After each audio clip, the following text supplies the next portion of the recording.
364. Greater than 13,000-word chapter. During the Great Cold, the birds flew swiftly. At the edge of the dragon ascending platform, the wind howled like a shrew's incessant chatter. In the inner city of the old dragon city, a few carriages stopped at the corner of the street outside the dust medicine shop. Under the Fu clan's order, the entire city was placed under martial law. Not only were wild cultivators and common people not allowed to go to the dragon ascending platform outside the city to watch the battle, they were also prohibited from going to the streets with anyone other than those of the 6 major clans. Of course, some disciples of powerful clans could borrow a clan token from the 6 clans they were friends with and hang it on their waists, allowing them to travel between the dragon ascending platform and the inner city unimpeded. Of course, there were many complaints in the old dragon city. However, due to the Fu family's overbearing power and the fact that the Fu family had communicated with the leaders of the major families other than the 6 families, there weren't many problems. There were conflicts in the old dragon city from time to time, but they were immediately suppressed like small waves. Some troublesome disciples who thought highly of their status were stopped by the Fu family cultivators with the old dragon's cloth rain pendant on their waists. They were scolded by the elders who came to the old dragon's cloth rain pendant and scolded them for not wanting to live anymore. In the dusty herb shop, after drinking the porridge cooked by Zhu Lian, the group was ready to set off for the dragon ascending platform. Zheng Dafeng was the first to walk out of the main room. He took a few puffs of his pipe at the door. It wasn't that he didn't look nervous. However, compared to his previous sloppiness, he had changed into a slightly old but clean green robe today. Zhu Lian and Pei Qian cleared away the dishes on the table. Sui Yuyu, dressed in white, carried the infatuation sword on her back, which became more and more powerful after eating countless hearts. She stood under the eaves with the cultivation of the Golden Body Realm, the 7th realm of martial arts. She was so graceful that she looked like a fairy. Liu Baixiang was still dressed in a scholar's robe. He no longer held a few chess pieces in his hand and stroked them. The saber hanging on his waist had stopped snowing. The original owner of this saber could be said to be a nascent Soul Earth immortal who slayed demons and devils on Mount Taiping and had an extremely good reputation. He was also a big shot of the demon clan who was known as the Grass Snake Grey Line and had thousands of miles of meridians. He was also a direct descendant of the ancestral Master Hall who had caused Chen Pinggan to be besieged and killed in the ruined temple. Wei Xian's attire today was the most eye-catching. He asked Chen Pinggan if it was against the law to wear a dragon robe in the old dragon city. Chen Pinggan smiled and said that no one would care if he wore the Empress Phoenix coronet and robe. Wei Xian then put on the dragon robe that he had taken with him from the scroll, the court robe of the founding emperor of the Nanyuan kingdom. Hidden in his sleeve was the militarist's armor pill, Shi Yu, one of the ancestors of the deity bearing dew armor. Zhu Lian, who looked like a cook, wiped the water on his hands and walked out of the kitchen. Pei Qian, who seemed to be in a bad mood today, followed behind him. Today, Chen Pinggan was still wearing the same golden wine gown. He had a jade hairpin made of ordinary material in his hair bun, a vermilion wine gourd hung on his waist, and a plain white jade tablet that no one had ever seen before hung on his other side. The jade tablet had only been taken out by Chen Pinggan from a qi palace where a tiny wisp of sword qi had once resided. It belonged to Fan Juanmao's so-called minor refinement. Even now, he could only look at it, but not use it. Its existence in itself was a thought. To be precise, it was one of the few thoughts that Chen Pinggan, this bumpkin, had. To avenge his parents. To promise Ning Yarrow to be the great sword immortal. The 60-year agreement with Sister Sword Spirit. One day, he would be able to speak to the 4 worlds with dignity. Chen Pinggan wore a new pair of boots that Pei Qian had sent to him secretly. Before dawn, Pei Qian got up in the dark and went to Chen Pinggan, who was sleeping on the floor in front of the medicine shop. She held the boots in her hand. Chen Pinggan curiously asked her where she got the boots from. Pei Qian said that she borrowed a few taels of silver from Zhonyang and others at the inn. Besides buying food, she spent most of her money on this pair of boots. She wanted to give them to Chen Pinggan as a gift, but later, the people in Foxtown scolded her and Chen Pinggan wanted to drive her away, leaving her alone in the inn. She was angry, so she buried them. Later, Chen Pinggan changed his mind and took her to Mirage Scene City. She secretly dug them up at night. At that time, Zhong Kuei was watching by her side and said that it was a cenotaph. She walked all the way to the ferry in Mirage Scene City, then the ferry in Qingjing Mountain, and then to Old Dragon City. She was afraid that the cenotaph would make Chen Pinggan angry, but she had a guilty conscience, so she didn't dare to take it out. At that time, one big and one small, the big one sat on the mattress on the floor and began to put on his boots. He was somewhat happy, but he didn't praise the skinny little girl much. However, what he wanted to say was probably in his young face and those clean eyes. The little girl squatted at the side and asked, "Does it fit?" Chen Pinggan nodded and said, "It does." However, after Chen Pinggan put on his boots, he jumped up a few times and turned hostile. He told Pei Qian and the yin spirit of Zhao to stay in the dusty medicine hall and not follow them to the Dragon Ascension platform. Moreover, the yin spirit would leave the medicine hall at some point in time, so Pei Qian did not need to be afraid. As long as she did not leave the medicine hall on her own, she would not be in danger. Pei Qian was, of course, displeased. These days, she had been diligently practicing the crazy demon sword technique. However, when she saw how serious Chen Pinggan was, she drooped her head and said, "Oh." At this moment, Chen Pinggan looked at Zheng Dafeng and asked with a smile, "What do you say? Let's go."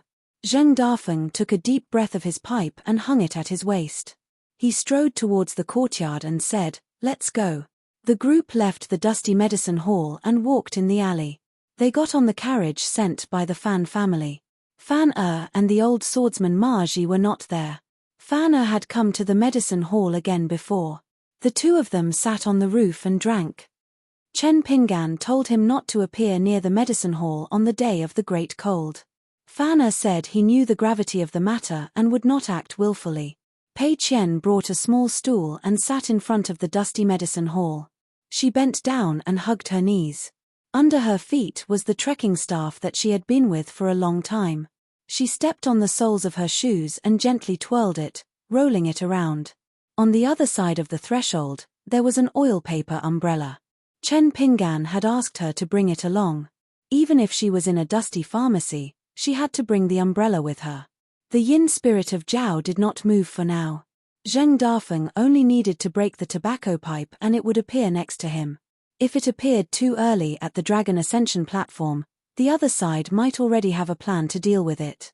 Near the Dragon Ascension platform, there was a saying that there were hidden dragons and crouching tigers. Those who were qualified to stand there were all high and mighty deities in the old Dragon City. They were all cultivators and grandmasters who enjoyed the worship of the 5 families. The yin spirit stood beside the charcoal girl and asked, "Worried about Chen Pinggan?"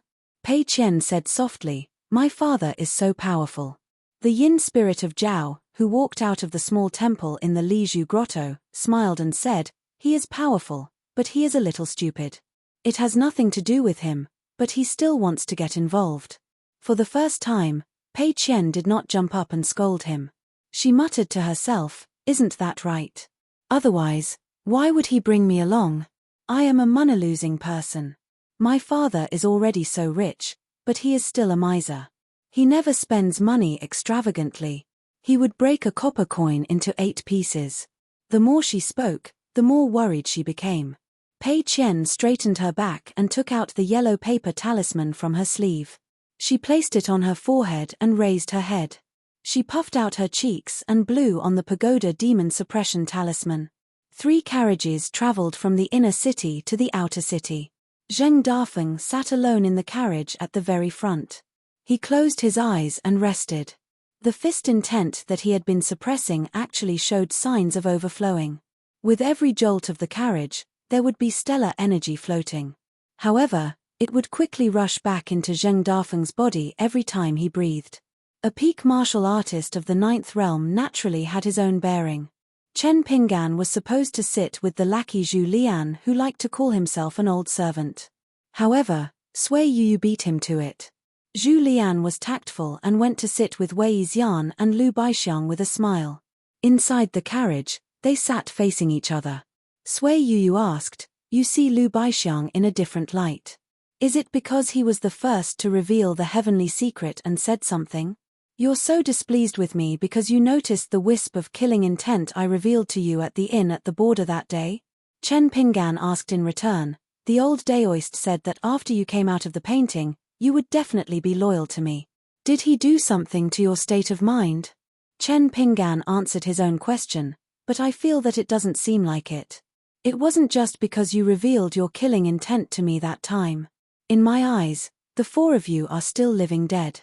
Humans have their own ups and downs. No matter how calm their hearts are, no one dares to say that they have not changed their original intentions on the path of cultivation. So I am very curious why that old Daoist dared to say that I can use you without worry. Sui Yuyu also asked in return, you don't trust the heavens of our lotus flower-blessed land? Chen Pinggan shook his head. On this matter, I trust the old Daoist.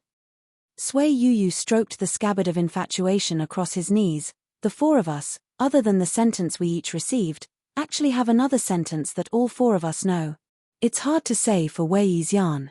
He never chatted with the three of us in private, so at least Lu Baixiang, Zhu Lian, and I know this sentence. Chen Pinggan asked, can I say it? Sui Yuyu smiled bitterly. Actually, it doesn't matter if I say it. It's just that the one who kills Chen Pinggan with his own hands shall obtain freedom. So if you were the first to invite me out of the painting, I would try to kill you no matter what. As for why Wei Yixian was clearly the first to leave the painting but didn't attack you, and didn't even have any killing intent, I don't understand. Wait until the battle at the inn. After you invited the other three, it will become a situation of mutual restraint. No one is willing to let someone else succeed and become the one. Chen Pinggan frowned, but outside the ruined temple, Wei Yixian personally said that if I die, all of you will die. Isn't that contradictory? Sui Yuyu smiled. Either Wei Yixian lied, or the old Daoist predicted that you would invite Wei Yixian out first and purposely didn't say this to him. No matter what Wei Yixian does, at least me, Lu Baixiang, and Zhu Lian will not allow the other two to kill you. Whoever dares to kill you in private will become the target of the other two. Even without Wei Yixian's words, we are not willing to lose our freedom. You are the strongest person in the world in Lotus Flower Blessed Land, so you should know that for people like us, freedom is definitely not a dispensable pursuit. Chen Pinggan didn't say much about Sui Yoyo's so-called freedom. He only sighed emotionally. No wonder it is said that man proposes, heaven disposes.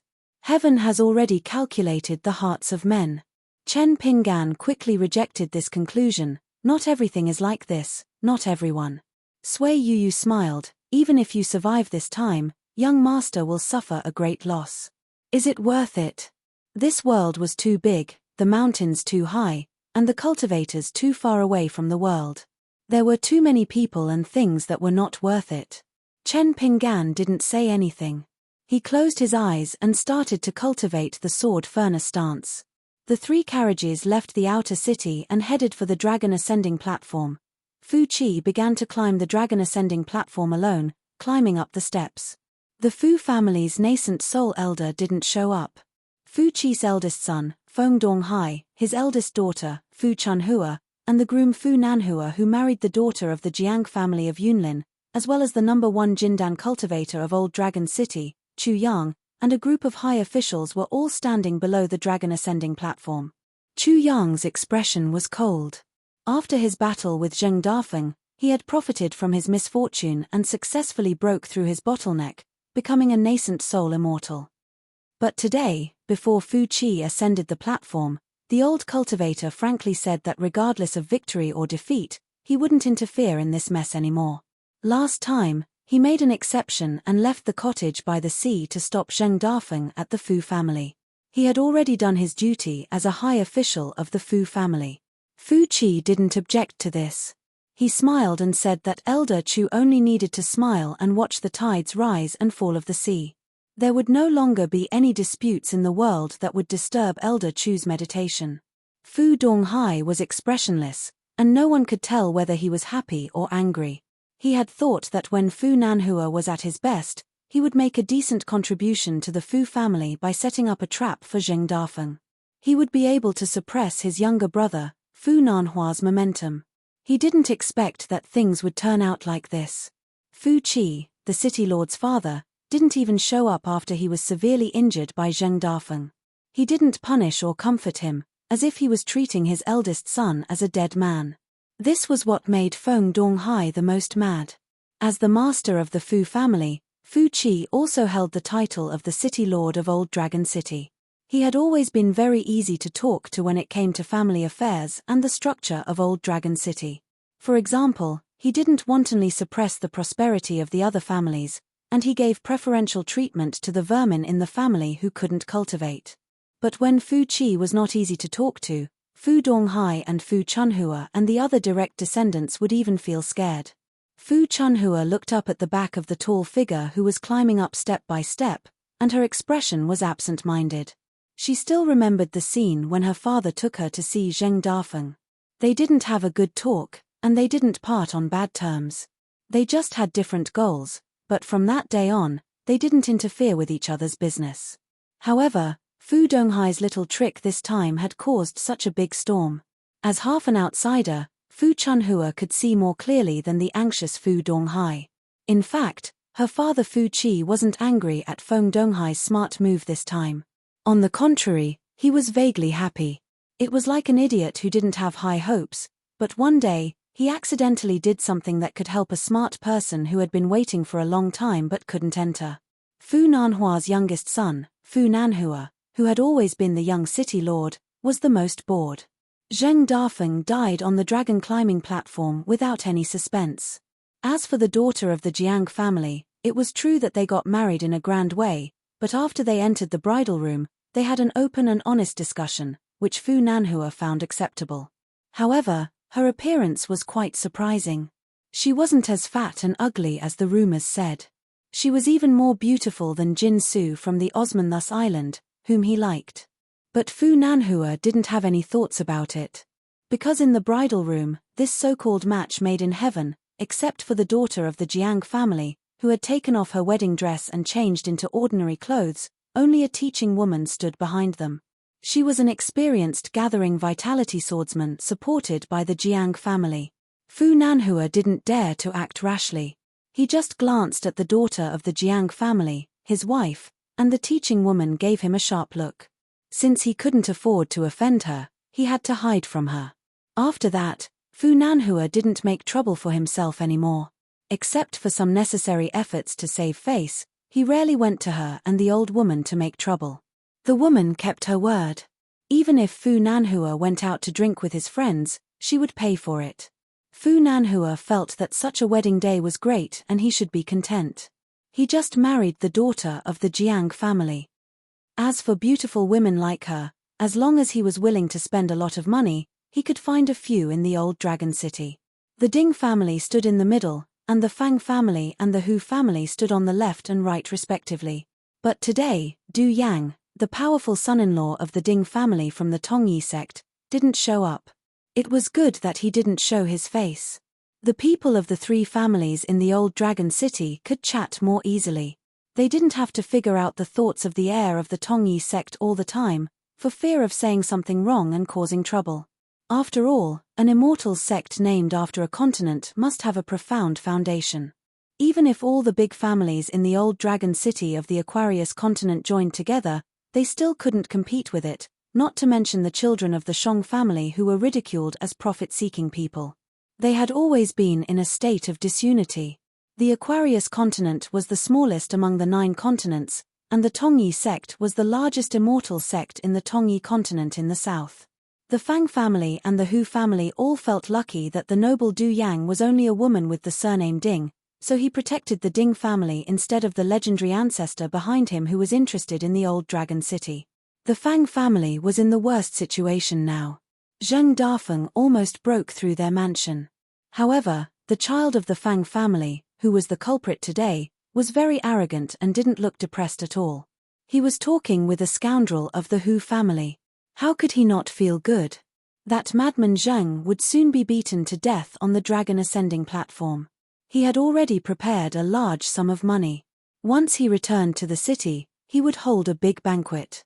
As long as it was a woman who had worked as a waiter in the dusty medicine shop, regardless of age, beauty, or ugliness, They would all be thrown into the lowest brothel in Old Dragon City to be prostitutes. Didn't you, Zheng Dafeng, mobilize so many people just for a slut in the mud? Do you regret it now? The Sun family and the Fan family were far away from the Fu family and the Fang family. Besides, only a few people from the two families came to join in the fun. The master of the Sun family, Sun Jiashu, didn't show up. The Fan family only sent an old man who was in charge of the incense burning in the ancestral hall. The others were all talented children of the collateral branches. When the three carriages came into view, the big families of the Old Dragon City didn't make any noise. They didn't point or talk. Even the child of the Fang family who was sure Zheng Dafeng would die on the dragon climbing platform held his breath and stopped smiling. It didn't matter if they were good or bad. Those who could stand on this side more or less represented the face of the family. Not many of them were real fools. Just like this battle. Why didn't the families let the Earth Immortals take out their Dharma treasures or use pavilions or small boats to fly into the sky so that everyone could watch the battle comfortably? Why did they just stand under the dragon climbing platform and watch the battle through the moon in the water spell? In fact, no one even dared to suggest it. This was the great power that the Fu family had accumulated for thousands of years. It was also the survival wisdom that the big families of the Old Dragon City should have. The three carriages slowly stopped by the dragon climbing platform. The people of the Fu family looked thoughtful. No one would jump out to provoke Zheng Dafeng's group. They might die, and it would be a disgrace to the Fu family. The people of the Fu family would even think that they didn't deserve to die. They didn't want to waste the family's money. Zheng Dafeng climbed to the platform alone. He didn't say anything to Chen Pinggan. He just strode up. Chen Pinggan looked around and quickly retracted his gaze. He only looked up at the stairs. In the distance, Fu Nanhua stared at this guy and was surprised. The dark and skinny teenager from the Mud Bottle Alley was really lucky. After leaving the Lizhu Grotto Heaven, he became so confident in just a few years. Not only did he not avoid Fu Nanhua and the Old Dragon City, but he also came to mess things up. Furthermore, in the team that came to congratulate him last time, Cai Jinjian, who was supposed to be dead, not only left Lizhu Grotto Heaven alive and returned to Lizhu Grotto Heaven, her cultivation did not decline, but instead advanced. Furthermore, Cai Jinjian's attitude when she saw him that day was also worth pondering. After Zheng Dafeng walked to the highest point of the dragon climbing platform, Chen Pinggan's gaze turned to a higher place.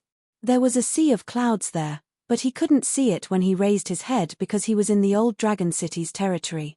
He could only see the majestic scene when he looked down from the ferry. According to Zheng Dafeng, this sea of clouds was the real foundation of the Fu family's standing in the Old Dragon City for thousands of years. Its historical origin could be traced back to the Aquarius continent, where the last true dragon came ashore.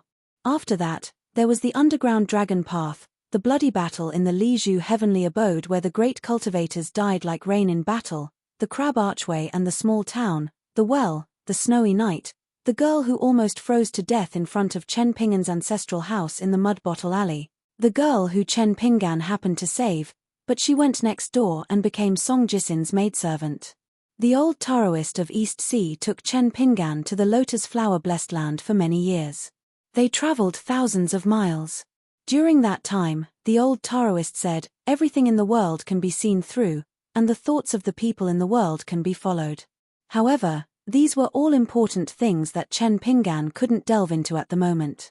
Above their heads, a green-robed woman was lying on the huge sea of clouds. She was looking at the dome that protected the people in the world. It would be great if she could see further. However, what could she do even if she saw it? In a secular dynasty, even if the country was destroyed, the mountains and rivers were still there.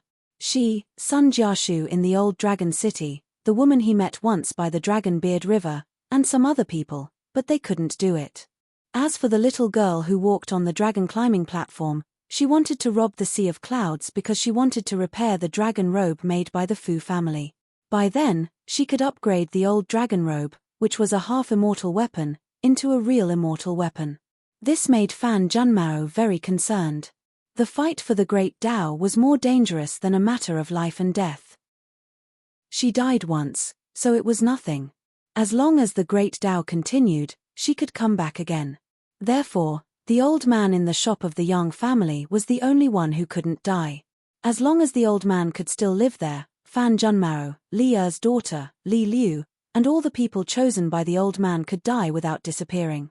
As for the world, who else was Fan Junmao afraid of except the old man? The answer was no.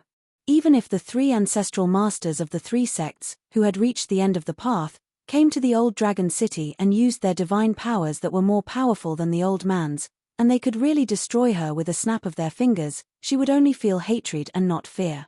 On this point, Fan Junmao and Ji Qiu, who had reached the top of the platform, had different Daos, but their minds were the same. She suddenly sat up and looked at Fu Qi on the dragon climbing platform, confused. Zheng Dafeng had reached the top. Fu Qi was ready. Today, Fu Qi didn't use the half-immortal weapon that the nascent soul ancestral master had. Fu Qi didn't wear the old dragon robe either. He also didn't take out the half-immortal weapon that protected the Fu family's ancestral hall. Fu Qi could no longer control the sea of clouds above his head. Therefore, Fu Qi only brought the half-immortal weapon that he had just bought from another continent, the ownerless flying sword left behind by a dead sword immortal. Fan Junmao felt that something was wrong. Something was very wrong. She patted the sea of clouds below her. The sea of clouds went around the dragon climbing platform and suddenly sank, instantly covering the entire old dragon city. At the same time, Fan Junmao bit his finger and drew a talisman on his hand. It was an ancient talisman that had been lost for a long time. The divine man observing the mountains and rivers of the Qi cultivators was just a replica of this talisman. After drawing the talisman, Fan Junmao, who was slightly pale, put his palms together and opened his arms. Images flashed between his hands. Fan Junmao looked at the images in front of him as if he was looking at flowers on horseback. The Fu family's ancestral hall, the Sun family's ancestral residence, and the dusty medicine shop. When the images finally stopped on an old man standing on top of the outer city wall, the small map of mountains and rivers instantly shattered.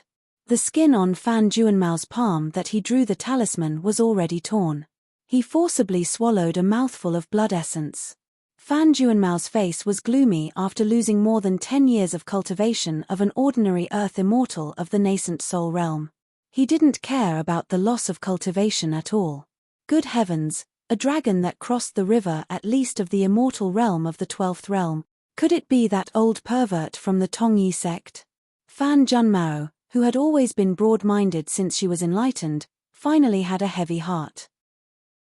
She felt that Zheng Dafeng's death on the dragon climbing platform was due to his incompetence. She couldn't blame anyone for it. But if she walked down the dragon climbing platform alive and died in the hands of an outsider for no reason, she wouldn't feel good about it. This old dragon city had been her territory since ancient times, but was it worth it for her to give up this Fan Junmao for the rest of her life for the sake of Zheng Dafeng? She leaned back and began to weigh the pros and cons. In fact, there were no pros, only cons. So she closed her eyes and sighed softly. At least she didn't want to see Zheng Dafeng make a fool of himself. After all, it wasn't funny at all. The entire dragon climbing platform began to shake violently. The waters of the East Sea and the South Sea in the Aquarius continent surged and beat against the shore. But they were all pushed back by the Earth Immortals using their own supernatural powers. On the surface of the sea not far from the island's ferry, a little Daoist boy stood on a huge floating golden gourd, his face full of smiles. The parasol umbrella conceals the mysteries of heaven. Not only can it save your life, but it can also shield you, Chen Pinggan, from deduction and rescue. There is no door to fortune or misfortune, only people bring it upon themselves. You, Chen Pinggan, are doomed this time. You've provoked the only person in the Tongyi continent that you shouldn't have provoked.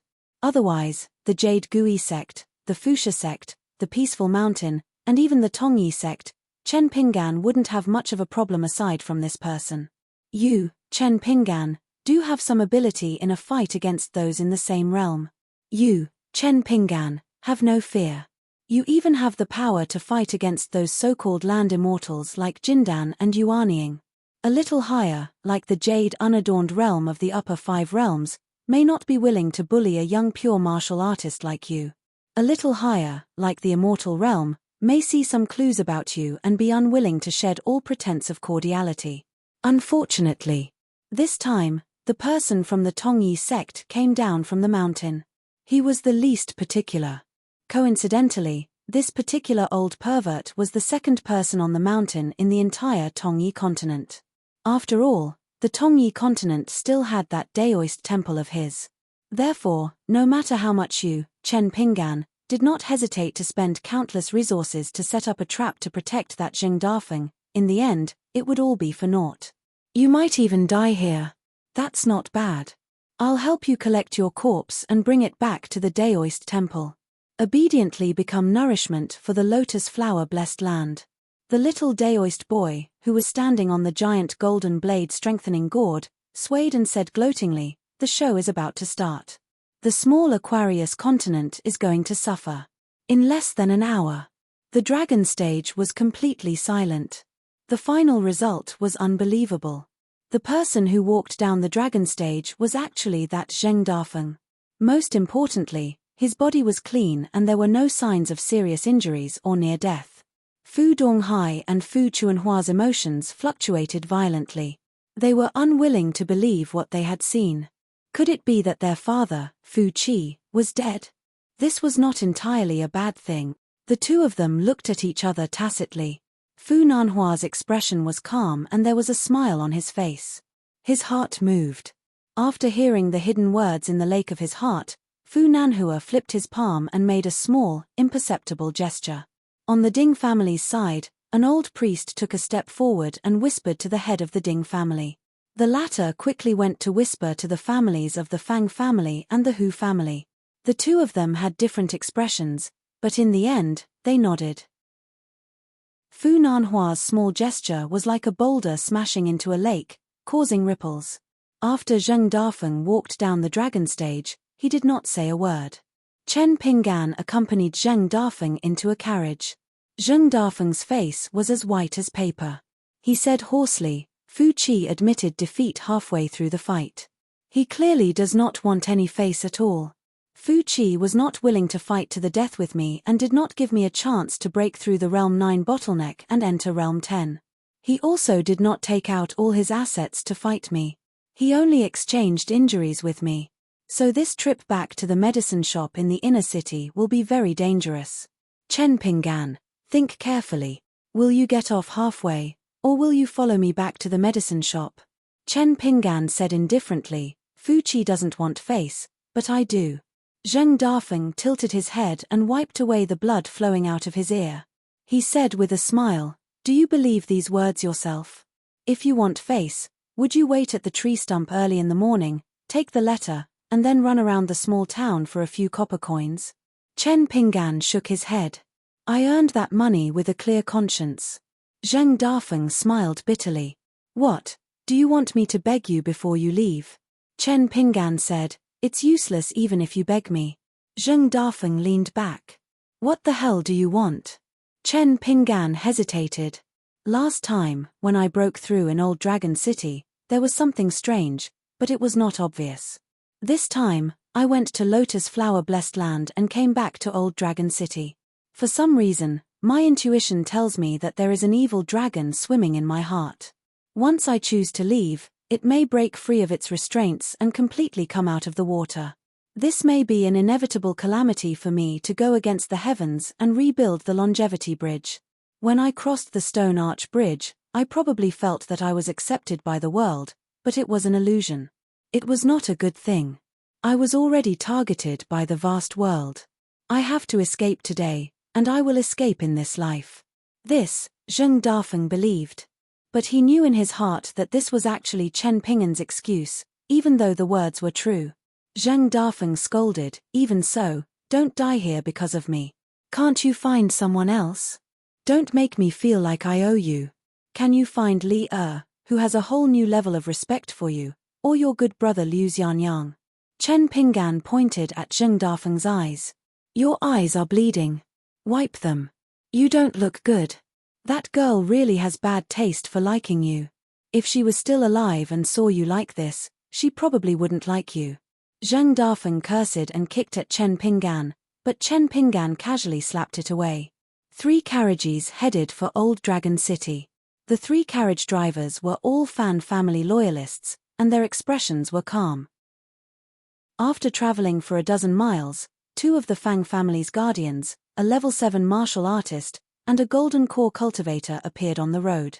Zheng Dafeng wanted to get off the carriage, but Chen Pinggan stopped him. Sui Yuyu got off the carriage first, and Lu Baixiang followed behind. But for now, Sui Yuyu was dealing with 2 people alone. Lu Baixiang followed the 2 carriages slowly, ready to support Sui Yuyu at any time. One of the carriages stopped in place. Then, the Hu family's guardians blocked the road. Zhu Lian jumped off the carriage. Another Fan family carriage stopped. Wei Xian followed the last carriage on foot with Chen Pinggan and Zheng Dafeng in it. Behind them were the guardians of the Ding family. Wei Xian was wearing a dragon robe and sweet dew armor. He stopped, and the carriage continued forward. Zheng Dafeng shook his head. This is the Fu family's intention. The situation is completely different from what we predicted. The battle at the Dragon Ascending platform was much better than expected, but walking off the platform is much worse than the worst-case scenario. The Fu family doesn't even take the Jiang family of Cloud Forest seriously. What's going on? As they neared the eastern gate of the Old Dragon City, Chen Pinggan lifted the curtain and glanced. This means that what I said was true. The upper realm cultivator hiding behind the scenes has appeared, and he won't be a jade unyielding realm. Even if he is a level 11 cultivator, he will most likely be a sword cultivator. That's why the Jiang family of Cloud Forest can endure it. But the worst-case scenario is that the great cultivator waiting for us has long been involved in the marriage of the Jiang family's first daughter to the Old Dragon City. Killing you, Zheng Dafeng, is just a small bonus for a big deal. As for the Fan family, they might have already been excluded and will face a round of cleansing. Whether or not Fan Junmaro makes a move, the Fan family is already showing signs of destruction. Zheng Dafeng said self-deprecatingly, if that's the case, I, Zheng Dafeng, will die without a burial place. Let's see if that great cultivator waiting for me will give me a chance to enter the Realm 10. The carriage slowly stopped. Chen Pinggan lifted the curtain and looked up at the top of the city wall. He said softly, it might be more difficult. Zheng Dafeng and Chen Pinggan stood side by side on the main road into the city. There were 3 people standing on top of the city wall. One was an ordinary old man, Du Yang, the direct descendant of the Tongyi sect, and his wife, Madame Ding. The handsome Du Yang chuckled and said, "Old ancestor, aren't you being too much of a bully by coming here in person?" The old man smiled. If I don't bully people with my realm, why do I have to cultivate so hard? Besides, did my current cultivation level fall from the sky? Didn't I save up my fortune bit by bit through countless battles and near-death experiences? Du Yang nodded with a smile. You are right, old ancestor. Du Yang hesitated. That guy called Chen Pinggan? The old man smiled. I've heard of this young man's name. That good-for-nothing borrowed the important weapon of the sect. In the end, it was a sword cultivator who killed the big demon of the Fuxia sect and gave Jiang Shangzhen a great advantage. I know the name of that sword cultivator. He is very powerful. Zhuozhuo, the disciple of the sage of literature. In the first 100 years, he broke the sword hearts of many excellent sword embryos in various continents. For example, Cao Jun of the continent of Soha. He was in the limelight for a while. Later, the old scholar was imprisoned in the Merit Forest of the Academy and disappeared. His swordsmanship is very brilliant. Zhuozhuo asked about the name Chen Pinggan on the sea. So Chen Pinggan must have a deep connection with the sage of literature. Du Yang's scalp tingled. To be able to make the founder of the Bronze Leaves sect praise him as powerful and very brilliant, what kind of outstanding sword immortal was that? As for the deep connection between the sage of literature and the old scholar, Du Yang felt that Chen Pinggan would be safe this time. But that Zheng Dafeng would definitely die. Unexpectedly, the old man said, otherwise, why do you think I took that ferry with me? I was waiting for that Zhuozhuo. I was not afraid of him coming. I was afraid that he would let me take that natal item for nothing. Du Yang was excited. He bowed with his hands folded in front. Old ancestor, you are so mighty and bold. You are the best in the Tongyi continent. The old man sneered. Don't say this nonsense. If you are capable, go to my level and let your descendants and disciples flatter you. Du Yang said uneasily, I dare not hope for that. The old man shook his head. So you are also a good-for-nothing. You just got lucky and took my surname. Du Yang was not depressed at all. Instead, he smiled happily. Good luck is also a skill. The old man nodded for the first time. You are right. The old man took a step forward. In an instant, the old man came directly in front of Zheng Dafeng. He was only 2 or 3 steps away, almost face to face. Because he was not tall, the old man had to slightly look up at this injured ninth realm martial artist. He asked with a smile, I heard that you are the gatekeeper of the Lizhu cave and do odd jobs for that weird old man. I wonder if he has the guts to leave that cage and make trouble for me after I kill you. Zheng Dafeng was indifferent. He just punched out. The old man put his hands behind his back. He stood there and took the punch. He slid back a few steps, but he was still standing. On the other hand, Zheng Dafeng's abdomen was pierced by a boat-like object as long as 2 arms. The old man habitually stuck out his thumb and wiped away a trace of blood at the corner of his mouth. That's it. I am not a pure martial artist. Don't they say that the bodies of qi cultivators are made of paper? I don't think so. The old man flicked away the blood and then pointed at Zheng Dafeng's abdomen. This is not a sword cultivator's natal flying sword. I hate sword cultivators the most in my life. They like to be in the limelight too much. Especially sword immortals. They are so arrogant that I want to dig their eyeballs out and stuff them into their assholes. Unfortunately, when I can do that, I have to abide by the rules of this world again. It's a big cage. I can't leave the mountain easily. Don't you think it's hateful? Speaking of this, the old man squinted at the sky. Zheng Dafeng stepped on the ground and punched at the old man again. But the old man turned sideways and pressed Zheng Dafeng's head with one hand, pushing him back. Zheng Dafeng flew backward for more than 1,000 feet. His abdomen was still nailed to the flying sword-like boat. He fell in a pool of blood, struggling to get up again and falling back to the ground. The old man turned to Chen Pinggan and asked, Can you call your left and right? Without waiting for the young man's reply, he had already flicked his sleeves. A white robe flew backward, but it spun agilely in the air and floated to the ground. It stomped heavily on the ground before it stopped moving backward, its sleeves fluttering. The old man was slightly surprised. Better than I imagined. You actually have the talent to not be a useless person. Not bad, not bad. Unfortunately, your surname is not Du then, it's not a pity that you die. The old man raised his hand and pressed down gently. A golden palm the size of a mountain directly broke through the sea of clouds above Old Dragon City and pressed down on the mountain above Chen Pinggan's head. Chen Pinggan punched at the sky with the vaporizing cloud style. Within a radius of 1,000 feet, dust flew and covered the sky. In the huge pit, Chen Pinggan slowly walked up the slope and reappeared in the old man's field of vision. The old man looked around and nodded in realization. Seems like that left and right aren't your path protectors.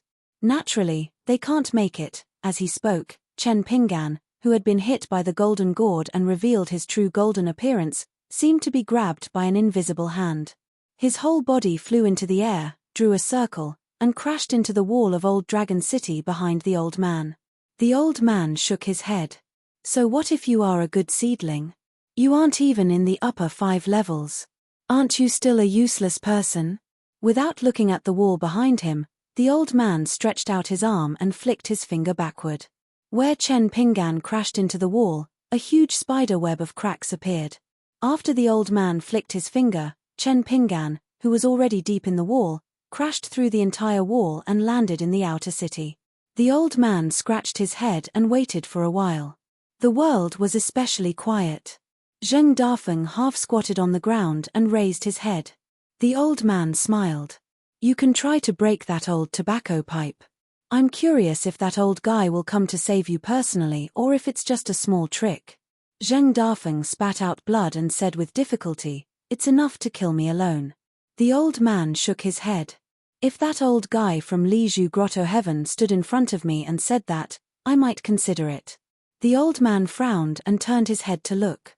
That young man actually forced himself to reappear in the big hole in the wall. He was holding something that looked like a pill in his hand. An instructor's face was gloomy. "It's a beast pill of the upper 5 levels. If it's something that's been refined, the entire east side of Old Dragon City will be destroyed when it explodes." Fu Nanhua laughed loudly. "This person definitely won't do that." The instructor's expression was strange. She glanced at Fu Nanhua. The latter chuckled. "This kind of person is just that stupid." Sun Jiashu sighed. Chen Pinggan really wouldn't do that. He had just taken a step when the nascent Soul Realm old man pressed down on his shoulder. "Don't force yourself. Otherwise, the Sun family's plan will all go to waste." Sun Jiashu struggled, but was still held down by the old man. "You can be willful about other things, but not this. This isn't just about you, Sun Jiashu."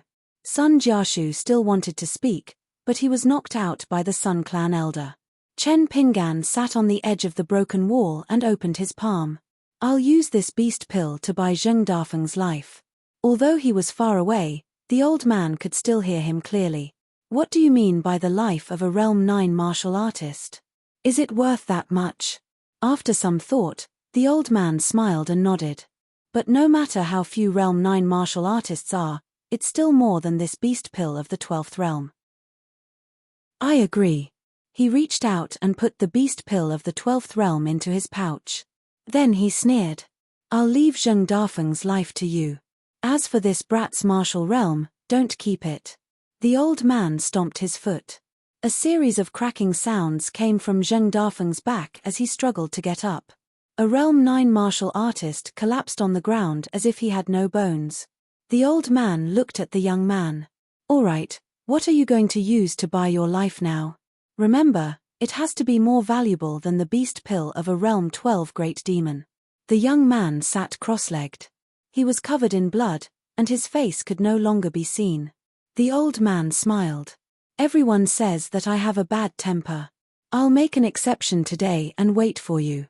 The life-immortal weapon of this ordinary-looking ancestor of the Bronze Leaves sect was called the sword-swallowing boat. In ancient times, it was refined from the complete corpse of a giant treasure-swallowing whale after 600 years. In those 600 years, the Bronze Leaves sect used all their manpower and resources to stake it all on one throw. The only time the Bronze Leaves sect was overshadowed by the Jade Gui sect in the south was during those tragic years. First, the sect master of the founding ancestors' lineage perished in an accident while traveling far away in the Central Plains. The sect did not have an immortal to hold down the fort, and there was a shortage of successors. Then, for the sake of Patriarch Du, the Bronze Leaves sect emptied its financial resources. After the old cultivator refined his life-immortal weapon, he went into seclusion for hundreds of years. However, when the old man came out of seclusion, the first thing he did was to ride the boat to the Jade Gui sect's mountain and challenge a Jade Pu Realm Sword Immortal. It was a battle of life and death. In the end, he killed the Sword Immortal and even swallowed the Sword Immortal's intrinsic flying sword. Since he could swallow a Sword Immortal's flying sword, was there anything in the world he could not eat?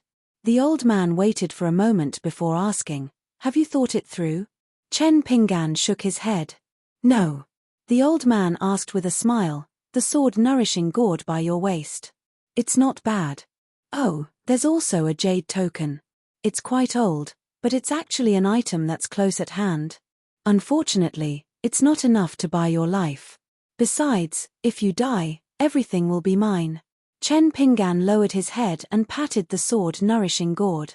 He squeezed out a smile and said something that others would say, "This is how it will be for the rest of my life. Run if you can." Then, he reached out his trembling hand that was covered in blood. He pulled the jade token by his waist and clenched it tightly in his palm. He wanted to crush this item that he had painstakingly refined and had only taken out of his acupuncture point. There was only one thought in his mind. He could not let others lay a finger on this item even if he died. The item that was close at hand was safe and sound. Chen Pinggan was filled with guilt. But in the end, he felt aggrieved.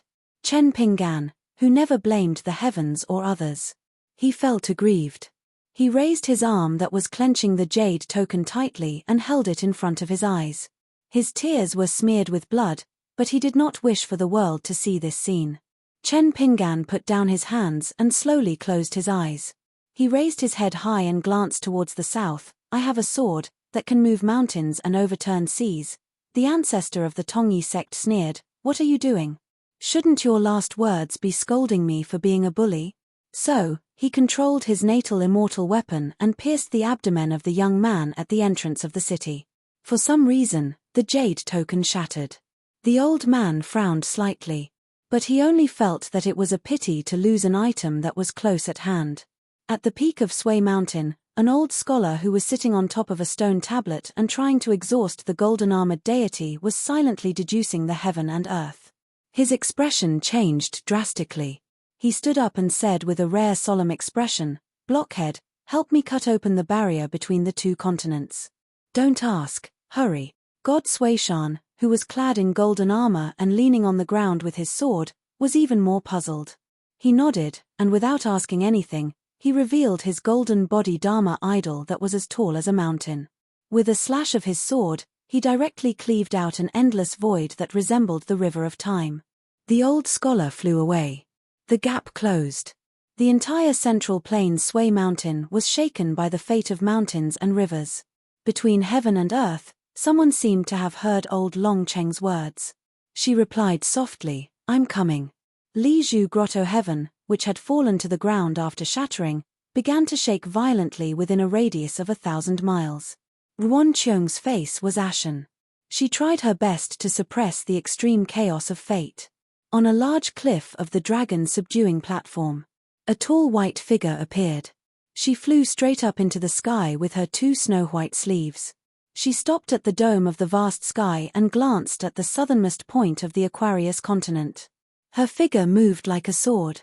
Wherever the snow-white figure went, the entire sky above the Aquarius continent would rumble with thunder during the Great Cold. 365. Below the Sea of Clouds, to the west of the Dragon Platform, and to the north of the Fairy Island, the entire old Dragon City was stuck in the River of Time. When Fan Junmaro saw the snow-white figure falling like a rainbow, his face was filled with endless reminiscence. In the end, his eyes were filled with hot tears. He stood up, wanted to say something, but stopped.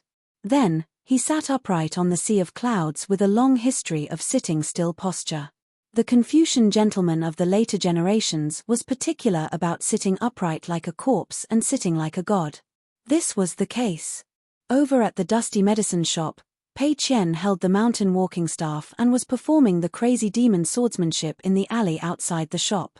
He was unaware of the strange phenomenon, and the yin spirit of the Zhao family on the other side of the door was motionless. Outside the city, a short rich old man was about to step out. Then, he frowned and retracted his foot. He just rolled his eyes and thought for a while. Then, he used an even more hidden yin spirit to travel away. He was sneaky like a fish in water. Outside the east gate of Old Dragon City, the teaching nanny of the Jiang family in Yunlin was blushing. Her natal flying sword was buzzing in her acupuncture point, which allowed her to see some blurry images. The ancestor of the Tongyi sect, whose surname was Du, narrowed his eyes and looked at the hole in the city wall. His natal immortal weapon, the sword-swallowing boat, was quietly hovering beside him. In the doorway that was forcefully blasted open on the city wall, a tall woman in clothes that were white as snow and her sleeves fluttered in the wind was sitting on a pile of rubble. Her movements were gentle, and she held a young man who was almost completely destroyed in her arms. His injuries were too severe, and he had already fainted. She lowered her head and stretched out a finger to gently smooth the young man's tightly furrowed brows. Not far away, a shabby old Confucian scholar in a green robe stood. He raised his hand to wipe his forehead.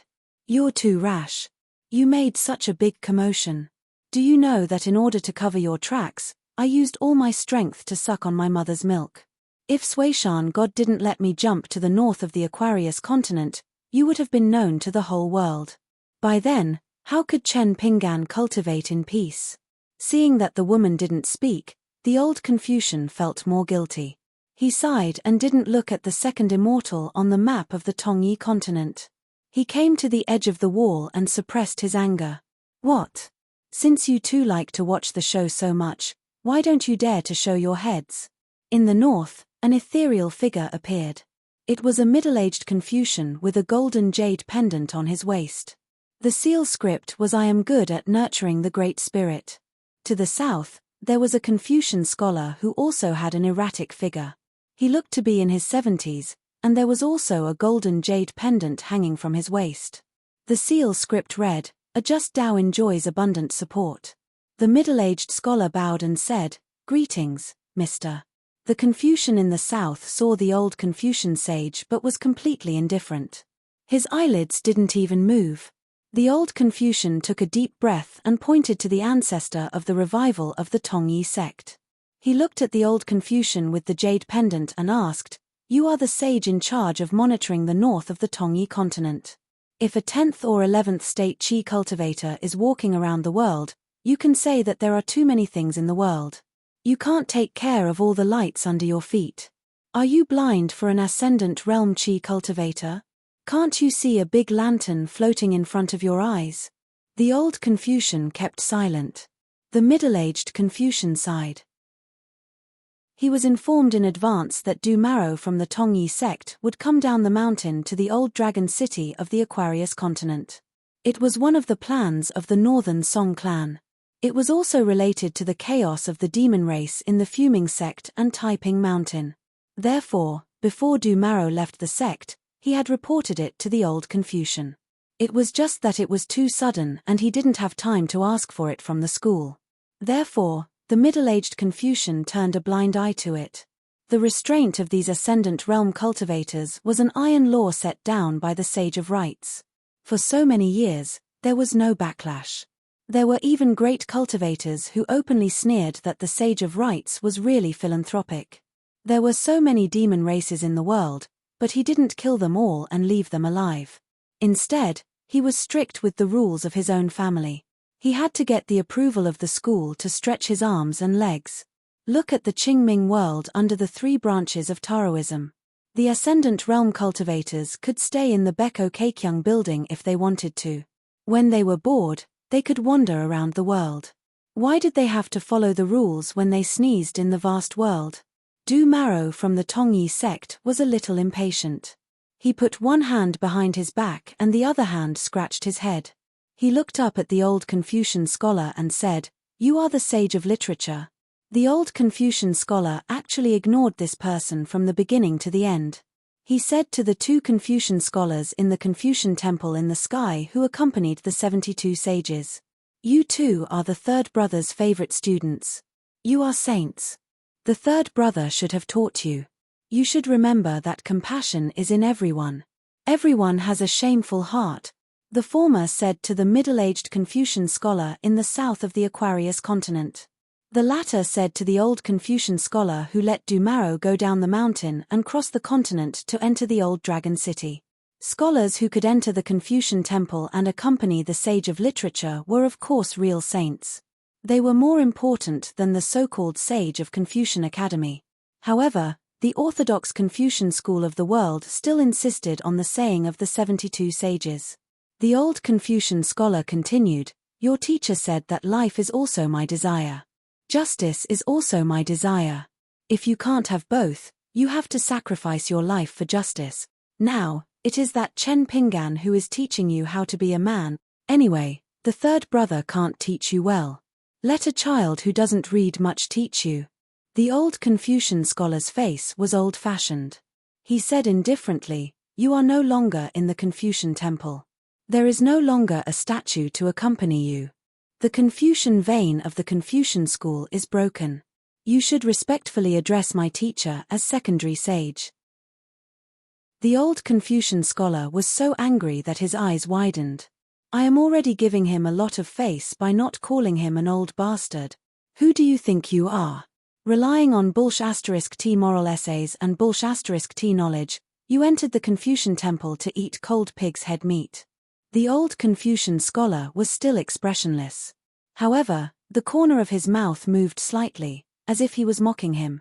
The old Confucian scholar patted his chest and said to himself, "You have to convince people with reason and virtue." The old Confucian scholar sighed. "You too know that I can't do anything to you now, so you are fearless, right?" The middle-aged Confucian scholar shook his head. "We don't dare, and we don't want to." The old Confucian scholar sneered. "Your knowledge is a **T stirrer. You are a smelly fly that has ruined the great cause of our Confucian orthodoxy." The old Confucian scholar, who was wearing a golden jade pendant, did not retreat. Instead, he took a step forward. "I am saying this in front of you. What can you do?" The old Confucian scholar was so angry that he laughed. "When I was at my peak, you studied the books of my line of knowledge. Have you forgotten? If I remember correctly, you even went to ask Kui Dong for advice. What was the result? Kui Dong hasn't done many good deeds in his life. He scolded you for not learning anything and only learning from the third brother. He even suggested that the Confucian school should issue a hypocrite title in the future to be on par with the upright gentleman. He really hit the nail on the head." The middle-aged Confucian scholar smiled bitterly. The old Confucian scholar's composure was really good. Even after being humiliated by the old Confucian scholar, his expression was still calm. The old Confucian scholar raised his head and looked at the sky. He muttered, "A gentleman can be deceived. Third brother, this is what you said yourself. I know that you want to add another set of shackles to the scholars. You want to echo the words of the Holy Master, restrain oneself and return to propriety. But look at the world now. Does it conform to your original intention? There is no need to look at others. Just look at this disciple of yours." Because of this, the dignified Grand Chancellor of the School of Rites, the disciple of the Sage of Rites, shamelessly asked by Zi to help. What did he say in the end? "Look again. What is there to look at? I don't think there is any need to look anymore. This world is not good. It is declining day by day. People's hearts are not what they used to be. When we exchanged knowledge, what did he say? Even if the great Tao is different, we all think that the people of today are not inferior to the ancients. What a joke, what a joke." The middle-aged Confucian scholar looked at the old Confucian scholar in the south and laughed softly. "Why don't you apologize to the teacher?" The old Confucian scholar asked in return, "What's wrong?" The middle-aged Confucian scholar pondered for a moment. Cutting off the heritage of the humanities should only be done on the basis of knowledge. It should only be done based on the choice of the common people and the country. It should not be done based on strength. An ascendant realm Qi refinement warrior under the guise of provoking the old divine lord who was acknowledged by the four sages. He wantonly killed a young man who was possibly a disciple of the sage of literature. It is unreasonable and impolite. The old Confucian scholar said indifferently, "I am looking at the great cause of the ages. I am looking at the fate of literature for 10,000 years. The middle-aged Confucian scholar shook his head slightly and did not speak anymore. The old Confucian scholar sat on the edge of the hole in the wall. Whether you reason or not, who will say this reason, whether others listen or not, some reasons will always be there. You don't understand." Behind him, a cold voice sounded. "Are you done?" The old Confucian scholar nodded. His shoulders drooped and his hands folded on his knees. He was a little discouraged. "I am done. You have run so far and covered your Qi all the way. Now you have said so much nonsense. You don't have the least bit of energy. The Holy Master, the Sage of Rites, the third brother, and I have worked so hard to figure out good reasons. I think we should return them to this world intact." The tall woman in white gently put down Chen Pingan. She stood up and walked slowly to the old Confucian scholar. "Then it's my turn to reason. Let me say this first. If you dare to stop me, I will also." The old Confucian scholar shook his head and said, "I won't stop you. It's because I am a useless old man. That's why little Qi died and little Ping and suffered so much. I am sorry for these two disciples. Some people want to eat shit and I can't stop them. Why should I stop you? Who is reasonable? Du Marrow, who had been standing in place and watching the show, laughed. Why, are you also a reclusive sword cultivator? Immortal realm? You can't be an ascendant realm cultivator from the inverted hanging mountain, right? The middle-aged Confucian scholar had a strange look in his eyes. He glanced at the old Confucian scholar in the south. The latter looked solemn and dignified. Obviously, facing her was more stressful than facing the old Confucian scholar who used to be the sage of literature. The woman in white yawned and took a step forward. She stood straight at the foot of the wall and walked forward slowly. There was an old sword without a sheath or a hilt hanging on her waist.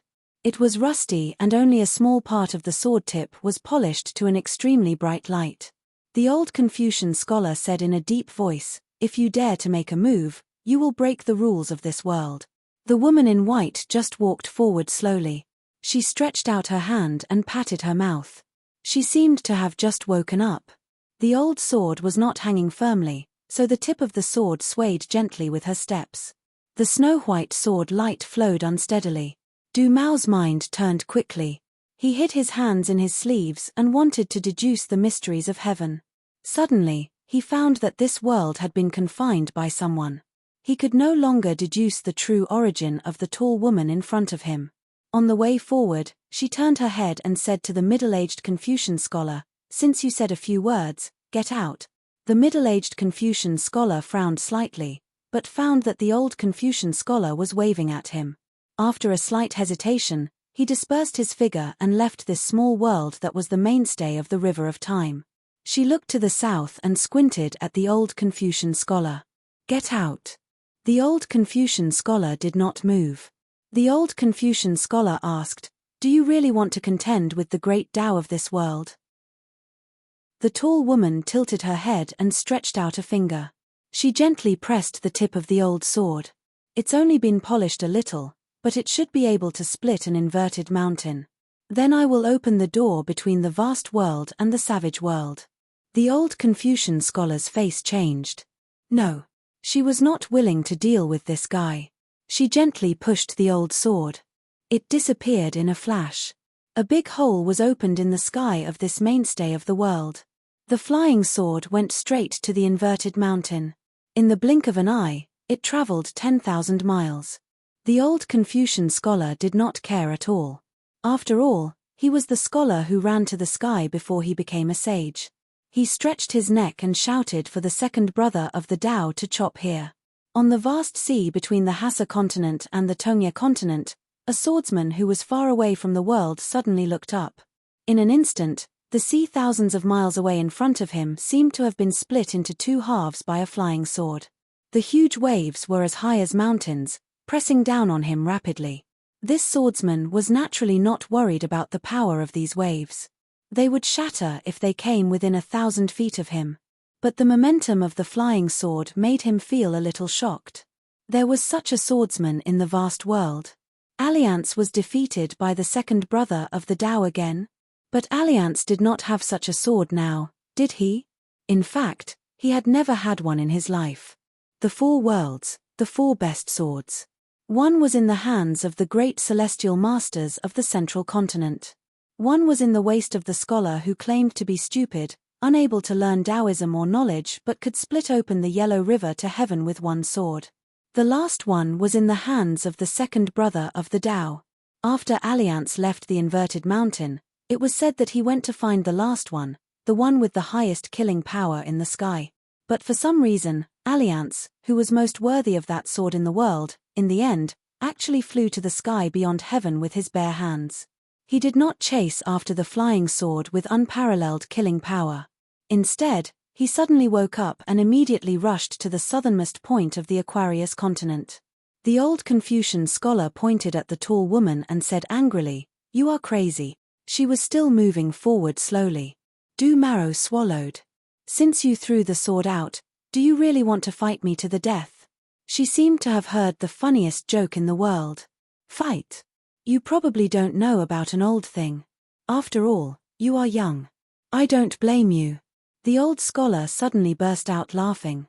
Do you know who slaughtered the biggest treasure-swallowing whale in antiquity times? I know, but I won't tell you. She walked straight in front of an Ascendant Realm immortal.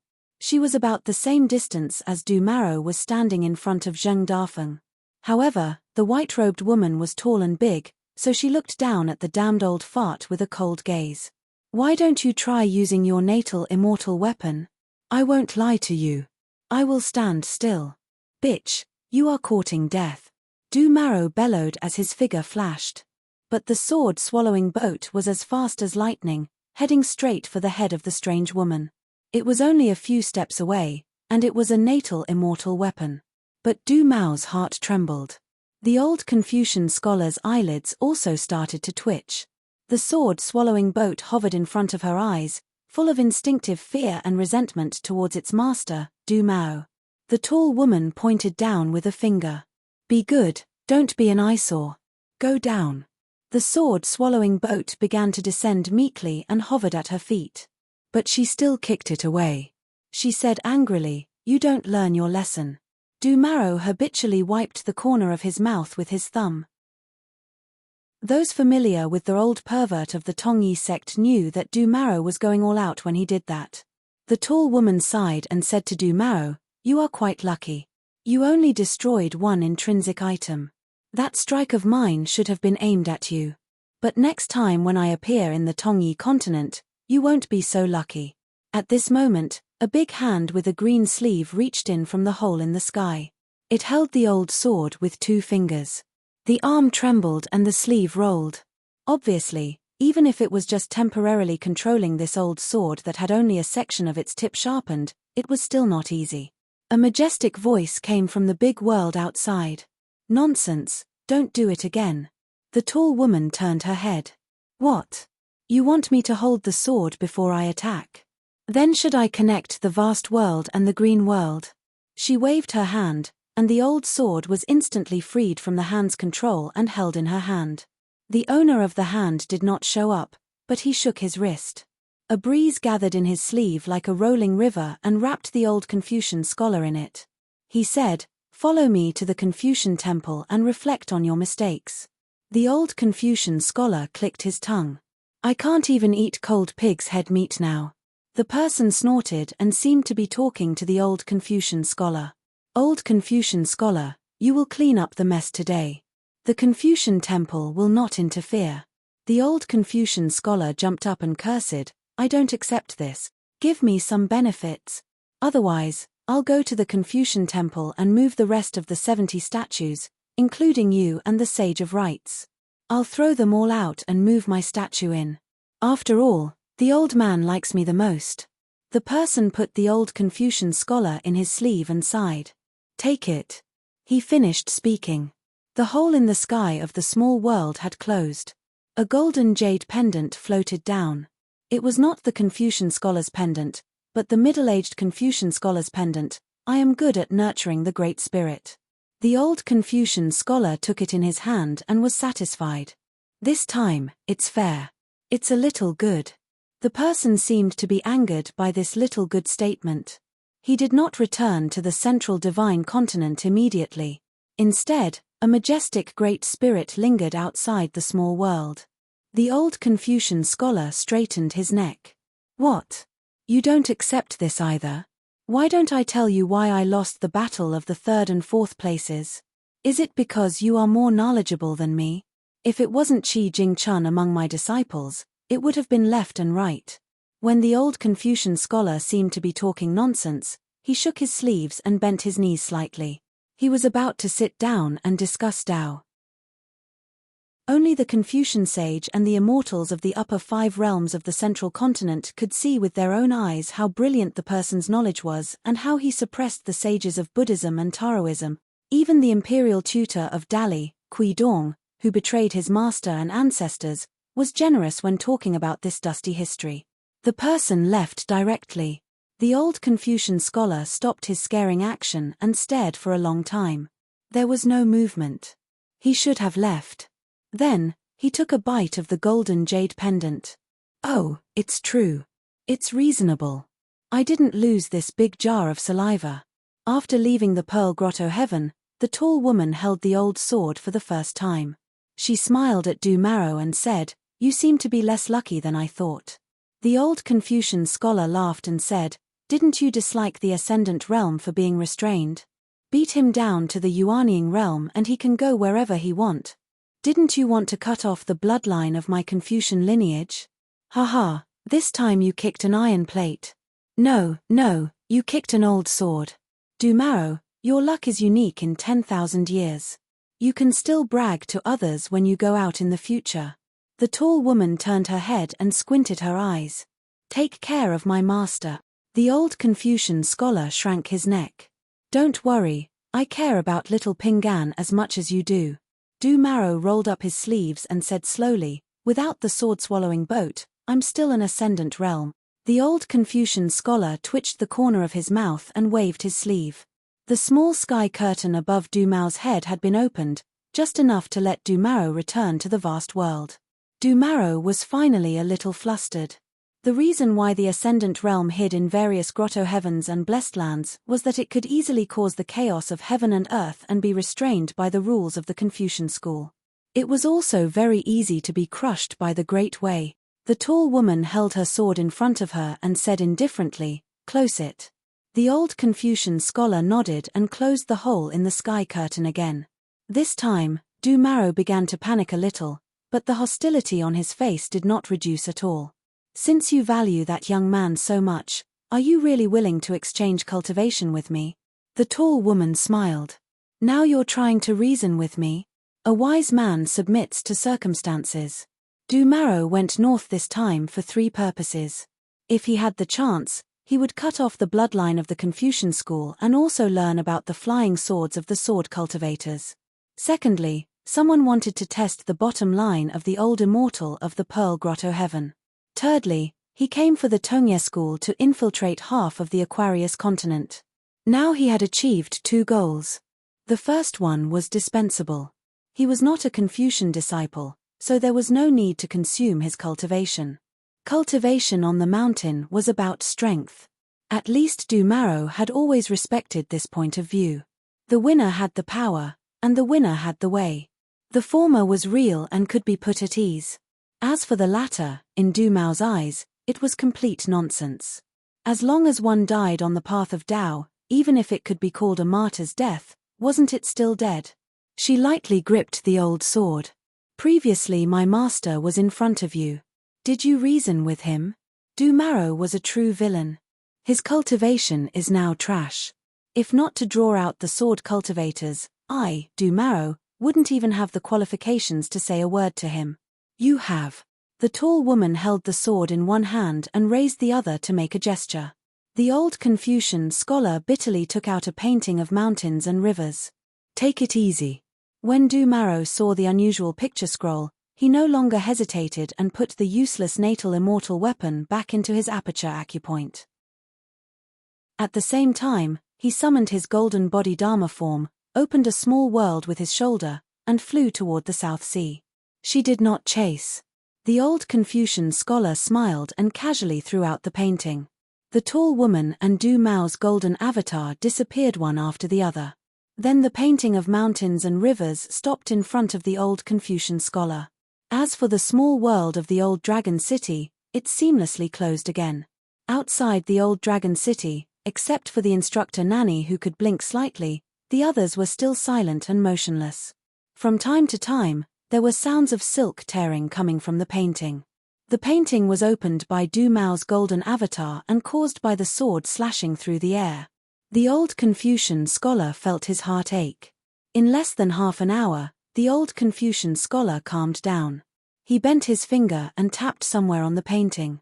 Then, he put the painting away and hid it in his sleeve. The tall woman slowly walked out of the void. The old sword was hanging on her waist. The sharpened sword tip dimmed a little. She yawned and dragged a leg in her hand. Tongye Continent's Ascendant Realm great cultivator Du Marrow was dragged out of the painting by her like a dead dog. She asked, "But this, what's his name again?" The old Confucian scholar wiped the sweat on his forehead. Du Marrow, the strongest cultivator in Tongye Continent except for the old Taoist of Donghai. She made an "oh" sound and casually threw the corpse to the side. He has some unorthodox supernatural powers. He should have returned to his yin spirit the moment he broke through the sky. This corpse is just this, whose yang spirit's external body? The old Confucian scholar suddenly understood. It's just an external body. No wonder the natural-born Confucian scholar agreed. If we didn't make a fuss, the school would have been able to cover it up. The old Confucian scholar was speechless. But even so, Du Mao's cultivation is at the 12th level. She sat cross-legged beside Chen Pinggan and carefully held him in her arms again. She looked up into the distance and said leisurely, "In front of my sword, is there a difference between 12 and 13? The old Confucian scholar whispered, "What about the sword-swallowing boat?" She said absent-mindedly, "I removed the innate suppression and let his yang spirit use this weapon. Then, I blew it up. Otherwise, I would have come out long ago. I just want to know what kind of thing this so-called immortal weapon is." The old Confucian scholar wiped the sweat on his forehead. "How are you?" The tall woman looked down at the young face that was a little pale, as if she was having a nightmare. Although the old Confucian scholar had temporarily stopped the injury, it was still difficult to bear. She stretched out her fingers and gently rubbed his eyebrows. She said softly, "The stone cliff in the mountain of Liju Cave was condensed by my original master's sword intent. It was originally mine. But so many years have passed and I'm too lazy to care about it. Later, I made a small deal with Ron something and he took 30% of the dragon beheading platform." The old Confucian scholar glanced at the tip of the old sword at her waist and smiled. "So you've been using Yuan Tong's dragon beheading platform to sharpen your sword these years?" She said indifferently, "I'm using the one in Zhenwu Mountain. Yuan Tong's is for my little Pinggan." The old Confucian scholar was sweating like rain.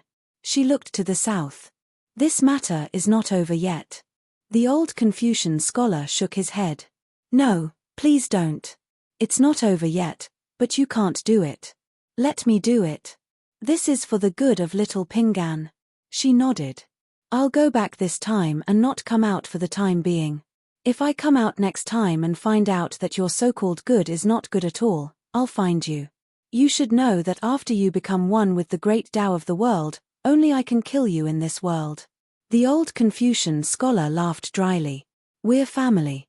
Why are you so fierce?" The tall woman's white clothes fluttered in the wind. She shook her head and said, "Everything was fine. It was because you insisted on taking him in as your last disciple that today's disaster happened. If he wasn't half a family member, you would be the first to die." The old Confucian scholar glared at her. "Don't say such things in a fit of anger.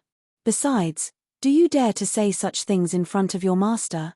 She said bluntly, "I won't say it. I'll do it secretly.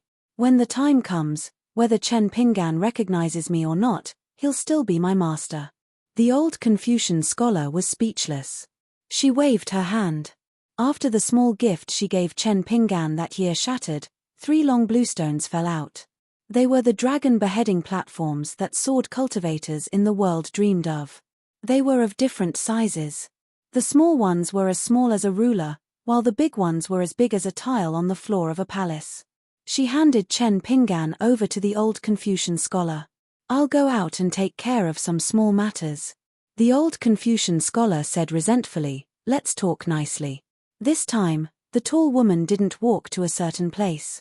Instead, she took a step and arrived in front of someone. It was the nascent soul sword cultivator's instructor. The tall woman stretched out 2 fingers and pulled out a natal flying sword from the instructor's heart aperture. She clamped the head and tail of the natal flying sword between her fingers and slightly increased her strength, causing the flying sword to bend in an arc. In this small world, the old woman, who couldn't move, looked at her with pleading eyes. The tall woman tilted her head slightly. "Plead with me. Otherwise, like my master, I'll promise you that I won't break this flying sword if you're right." She was clearly being unreasonable. After a while, this Cloud Forest Jiang clan's instructor didn't have the divine ability of an immortal to speak in this small world. Therefore, the tall woman continued to increase her strength, causing the arc to become wider and wider. With a snap, the flying sword broke on the spot. The instructor's 7 orifices bled and cracks appeared on her aurous core. Her nascent soul wailed in agony. The tall woman sneered. "I've always liked your reasoning. Since my little Ping An hasn't woken up yet, I'll hurry and do it.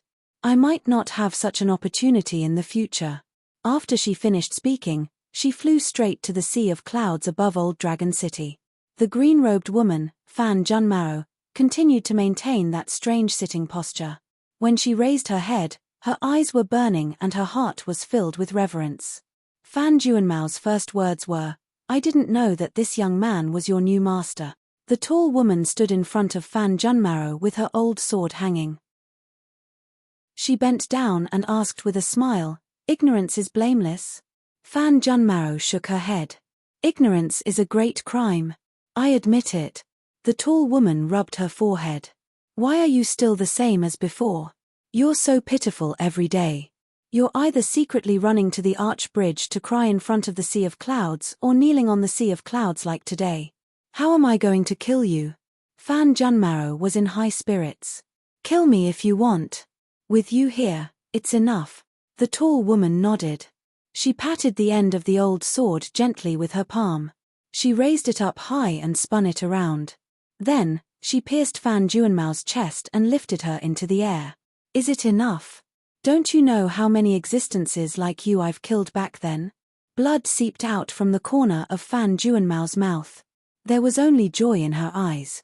"You haven't changed. You haven't changed. I know.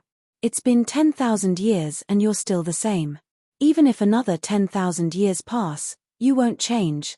As long as you're willing to take out this essence, the world." The tall woman turned her head to look at Old Dragon City's city wall. She landed on the ground from the sea of clouds. The old sword was also pulled out from Fan Juanmao's chest and returned to her waist. Fan Junmaro fell into the sea of clouds. She clutched her chest and fainted. However, the sea of clouds began to madly rush into her body.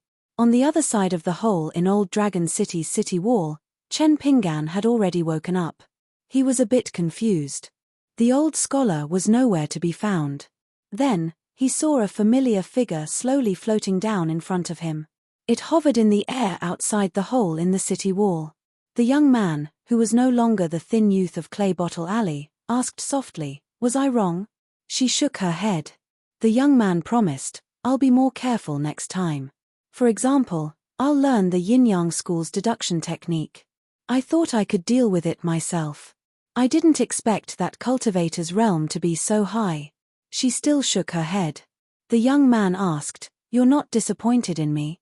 She shook her head again. Then, Chen Pingan smiled and squinted his eyes. The tall woman was the same. 2. 366, Chapter 2. The river of time was still flowing slowly outside this small world. In the sky, the friction between the two rules of heaven and earth was surging, glowing with a charming 5-colored glaze. Chen Pingan and the sword spirit sat side by side on the edge of the ruins of the city wall, their legs hanging outside. Chen Pingan looked down at his abdomen. The bleeding had stopped, and the wound was mostly healed. However, his internal organs were like a mess, and it was still painful enough to make people tremble. The injury caused by an Ascendant Realm natal immortal weapon, even if it was far from a full blow, even if it pierced through Chen Pingan's abdomen, the after-effects were still unimaginable. In the distance, everyone stood motionless where they were. Only the instructor Nanny, whose intrinsic flying sword had been broken, was the strangest. She was constantly swaying. Although the swaying was minimal, she was in an especially tragic state. Sun Jiashu was knocked unconscious by the ancestor, and the old steward beside him reached out to support him. Most people had a relieved smile on their faces. According to her, Zheng Dafeng, whose spine was broken, the pure vital energy cultivated by a ninth realm martial artist had completely dissipated, and he was really reduced to a useless person. However, there was still some physical foundation left, which was equivalent to a fifth realm martial artist's body. Zheng Dafeng had been sent to the dusty medicine shop by Lord Wen Sheng, and his life was not in danger. However, even if he stood up from the bed again, he would probably live the rest of his life. She also said that the old scholar said that he would clean up this mess. In short, he would not let Chen Pinggan suffer any losses. Du Maro would have to spit out more of what he had eaten, and things were not that simple. Looking at the sky dome of this small world together, she suddenly said, I have to go. I can't delay the sharpening of the sword for a moment. Chen Pinggan remembered something and said softly, I have an oil paper umbrella that can hide the secrets of heaven. Immortal sister, take it. According to what you said before, even Lord Wensheng's sworn enemy has said that I won't have to meet an old monster like Du Maro in the future. As long as it's not a cultivator of the upper 5 realms, I can deal with them, and I won't take the initiative to provoke them. This time, old Long Cheng helped Zheng Dafeng, which is a special case. She reached out and touched Chen Pinggan's head. Okay, you haven't given me anything yet. Chen Pinggan blinked. She said confidently, are you talking about the dragon beheading platform in your basket when you crossed the bridge? That's not a gift from you, I stole it. Chen Pinggan, immortal sister. Immortal sister, I'll give you something else. I've walked a long way, I will continue to walk, and I will continue to walk. Maybe I will. Chen Pinggan smiled brightly. At most, I'll give her a beating. She bent 2 fingers and gently tapped Chen Pinggan's forehead. Young man, you've grown up. Chen Pinggan also turned sideways and gestured the height of the two of them. He said happily, right? She gently bumped Chen Pinggan's shoulder with her shoulder and asked with a smile, do you like that girl very much? How do you like her? Chen Pinggan thought for a moment. His pale face blushed slightly. He put his hands on the ground and looked into the distance. He whispered shyly, I'm too embarrassed to say this. She clicked her tongue and said, oh, I'm going to be jealous. Chen Pinggan was still looking into the distance. He shook his head and said, no, immortal sister is the best. The tall woman stood up with a smile, let's go to the medicine shop and get the umbrella. By the way, the body on the ground is Du Mao's young spirit body. You can put it away. After all, it's the body of a 12th realm immortal. It can be sold for money. Chen Pinggan glanced at the Du Maro on the ground. She smiled and said, it can be sold for a lot of money. You can even let people live in it, such as Dali Imperial Tutor and Kui Dong. Chen Pinggan kept it into the object within reach. She smiled knowingly. Although Chen Pinggan's Qi Palace was in tatters, his movement was not hindered. But now he had to fight with others. His current strength was probably not as good as when he had just entered the 3rd realm. Chen Pinggan stood up and looked down at the tattered golden robe.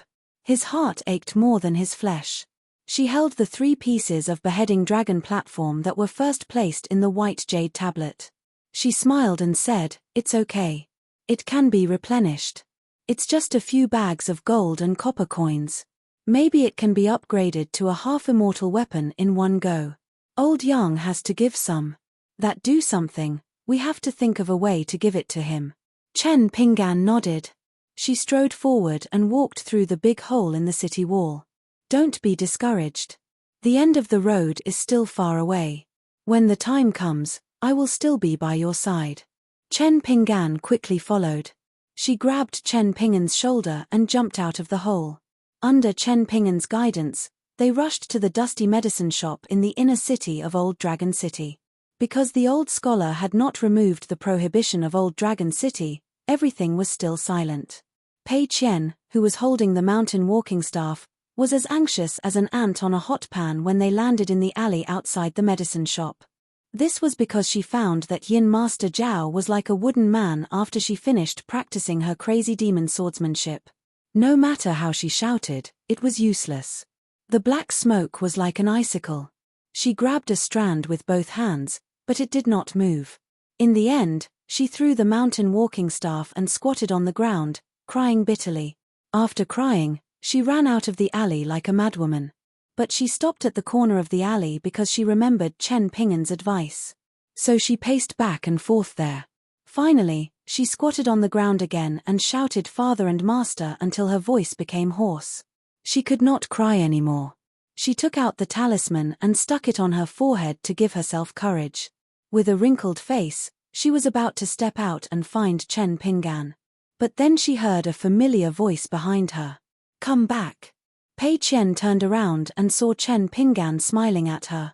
She felt wronged and happy at the same time. Crying and laughing, she ran towards Chen Pinggan and hugged him. The tall woman stood behind Chen Pinggan. Seeing this scene, she felt that it was interesting. It was quite similar. As for the strange look in the charcoal girl's eyes, her background and experience made her understand it better than anyone else. This phenomenon was called the sun and moon in the eyes. Of course, it was not the orthodox sun and moon in the vast world, but the essence of the sun and moon in some paradise. But even so, a martial artist of the ninth realm or an immortal on earth would not be able to bear this monstrous fortune. She was not interested in why the little girl was safe and sound. What kind of strange things and mysterious people had she not seen before? There were so many that she had become numb to it. Just the number of people who had died under the old sword was innumerable. Only then did Pei Qian see the tall woman in white. Her eyes were wide open and her expression was dull. The sword spirit smiled and said to Chen Pinggan, "In the world today, there are very few people with such pure martial arts luck. Why don't you teach her?" Chen Pinggan pressed down on Pei Qian's little head. "In the past, I was afraid that she would not know the severity of the matter after learning martial arts and would easily get into trouble. Now, I'm teaching her myself." Pei Qian began to involuntarily retreat. She could not help it. She probably did not even know what she was doing at the moment. The sword spirit narrowed her eyes. "It seems that this is not an ordinary paradise that the Confucian school has just found. Perhaps one of them was personally cut down by me in the past." Chen Pinggan was confused. The sword spirit smiled. "There's no need to understand these things for now. It's so old and rotten. Just thinking about it makes me annoyed." She turned around and walked towards the medicine shop. Only then did Pei Qian come to her senses. She timidly hid behind Chen Pinggan. The small oil paper umbrella that the old Taoist of Donghai called the Wutong fan was leaning against the door. She bent down and picked it up. Instantly, she opened it and a jade plate fell out. It was the ancestral hall's direct disciple jade plate of Taiping Mountain. She caught it in her hand and glanced at it. Then, she crushed it into powder. "What a piece of junk." Chen Pinggan stamped his foot and hurriedly said, "I still have to return it to Taiping Mountain." The sword spirit smiled. "Why didn't you say so earlier?" "It's okay. Just say that I broke it and ask Taiping Mountain to come to Lizhu Cave to find me. I'll compensate them." She thought that the premise was that they dared to accept it. Chen Pinggan said helplessly, "Forget it. I'll write another letter to the old Lord of Heaven in Taiping Mountain. It shouldn't be a big problem." She held the umbrella and nodded. "Then I'm leaving." Chen Pinggan had thousands of words to say, but he didn't know where to start. In the end, he just smiled and nodded.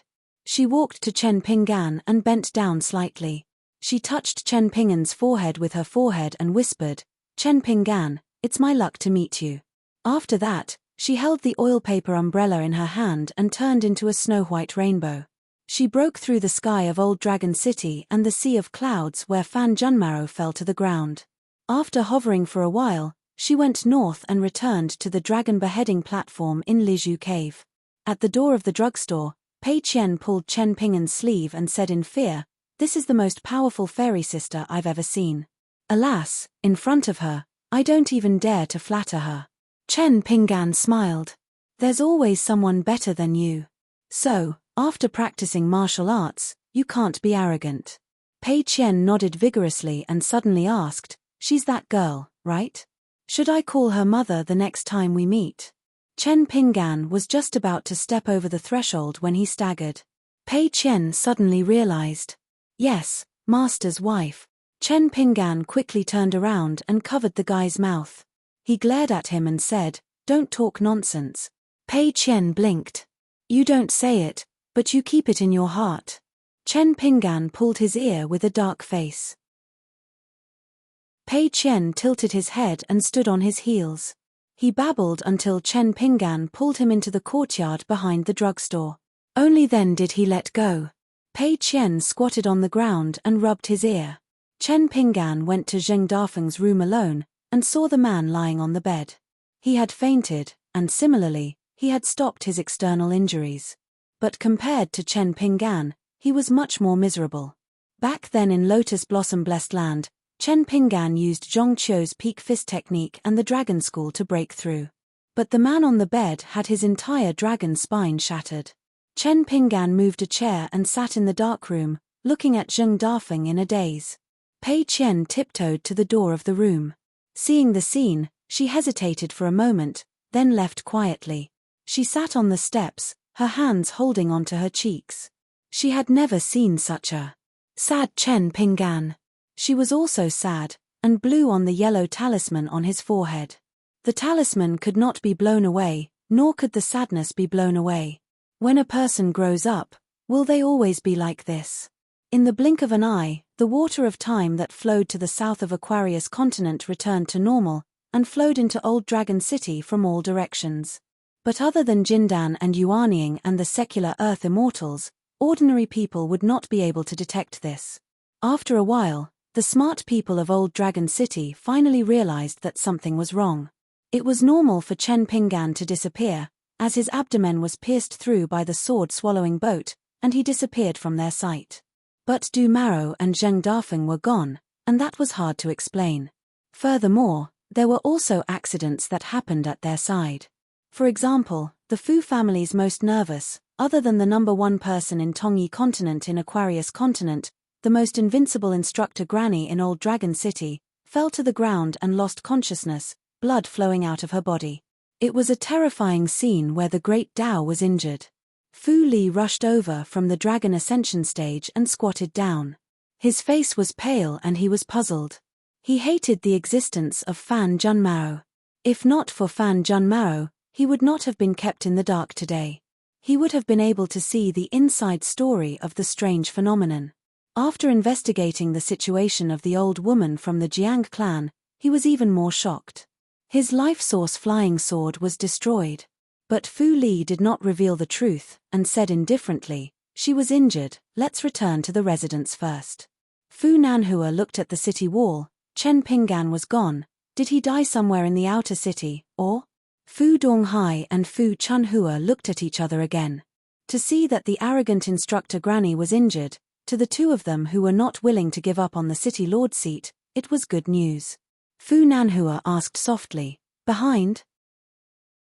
Fu Li shook his head. "Don't worry about it, there is no meaning, let's go back and find out what happened, why Du Mao disappeared. Don't go through the east gate, go through the south gate."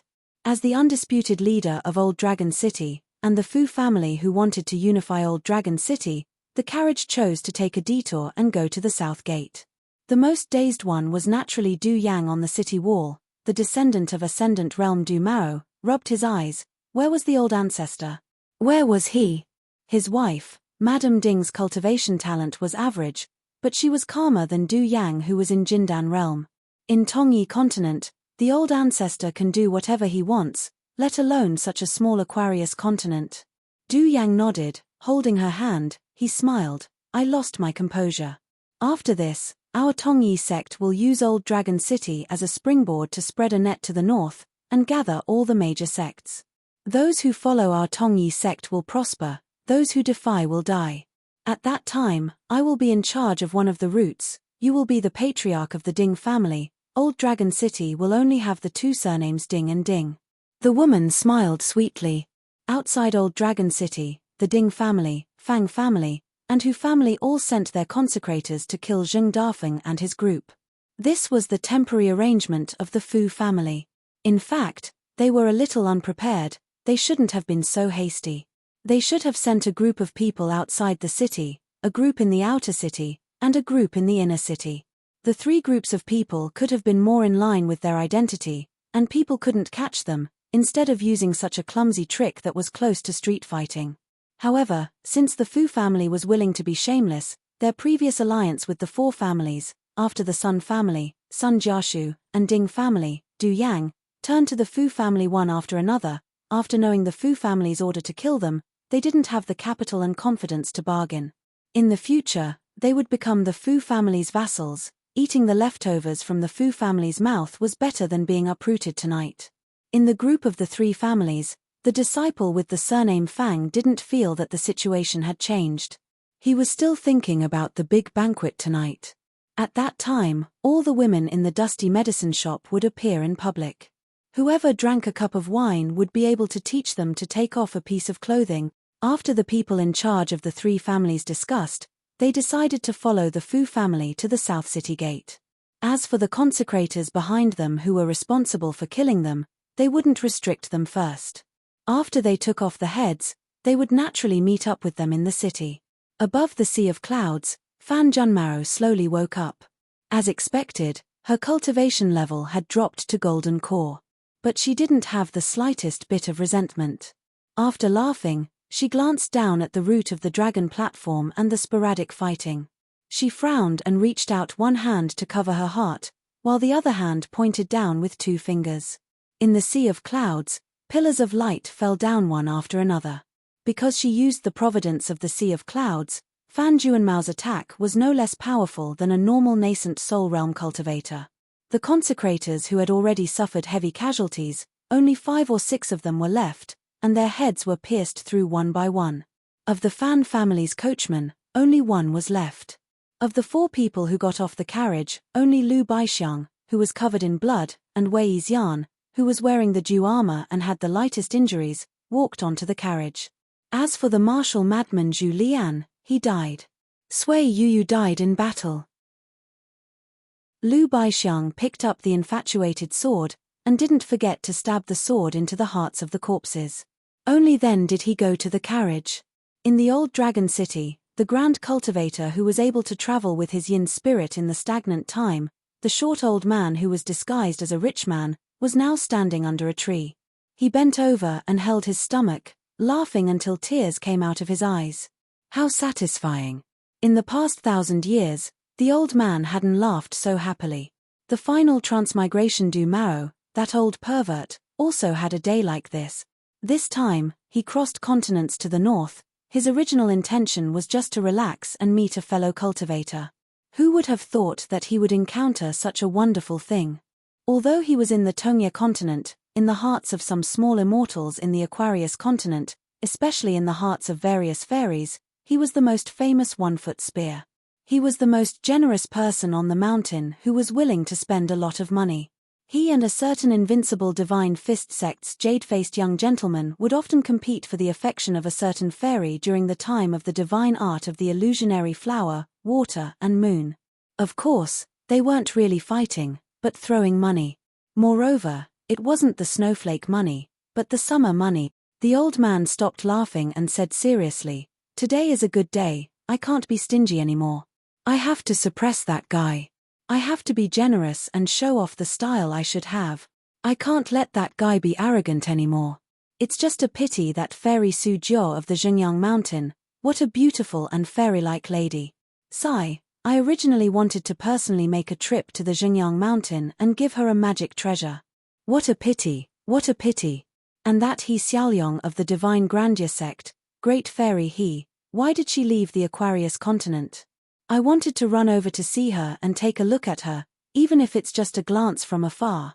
In the dusty medicine shop's side room, Chen Pinggan was still sitting on that chair. It was said that even if the man on the sickbed could stand up and walk, he would have a hunchback in the future. He would have a hunchback for the rest of his life.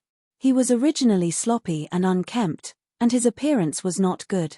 Thinking back to that year, at the entrance, when he saw those immortals walking into the small town, the sloppy man exclaimed, "That woman just now, her thighs can crush people to death." That day, the skinny young man still didn't understand the meaning behind that vulgar sentence, and could only ask, "That lady practiced martial arts?" At that time, if he wasn't a proper man, he was already a martial artist of the 8th realm. "Today," Chen Pinggan said in a hoarse voice, "Zheng Dafeng, I've walked so far and met so many people in Jianghu. You're the one with the hardest bones and the straightest spine. I'm sorry, I'm really sorry." At this moment, the gatekeeper of the small town in the past was lying silently on a bed soaked in blood. On the sea outside the isolated island of Old Dragon City, a little Daoist boy was standing on top of a huge golden gourd. He stretched out his hands pitifully and was beaten by a poor old scholar with a tree branch that he had picked up from somewhere. The little Daoist boy's eyes were red and he complained incessantly, "Master Wensheng, it's really not my fault. This time in Old Dragon City, I didn't set up Chen Pingan. He provoked that Du Marrow himself.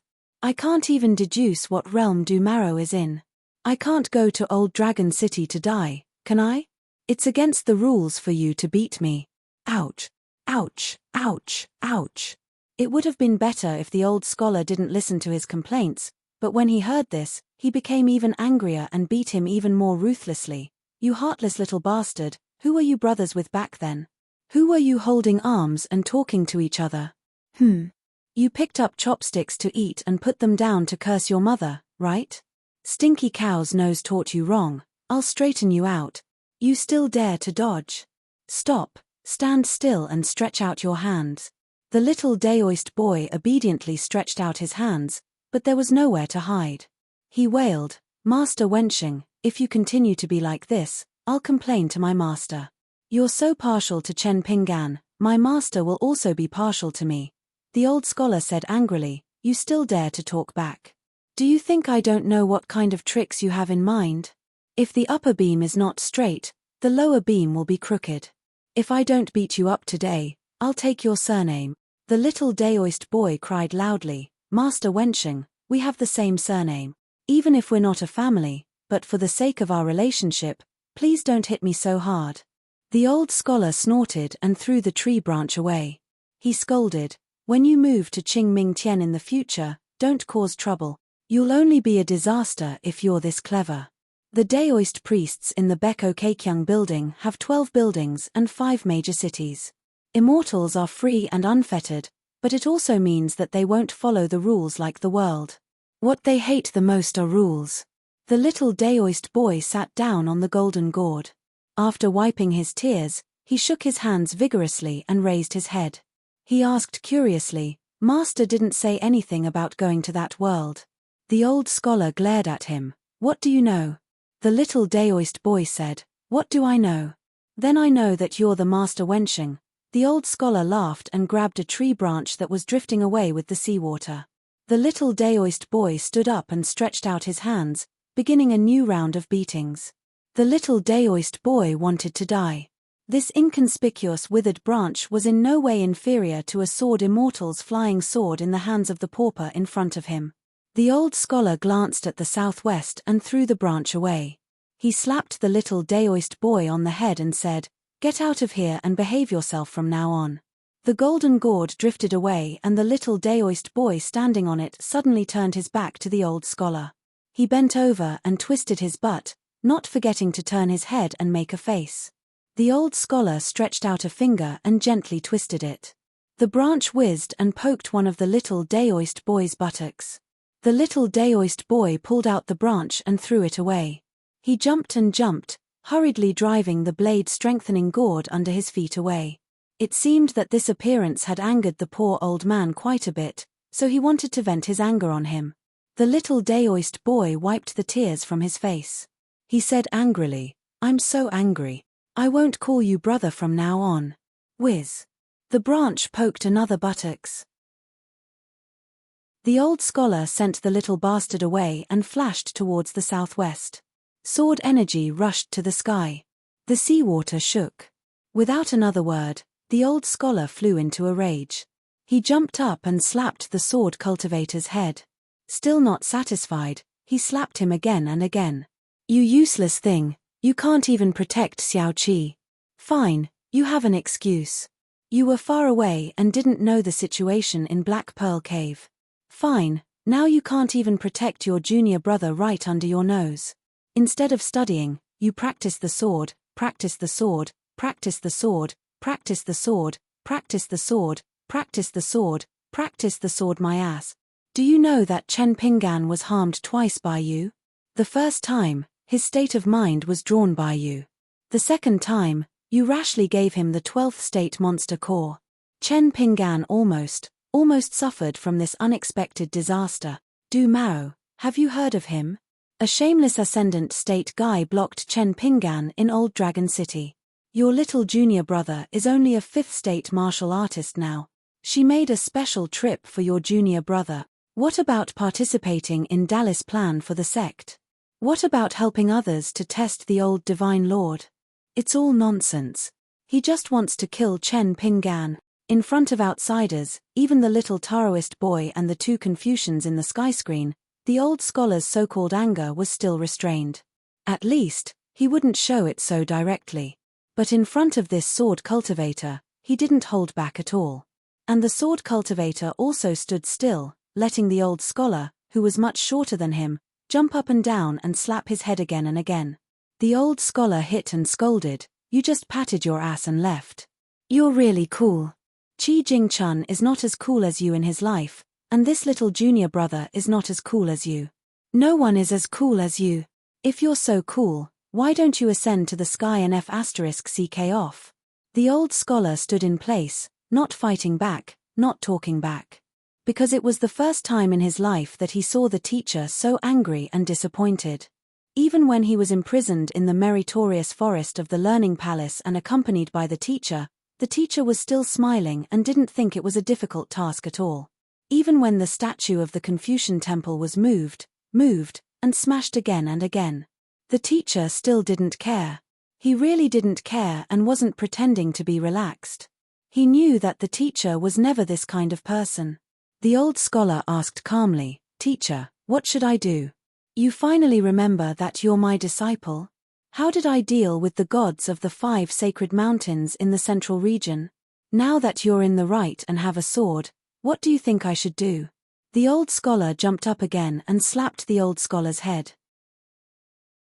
He pointed at the northernmost part of the Tongya continent and shouted angrily, **ck them." The old scholar replied with an O. He headed south. The sword cultivator and his sword energy separated the sea from the east. 2. 367, 13,000-word chapter. In the cold season, the birds were flying fast. Beside the dragon platform, the wind was howling like the chattering of a shrew. In the inner city of the old dragon city, a few carriages were parked at the corner of the street outside the dusty medicine shop. The Fu family ordered the whole city to be under martial law. Not only were they not allowed to go to the dragon platform outside the city to watch the battle, but they also forbade anyone other than the 6 major families to go on the street together. Of course, some disciples of the big families could borrow a family token from the 6 major families and hang it behind their waist. Then, they could go between the dragon platform and the inner city without any obstacles. Of course, there were complaints in Old Dragon City. However, due to the Fu family's current power and the fact that the Fu family had already communicated with the major families outside of the 6 great families, there weren't many problems. Sometimes, there were conflicts in Old Dragon City, but they were instantly suppressed like small waves. Some arrogant and troublesome disciples were stopped by the Fu family's cultivators with the old dragon cloth rain pendant hanging on their waists. After that, they were scolded badly by the elders who heard the news and scolded them for wanting to die. In the dusty medicine shop, after drinking the porridge made by Zhu Lian, they were ready to go. They were about to go to the dragon platform. Zheng Dafeng was the first to walk out of the main room. He smoked a few puffs of tobacco at the door. It was not that he was not nervous. However, compared to his previous sloppy appearance, he had changed into a slightly old but clean green robe today. Zhu Lian and Pei Qian cleaned up the dishes on the table. Sui Yu was wearing a white robe. She carried the infatuation sword which was getting better and better after eating countless hearts. She stood under the eaves. She was in the 7th realm of martial arts, the golden body state. She was very graceful and looked like a fairy. Lu Baixiang was still dressed in a Confucian robe. He was no longer holding a few chess pieces and rubbing them in the palm of his hand. The original owner of this saber could be said to be an earth immortal of nascent soul realm who had a good reputation for slaying demons and devils in Mount Taiping. He was also a big shot of the demon clan who lived in Grey Line of the Grass Snake and 1,000 miles of Fu Mai. With a piece of ancestral Master Hall's jade medallion, Chen Pinggan was besieged and killed in the dilapidated temple. Wei Xian's attire today was the most eye-catching. He asked Chen Pingan if it was against the law to wear an imperial robe in Old Dragon City. Chen Pingan smiled and said that even if he wore the Empress's phoenix coronet and robes, no one would care. Wei Xian then put on the imperial robe that he had taken out from the painting. It was the imperial robe of the founding emperor of Nanyuan Kingdom. Hidden in his sleeve was the military school's armor pill, West Peak, one of the ancestral armors of the deity Cheng Lu armor. Zhu Lian, who looked like a cook, wiped the water stains on his hands and walked out of the kitchen. Behind him was Pei Qian, who seemed to be in a bad mood today. Today, Chen Pingan was still wearing the same golden robe, and there was an ordinary jade hairpin in his hair. There was a vermilion wine gourd hanging from his waist, and a plain white jade tablet that no one had ever seen before was hanging on the other side. The jade medallion was only taken out by Chen Pingan from a qi residence that once occupied an extremely small wisp of sword qi. It was what Fan Junmaro called a small refinement. Now, it could only be seen but could not be used. Its existence itself was a thought. To be precise, it was one of the few obsessions of Chen Pingan, a bumpkin. To avenge his parents. To promise Ning Yarrow that he would become a great sword immortal. To fulfill his promise with Sister Sword Spirit. One day, he would be able to say something to the four worlds in a dignified manner. Chen Pingan was wearing a new pair of boots today, which was secretly sent to him by Pei Qian. Before dawn, Pei Qian got up in the dark and came to Chen Pingan, who was sleeping on the floor in front of the medicine shop, with a pair of boots in her hand. Chen Pingan curiously asked her where the boots came from. Pei Qian said that she had borrowed a few taels of silver from Zhonyang and the others at the inn last time. In addition to buying food in Hua town, she also spent most of her money on this pair of boots. She had wanted to give it to Chen Pingan for a long time, but later, the people in Hua town scolded her and Chen Pingan wanted to drive her away and leave her alone in the inn. She was angry, so she buried it. Later, Chen Pingan changed his mind and took her to Mirage City. At night, she secretly dug it out again. At that time, Zhong Kuei was watching the fun beside her and said that it was a cenotaph. She walked all the way to the ferry of Mirage City, the ferry of the Immortals in Qingjing Mountain, and then to Old Dragon City. She had been afraid that the cenotaph would make Chen Pingan angry. She felt a little guilty, so she did not dare to take it out. At that time, the two of them sat on the floor and began to put on his boots. He was a little happy, but he didn't praise the skinny little girl. However, what he wanted to say was probably all in his young face and his pair of clean eyes. The little one squatted at the side and asked, "Does it fit?" Chen Pingan nodded and said, "Yes, it does." However, after Chen Pingan put on his boots, he jumped up and then changed his mind. He said that Pei Qian and the yin spirit of the Zhao family should stay in the dusty medicine shop and not follow him to the dragon platform. Moreover, the yin spirit would also leave the medicine shop at some point. He asked Pei Qian not to be afraid. As long as she did not leave the medicine shop without permission, she would not be in danger. Of course, Pei Qian was not willing. These days, she had been diligently practicing the crazy demon swordsmanship. However, when she saw that Chen Pingan was serious, she lowered her head and said, "Oh." At this moment, Chen Pingan looked at Zheng Dafeng and asked with a smile, "What do you say? Let's go." Zheng Dafeng took a deep puff of his pipe and put it on his waist. He strode towards the courtyard and said, "Let's go." The group left the dusty medicine shop and walked into the alley. They got on the carriage sent by the Fan family. Fan and the old sword cultivator Ma Ji were not there. Fan had come to the medicine shop before. The two of them sat on the roof and drank. Chen Pingan asked him not to appear near the medicine shop on the cold day. Fan said that he knew the severity of the matter and would not act recklessly. Pei Qian took a small stool and sat at the door of the dusty medicine shop. She lowered her head and bent over, hugging her knees with her hands.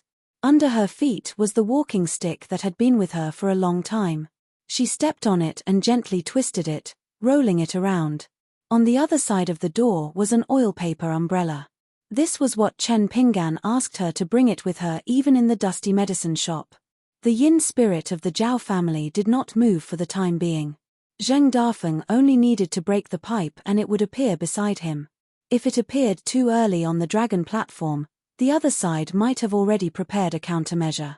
In the vicinity of the dragon ascension platform, there was a saying that there were hidden dragons and crouching tigers. Those who were qualified to stand there were all deities of Old Dragon City. All of them were cultivators and masters who enjoyed the worship of the 5 major families. The yin spirit stood beside the charcoal girl and asked, "Are you worried about Chen Pinggan?"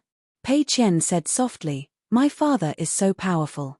The yin spirit surnamed Zhao walked out of the small temple in Lizhu Grotto Heaven and laughed. "He is powerful, but he is a bit stupid. He clearly has nothing to do with it and yet he wants to get involved." For the first time, Pei Qian did not jump up and curse. She said to herself, "Of course. Otherwise, why would he bring me along? I am a money loser. My father is so rich, but he is still a money grubber. He never spends money extravagantly. He wants to break a copper coin into 8 pieces." The more she spoke, the more worried she became. Pei Qian straightened her back and took out the yellow paper talisman from her sleeve. She slapped it on her forehead and raised her head. She puffed up her cheeks and blew the demon-subduing pagoda talisman gently. 3 carriages drove from the inner city to the outer city. Zheng Dafeng sat alone in the carriage at the front. He closed his eyes and rested. He had been trying his best to suppress his fist will, but it actually showed signs of overflowing. With every jolt of the carriage, the aura chi floated unsteadily. However, it would quickly rush back into Zheng Dafeng's body with every breath he took. A martial artist at the peak of the 9th realm had his own temperament. Chen Pinggan was supposed to sit with Zhu Lian, the lackey who liked to call himself old servant. However, Sui Yu beat him to it. Zhu Lian was tactful and went to sit with Wei Xian and Lu Baixiang in the same carriage. They sat opposite each other in the carriage. Sui Yu asked, "You have a new level of respect for Lu Baixiang. Is it because he was the first to reveal the heavenly secrets and said something? Are you so dissatisfied with me because you sensed the killing intent I revealed towards you at the borderline inn?" Chen Pinggan asked back, "The old Taoist said that you would be loyal to me after you walked out of the painting. Did he do something to your mental states?" Chen Pinggan answered his own question, "But I don't think it's the case. Not only did you reveal your killing intent towards me that time, the 4 of you are still living dead in my eyes. As long as you are human, your heart will fluctuate. No matter how calm your heart is, on the path of cultivation, no one dares to say that they will not change their mind. Therefore, I am very curious as to why the old Taoist dared to say that I can use you without worry." Sui Yu also asked back, "You don't trust the heavens of our lotus blossom blessed land?" Chen Pinggan shook his head and said, "On this matter, I trust the old Taoist." Sui Yu reached out and touched the infatuated heart scabbard on his knees. "The 4 of us, other than each receiving a sentence, there is actually another sentence that all 4 of us know. Wei Xian is hard to say. He has never chatted with the 3 of us in private. Therefore, at least Lu Baixiang, Zhu Lian, and I know this sentence." Chen Pinggan asked, "Can you say it?" Sui Yu smiled bitterly and said, "Actually, it doesn't matter even if you say it. It's the one who kills Chen Pinggan with his own hands will be the only one free. Therefore, if you are the first to ask me to leave the painting, no matter what, I will try to kill you. As for why Wei Xian was the first to leave the painting, but he didn't attack you or even kill you, I don't understand. After the battle at the inn, you asked the other 3 to come out in one breath, and it became a situation of mutual restraint. No one is willing to let another succeed and become their only one." Chen Pinggan frowned and said, "But outside the ruined temple, Wei Xian personally said that if I die, all of you will die. Isn't that contradictory?" Sui Yu smiled and said, "Either Wei Xian lied, or the heavens calculated that you would ask Wei Xian to come out first and purposely didn't say this sentence to him. No matter what Wei Xian does, at least Lu Baixiang, Zhu Lian, and I will not allow the other 2 to kill you. Whoever dares to kill you privately will become the target of the other 2. Whether or not Wei Xian's sentence is true, we are not willing to lose our freedom. You were the number 1 person in the world of Lotus Flower Blessed Land. You should know that for people like us, freedom is not a dispensable pursuit. Chen Pinggan didn't say much about Sui Yoyo's so-called freedom. He only sighed and said, "No wonder they say that man proposes but God disposes. God disposes long ago." Chen Pinggan quickly denied this conclusion. It's not necessarily the case for everything and everyone. Sui Yoyo smiled and asked, "Even if you survive this time, you will suffer a great loss. Is it worth it? This world is too big, the mountains are too high. Cultivators are too far away from the world. There are too many people and things that are not worth it." Chen Pinggan didn't say anything. He closed his eyes and began to practice the sword furnace stance. The 3 carriages left the outer city and headed towards the dragon ascension platform. Fu Li started to climb the dragon platform alone, climbing up the steps. The Yuanying ancestors of the Fu clan did not appear. Fu Liu's eldest son Fu Donghai, eldest daughter Fu Chunhua, the groom Fu Nanhua who married the daughter of the Jiang clan of Yunlin, as well as the number 1 Jindan cultivator of the old dragon city, Chu Yang, and a group of guests all stood below the dragon ascension platform. Chu Yang's face was cold. After his battle with Zheng Dafeng, he gained a blessing in disguise. He successfully broke through the bottleneck and became a Yuanying immortal. But today, before Fu Liu ascended the platform, the old cultivator said frankly that regardless of victory or defeat, he would not interfere in this mess.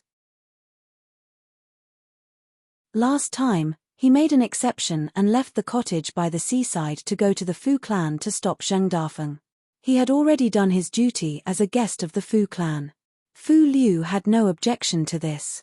He smiled and said that Elder Chu could just sit here and watch the tides rise and fall. There would be no more human disputes to disturb Elder Chu's meditation. Fu Donghai was expressionless. No one could tell if he was happy, angry, or sad. He originally thought that when Fu Nanhua was at his proudest, he had set up a trap for Zheng Dafeng. This was a contribution to the Fu clan and could suppress his younger brother Fu Nanhua's momentum. Who would have thought that it would be like this? The father of the city lord, Fu Liu, did not even show up after he was injured by Zheng Dafeng. He did not punish or comfort him. It was as if he, the eldest son, was already a dead person. This was what made Fu Donghai the most frustrated. As the head of the Fu clan, Fu Liu also had the title of the city lord of the old dragon city. He was always very easy to talk to when it came to family matters and the structure of the old dragon city. For example, he did not wantonly suppress the prosperity of the other clans. He also treated the trash in the clan who could not cultivate very well. But when Fu Liu was not easy to talk to, Fu Donghai, Fu Chunhua, and the other direct descendants would even feel terrified. Fu Chunhua raised her head and looked at the tall figure that was climbing up step by step. She was in a daze. She still remembered the scene when her father brought her to find Zheng Dafeng. They didn't have a pleasant conversation, but they didn't part on bad terms either. They had different ideals and paths, and from that day on, both sides didn't interfere with each other's business. However, Fu Donghai's little actions this time caused such a huge commotion. As half an outsider, Fu Chunhua saw it more clearly than the uneasy Fu Donghai. Actually, her father Fu Liu was not angry at Fu Donghai for acting smart this time. Instead, he was a little happy. Just like an idiot who didn't have high hopes placed on him, one day by accident, he finally did something of great help to a smart person who had been waiting for a long time but couldn't enter the arena. Fu Liu's youngest son, Fu Nanhua, who had always had the identity of the young city lord, was the most bored. Zheng Dafeng died on the Dragon Ascension platform without any suspense. As for the Jiang clan's Di daughter, it was true that they had a grand wedding ceremony, but after entering the bridal room, the two sides had an open discussion. Fu Nanhua felt that it was acceptable. However, her appearance was very surprising. She was not as fat and ugly as the rumors said. She was even prettier than Osmanthus Island's Jinsu that he liked. However, Feng Nanhua did not have the slightest bit of thought, because at that time in the bridal chamber, this pair of newlyweds who were a match made in heaven, other than the Jiang clan's legitimate daughter who had long since taken off her wedding dress and changed into her usual dress, there was only a teaching nanny standing behind her. She was an experienced nascent soul sword cultivator raised by the Jiang clan. Fu Nanhua did not dare to act rashly. He only glanced at the Jiang clan's Di daughter, his wife, and attracted the teaching nanny's sharp gaze. He could not afford to offend her, but he could not avoid her. After that, Fu Nanhua did not ask for a rebuff. Other than some necessary face skills, he rarely went to her and the nanny's place to look for trouble. That woman kept her word. Even if Fu Nanhua went out to drink with his friends, she would pay for it. Fu Nanhua felt that this kind of wedding day was very good. He had to be content. He had married the Jiang clan's Di daughter. As for a woman as beautiful as her, as long as he was willing to spend a lot of money, he could still find a few in Old Dragon City. The Ding clan was in the middle, while the Fang clan and Hu clan stood on the left and right respectively. However, the Ding clan's son-in-law Du Yang, who had a great background from the Tongyi sect, did not show up today. It was also good that he did not show his face. The people of the three major clans that formed an alliance in Old Dragon City could chat much more easily. They did not have to constantly try to figure out the thoughts of the Tongyi sect's Di disciple. They were afraid of accidentally saying the wrong thing and causing a disaster. After all, a large immortal sect that could be named after a continent had a deep foundation. Even if all the large clans of Old Dragon City of Aquarius continent were combined, they would still not be able to contend against it. Moreover, they were the Shang clan disciples that were ridiculed as greedy people. They had always been a sheet of loose sand. Aquarius continent was originally the smallest of the 9 continents, and the Tongyi sect was the largest immortal sect in the southern Tongyi continent. The arm could not twist the leg. The Fang clan and Hu clan were secretly rejoicing. The noble Du Yang, in the end, was only a woman with the surname Ding. That was why he protected the Ding clan, and not the legendary old ancestor behind him who was interested in Old Dragon City. The Fang clan was currently in the worst situation. Zheng Dafeng alone almost broke through their mansion. But today, the main culprit, the Fang clan disciple, was extremely arrogant. He was not in the least bit depressed, and was talking loudly with a scoundrel friend of the Hu clan. How could he not be in a good mood? That madman with the surname Zheng would soon be beaten to death on the dragon ascending stage. He had already prepared a large sum of money. Once he returned to the city, he would hold a banquet. As long as it was a woman who worked as a clerk in a dusty medicine shop, regardless of age, appearance, they would all be thrown into the lowest level brothel of Old Dragon City to be prostitutes. Didn't you, Zheng Dafeng, make such a big fuss because of a slut in the mud? Are you regretting it now? The Sun clan and Fan clan were very far away from the Fu clan and Ding Fang Hu. And there were very few people from the 2 clans that came to join in the fun. The patriarch of the Sun clan, Sun Jiashu, did not appear. The Fan clan only sent an old man who was in charge of the ancestral hall. The rest were relatively outstanding side branch disciples.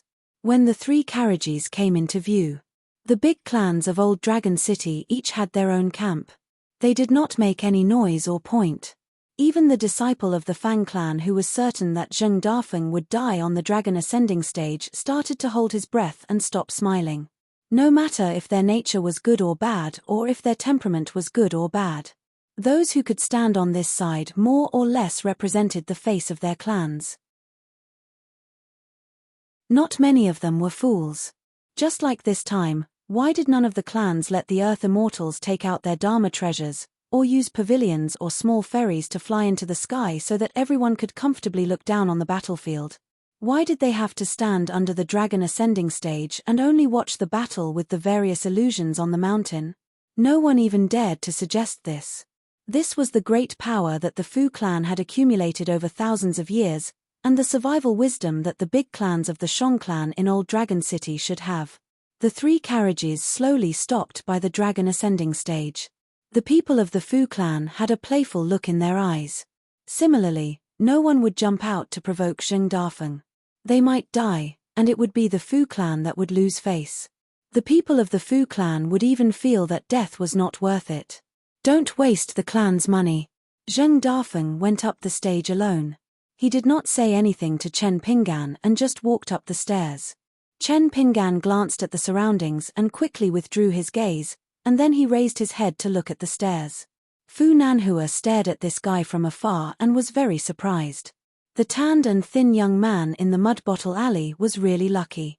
After leaving the Dragon Pearl Grotto heaven, he had become so confident in just a few years.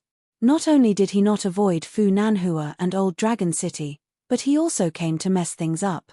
And in the group that came to congratulate them last time, Cai Qinqian of Yunxia Mountain, who should have been dead, not only left the Dragon Pearl Grotto heaven alive and returned to Yunxia Mountain, but he also improved his cultivation level. After she saw him that day, Cai Qinqian's attitude was also worth thinking about. After Zheng Dafeng walked to the highest point of the dragon ascending stage, Chen Pingan cast his gaze even higher. There was a sea of clouds, but since he was in the territory of Old Dragon City, he couldn't see it even if he looked up. Only by taking a ferry and looking down from above could he see the magnificent scene. According to Zheng Dafeng, this sea of clouds was the real foundation of the Fu clan that had been standing in Old Dragon City for thousands of years. Its history could be traced back to the Aquarius continent where the last true dragon came ashore. After that, there was the underground dragon path, the bloody battle in the Dragon Pearl Grotto heaven, the Crab Memorial Arch, the small town, the well, the snowy night, the girl who almost froze to death in front of Chen Pingan's ancestral house in the Mud Bottle Alley, and the girl who was saved by Chen Pingan coincidentally went next door and became Song Jisin's servant girl. Old Daoist Dong Hai brought Chen Pingan to the Lotus Blossom Blessed Land for an unknown number of years. Along the way, the old Daoist said, "Everything in the world has a context that can be observed. The thoughts of the people in the world can be traced." But these were all important things that Chen Pingan could not delve into at the moment. Above everyone's head, on the huge sea of clouds, a green-robed girl was lying down. She looked at the dome that protected the world. If only she could see further. However, what could they do even if they saw it? Even if the secular dynasty was broken, the mountains and rivers were still there. She, Sun Jiashu in Old Dragon City, the woman he had met once by the Dragon Whisker River, and a few other people would probably be there. However, they were not good enough. As for the little girl who went up the dragon platform, she wanted to snatch the sea of clouds. She probably wanted to repair the dragon robe made by the Fu clan. Then, there would be hope to upgrade the half-immortal dragon robe into a true immortal weapon. This made Fan Junmao very concerned. The battle for the Great Tao was more dangerous than life and death. For her, dying once wasn't a big deal at all. As long as the Great Tao was not extinguished, she could come again. Therefore, the old man of the Yang family's shop was the only one who could not die. As long as the old man could still be there, Fan Junmao, Li Er's daughter, Li Liu, and all the people that the old man had chosen could die without being able to rest in peace. As for this world, apart from the old man, who else would Fan Junmao be afraid of? The answer was no. Even if the patriarchs of the three sects who had reached the end of their path came to Old Dragon City in person, and with their supernatural powers that were higher than the old man's, they could annihilate her in the truest sense of the word with a snap of their fingers. She only had hatred in her bones, and there was no respect at all. On this point, Fan Junmao and Ji Qiu, who was on the platform, had different Daos but their hearts were the same. She suddenly sat up and looked at Fu Li on the dragon ascending platform in confusion. Zheng Dafeng had already reached the peak. Fu Li was on guard. Today, Fu Li did not use the half-immortal weapon that the nascent soul-old ancestor had. Fu Li did not wear the old dragon robe. He also did not take out the half-immortal weapon that protected the Fu clan ancestral hall. Fu Li was unable to control the cloud sea above his head.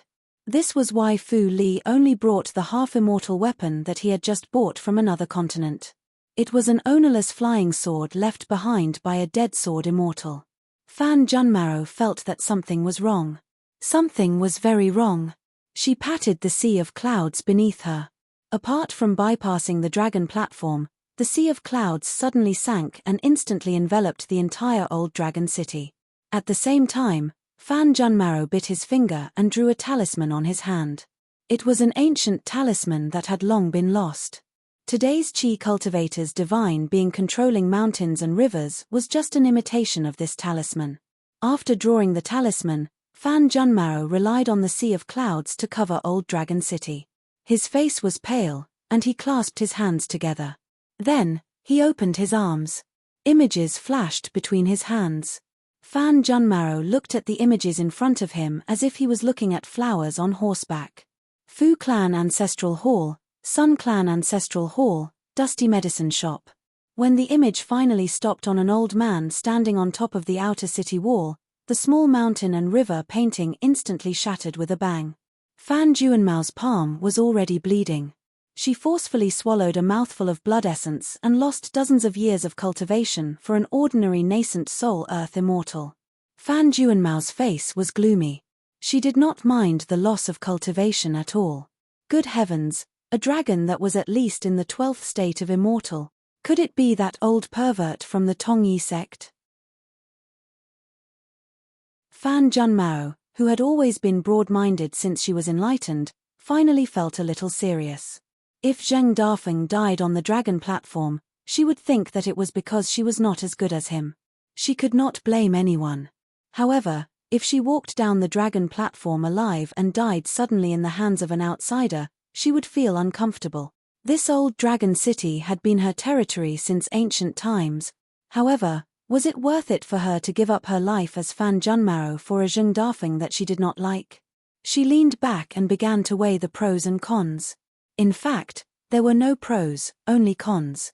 Therefore, she closed her eyes and sighed softly. At least she did not want to see Zheng Dafeng make a fool of himself. After all, it was not funny at all. The dragon platform began to shake violently. The water of the East Sea and South Sea in the Aquarius continent surged and hit the shore. However, the Earth Immortals used their various magical powers to push them back. On the surface of the sea not far from the isolated island, a little Daoist boy stood on a floating huge golden gourd with a smile on his face. The parasol tree umbrella could not only protect one's life, but also block the prediction and rescue of Chen Pingan's descendant. There was no door to fortune and misfortune. You, Chen Pingan, are in trouble this time. You provoked the only person in the Tongyi continent that you should not have provoked.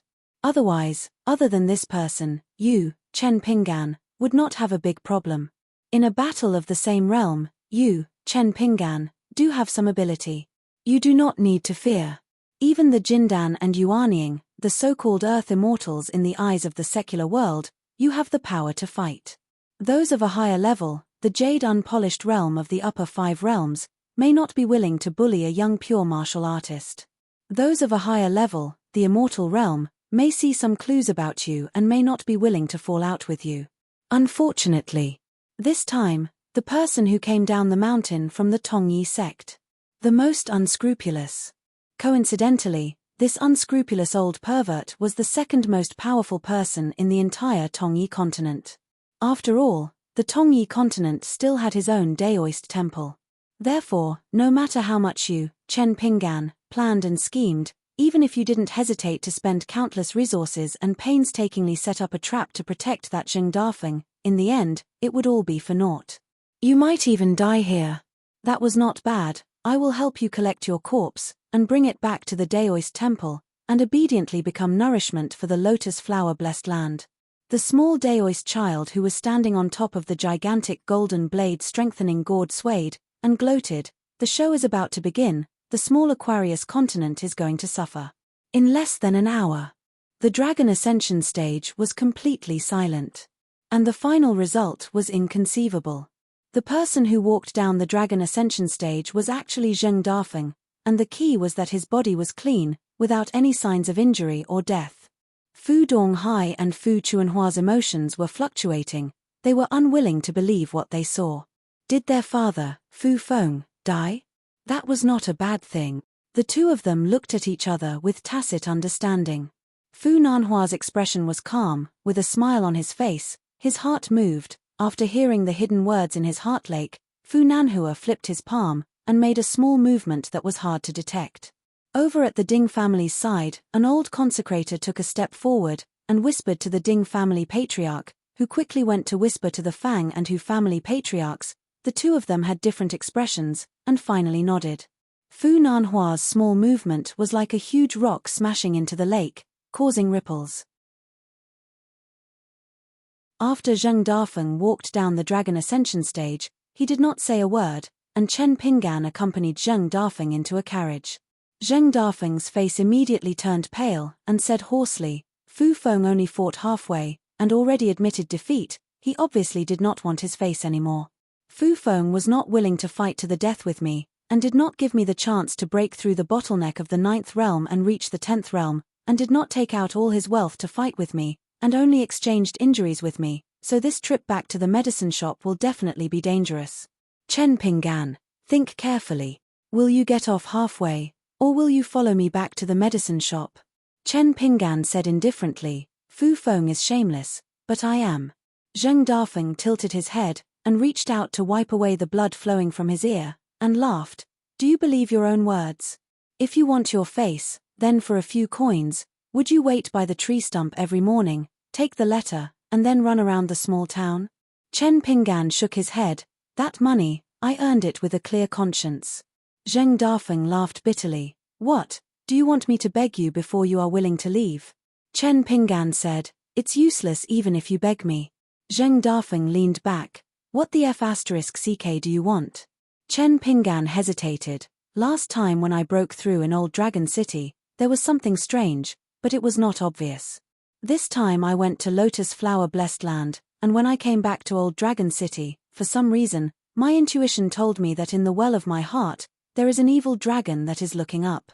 Once I choose to leave, it might break free and come out of the water.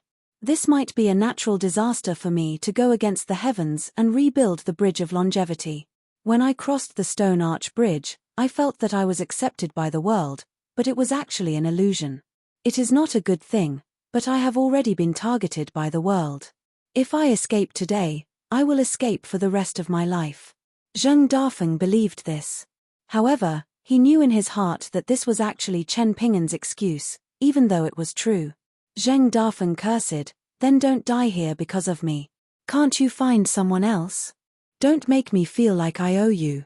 Can't you go find Li who looks at you differently, or your good brother Liu Xianyang?" Chen Pinggan pointed at Zheng Dafeng's eyes. "Your eyes are bleeding. Wipe them properly. You are not handsome to begin with. For that girl to like you, she must have bad taste. If she was still alive and saw your current appearance, she probably would not like you." Zheng Dafeng laughed and kicked Chen Pinggan lightly, but it was casually slapped away by Chen Pinggan. The 3 carriages drove towards Old Dragon City. The 3 carriage drivers were all loyalists of the Fan family, and their expressions were calm. After driving for more than 10 miles, 2 Fang family guardians appeared on the road. The remaining 7th-tier martial artist and golden core cultivator were the only remaining. Zheng Dafeng wanted to get off the carriage, but he was stopped by Chen Pinggan. Sui Yuyu got off the carriage first, and Lu Baixiang followed behind. However, Sui Yuyu was temporarily left to deal with the other 2. Lu Baixiang followed the 2 carriages slowly, ready to assist Sui Yuyu at any time. One carriage stopped where it was. Then another Hu family guardian blocked the road. Zhu Lian jumped off the carriage. Another carriage from the Fan family stopped. Wei Xian walked and followed the last carriage that Chen Pinggan and Zheng Dafeng were in. Behind them were the Ding family guardians.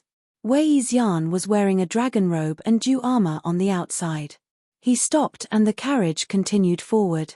Zheng Dafeng shook his head and said, "This is the Fu family's idea. The situation is completely different from what we predicted. Ascending the dragon platform battle is much better than expected, but walking off the dragon platform is much worse than the worst result. The Fu family doesn't even care about the face of the Jiang family of Cloud Forest. What is going on?" Approaching the eastern gate of Old Dragon City, Chen Pinggan lifted the curtain and glanced. "This means what I said at the time. The cultivator of the upper 5 realms hiding behind the scenes has appeared, and he is not in the Jade Pure realm. Even if he is in the 11th realm, he is most likely a sword cultivator. That is why the Jiang family of Cloud Forest is able to endure. But the worst situation is that the great cultivator waiting for us has long been involved in the marriage of the Jiang family's legitimate daughter to Old Dragon City. Killing you, Zheng Dafeng, is just a casual action, a small prize for a big deal. As for the Fan family, they may have already been excluded and will be dealt with. Whether Fan Junmaro acts or not, the Fan family already has signs of being destroyed. Zheng Dafeng said self-deprecatingly, in this case, I, Zheng Dafeng, will die without a burial place. Let's see if the great cultivator waiting for me will give me a chance to reach the 10th realm. The carriage slowly stopped. Chen Pingan lifted the curtain and looked up at the top of the city wall. He said softly, it may be more difficult. Zheng Dafeng and Chen Pingan stood side by side on the main road into the city. There were 3 people standing on the city wall. An ordinary old man, the direct disciple of the Tongyi sect, Du Yang, and his wife, Madame Ding. The handsome Du Yang laughed softly and said, Old ancestor, you are going personally. Isn't this too much of a bully? The old man smiled and said, if you don't use your cultivation to bully others, then why do you cultivate so hard? Also, my cultivation now, did it fall from the sky? Didn't I save it little by little through countless battles and narrow escapes? Du Yang smiled and nodded. Old ancestor is right. Du Yang hesitated. That guy called Chen Pingan? The old man smiled and said, I've heard of this young man's name. Previously, that trash borrowed the sect's treasure, but in the end, it was a sword practitioner who beat him to it and killed the big demon of the Fushang sect. Jiang Shangzhen got a great deal for nothing. I know that sword practitioner's name. He is very powerful. Anyway, he is the disciple of the sage of literature. In the first 100 years, he broke the sword hearts of many excellent sword embryos in various continents. For example, Cao Jun in the Hassa continent was in the limelight for a while. Later, the old scholar imprisoned himself in the meritorious forest of the Learning Palace and disappeared. His sword skills are very brilliant. Anyway, I heard the name Chen Pingan when I was at sea. So Chen Pingan must have a deep connection with the sage of literature. Du Yang's scalp tingled. To make the ancestor of the revival of the Tongyi sect say powerful and very brilliant, what kind of outstanding sword immortal was he? As for sage of literature, old scholar, and deep connection, Du Yang felt that this time Chen Pingan would be safe and sound. But that Zheng Dafeng would definitely die. Unexpectedly, the old man said, otherwise, why do you think I took that ferry with me? I'm waiting for that person. I'm not afraid of him coming, but I'm afraid that he will let me take that natal item for nothing. Du Yang's mood was agitated. He bowed and said, Old ancestor, you are so powerful. You are the best in the Tongyi continent. The old man sneered, don't say this kind of nonsense. If you have the ability, go to my height yourself. Don't let your own descendants and future disciples flatter you. Du Yang said nervously, I don't dare to expect that. The old man shook his head and said, so you are also a useless trash. But you are lucky to have my surname. Du Yang was not depressed at all. Instead, he smiled happily and said, being lucky is also a skill. For the first time, the old man nodded and said, that's right. The old man took a step forward. In an instant, the old man came directly in front of Zheng Dafeng. He was only 2 or 3 steps away, almost face to face. Because of his short stature, the old man had to look up slightly at this badly injured 9th realm martial artist. He smiled and asked, I heard that you are the gatekeeper of the Pearl Grotto Heaven and do odd jobs for that weird old man. I wonder if he has the guts to leave that cage and find trouble with me if I kill you. Zheng Dafeng was indifferent. He just threw a punch. The old man put his hands behind his back and took the punch while standing. He slid back a few steps, but his whole body was still standing. On the other hand, Zheng Dafeng's abdomen was pierced by a small boat-like object that was as long as 2 arms. The old man habitually stuck out his thumb and wiped away a trace of blood at the corner of his mouth. That's all you have? I'm not a pure martial artist. Didn't they say that the body of a chi cultivator is made of paper? I don't think so. The old man flicked away the blood and then pointed at Zheng Dafeng's abdomen. This is not the natal flying sword of a sword cultivator. I hate sword cultivators the most in my life. They like to show off too much, especially sword immortals. They are so arrogant that I can't wait to dig out their eyeballs and stuff them into their butts. It's a pity that when I can do that, I have to abide by the rules of this world again. It's a big cage and I can't leave the mountain easily. Don't you think it's hateful? Speaking of this, the old man glanced at the sky screen. Zheng Dafeng stepped on the ground and threw another punch at the old man. However, the old man turned sideways and at the same time pressed Zheng Dafeng's head with one hand and pushed it back. Zheng Dafeng flew back more than 1,000 feet. The small boat shaped like a flying sword was still firmly nailed to his abdomen. He fell into a pool of blood and struggled to get up again and again, but fell back to the ground again and again. The old man turned to look at Chen Pinggan and asked, "Can you call someone?" Without waiting for the young man's reply, he had already waved his sleeve. A white robe flew out and spun in the air before landing on the ground. He stomped heavily on the ground and stopped his body from falling back. His sleeves fluttered. The old man was slightly surprised. "You're better than I thought. To think that you don't want to be a good-for-nothing. Not bad, not bad. It's a pity that your surname is not Du even if you die, it's not. What a pity." The old man raised his hand and pressed down gently. A golden palm as big as a mountain broke through the sea of clouds above Old Dragon City and pressed down on the mountain above Chen Pinggan's head. Chen Pinggan punched the sky with the steaming cloud swamp style. Within a radius of 100 zhong, dust flew everywhere, covering the sky and the sun. In the huge pit, Chen Pinggan slowly walked up the slope and reappeared in the old man's vision. The old man looked around and nodded in realization. "It seems that person is not your guardian. Naturally, he can't make it in time." Between the words, Chen Pinggan, whose golden robe had been beaten, seemed to be grabbed by an invisible hand. His whole body flew into the air, drew an arc, and crashed into the wall of Old Dragon City behind the old man. The old man shook his head and said, "So what if he's a good seedling? He's not even in the upper 5 realms. Isn't he still a good-for-nothing?" Without looking at the wall behind him, the old man stretched out his arm and flicked his finger behind him. At the place where Chen Pinggan crashed into the wall, a huge crack appeared. After being flicked by the old man, Chen Pinggan, who was already deep in the wall, directly broke through the entire wall and landed in the outer city. The old man scratched his head and waited for a moment. The world was particularly quiet. Zheng Dafeng half squatted on the ground and raised his head.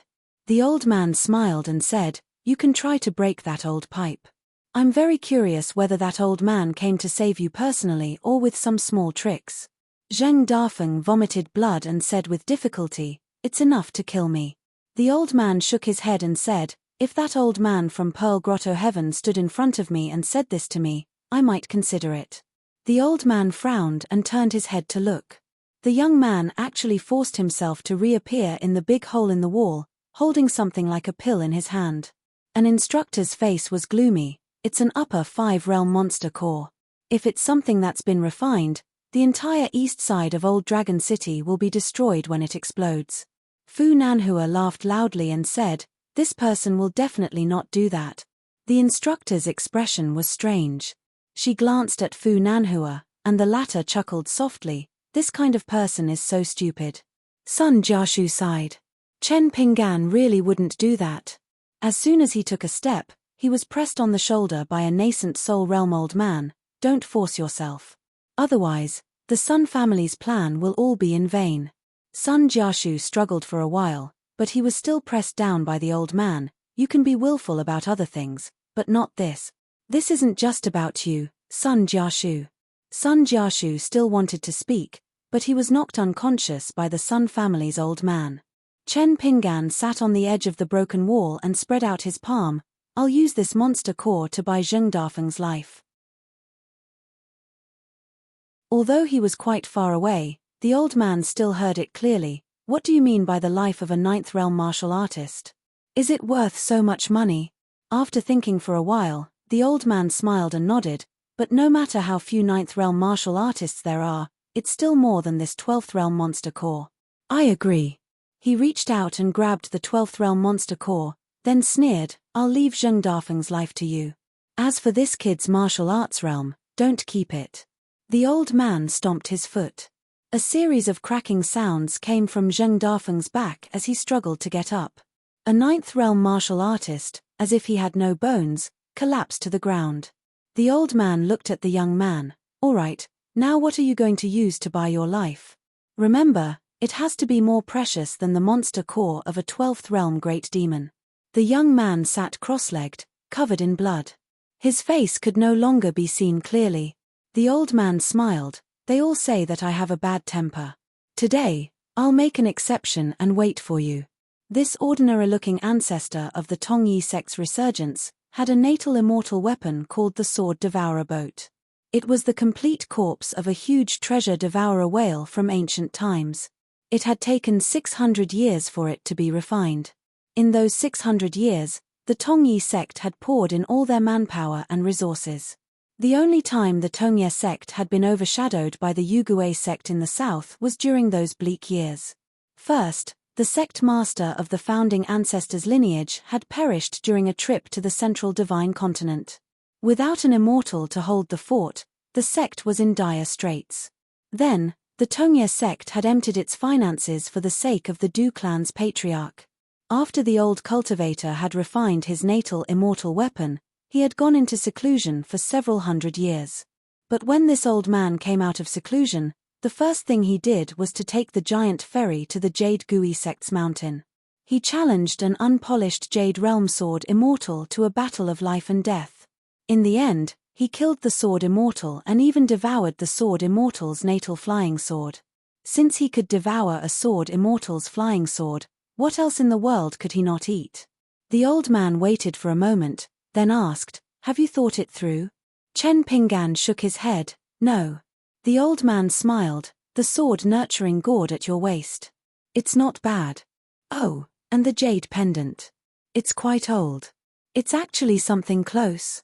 Unfortunately, it's not enough to buy your life. Besides, if you die, everything will be mine." Chen Pinggan lowered his head and patted the sword nurturing gourd. He squeezed out a smile and said in other people's language, "This is how it will be for the rest of my life. Run if you can." Afterwards, he reached out with a trembling hand. His left hand was covered in blood, and he tore off the jade tablet at his waist. He clenched it tightly in his palm, wanting to crush this object that he had painstakingly extracted from his aperture point. There was only one thought in his mind. This thing, even if he died, could not be left to others. The thing close to him was safe and sound. Chen Pinggan was full of guilt. But in the end, he felt a little wronged. Chen Pinggan, who had never complained. He felt a little wronged. He raised his arm that was holding the jade pendant and held it in front of his eyes. His tears were mixed with blood. He did not want the world to see this scene. Chen Pinggan put down his hands and slowly closed his eyes. He raised his head and glanced at the south. "I have a sword that can move mountains and overturn seas," the ancestor who revived the Tongyi sect sneered. "What are you doing? Shouldn't your last words be to curse me for being a bully?" So he drove his natal immortal weapon and pierced the abdomen of the young man at the city entrance. For some reason, the jade pendant was crushed. The old man frowned slightly. But he only felt that it was a pity that something close to him was missing. On the peak of Sui Mountain, an old scholar who was sitting on the top of the stone tablet and trying to exhaust the golden-armored immortal had been silently deducing heaven and earth. Suddenly, his expression changed.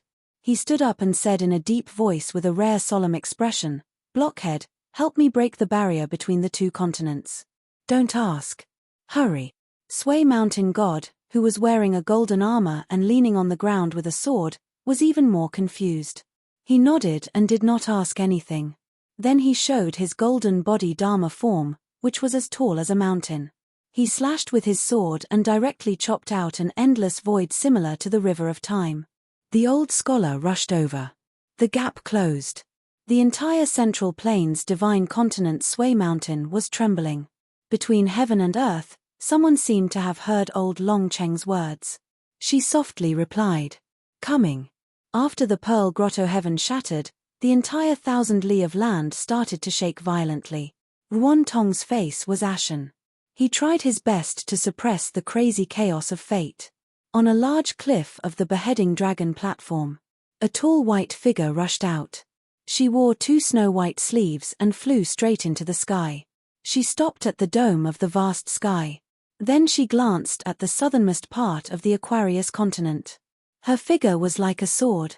Wherever the snow-white figure went, above the entire Aquarius continent, there would be bursts of thunder in the cold season. 2.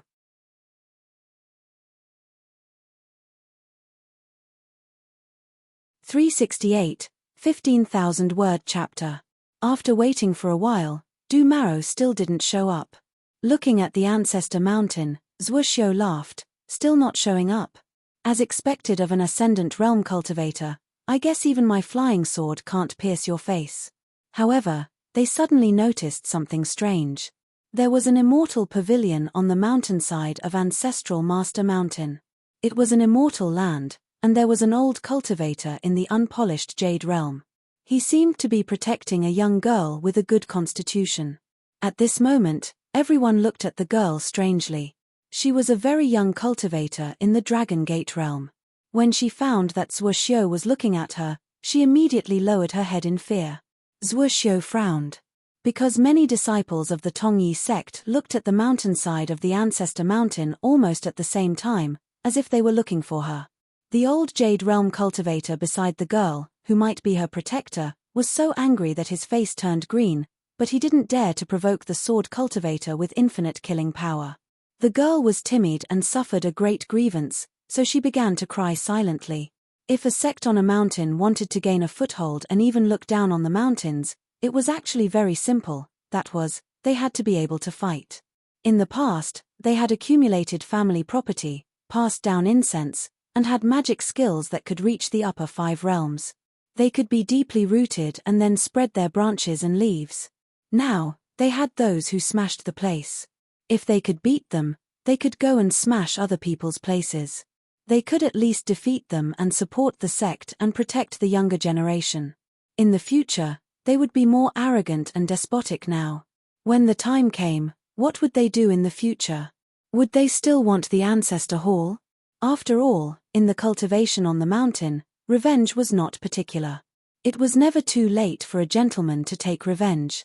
There were those who deliberately waited for 100 years, 100 years, or even 1,000 years. Then, this reincarnated girl who was in the Jade Primitive Realm in her previous life, after a cultivator who was good at divination in the Tongyi school pointed out the general direction, the school spent nearly 30 years painstakingly finding the place. Then, some people deliberately hid their names and waited for her 4 decades. Several years after she was born, they successfully brought her back to the mountain after a series of fights. Therefore, this girl who was brought back to the Tongyi sect belonged to the category of people who could fight in the future. It was similar to Taiping Mountain's female crown princess Huang Ting. However, she was still far from Huang Ting's cultivation and aura. The latter was especially important as it involved the heart of the Great Tao. The Lord of Heaven of Mount Taiping and Song Maro must have scolded Huang Ting many times for stirring up trouble, but in their hearts, they must be overjoyed. The only regret of this young girl whom the Tongye sect had placed high hopes on was that although her aptitude was good, her temperament was too soft. She had left the mountain several times to temper her Tao heart, and the sect's evaluation was always that she had extraordinary talent and a refreshing temperament. There were hundreds of words of praise and appreciation, but every time at the end, they would add 1 or 2 sentences, such as that she had a mellow temperament and was slightly less decisive to kill.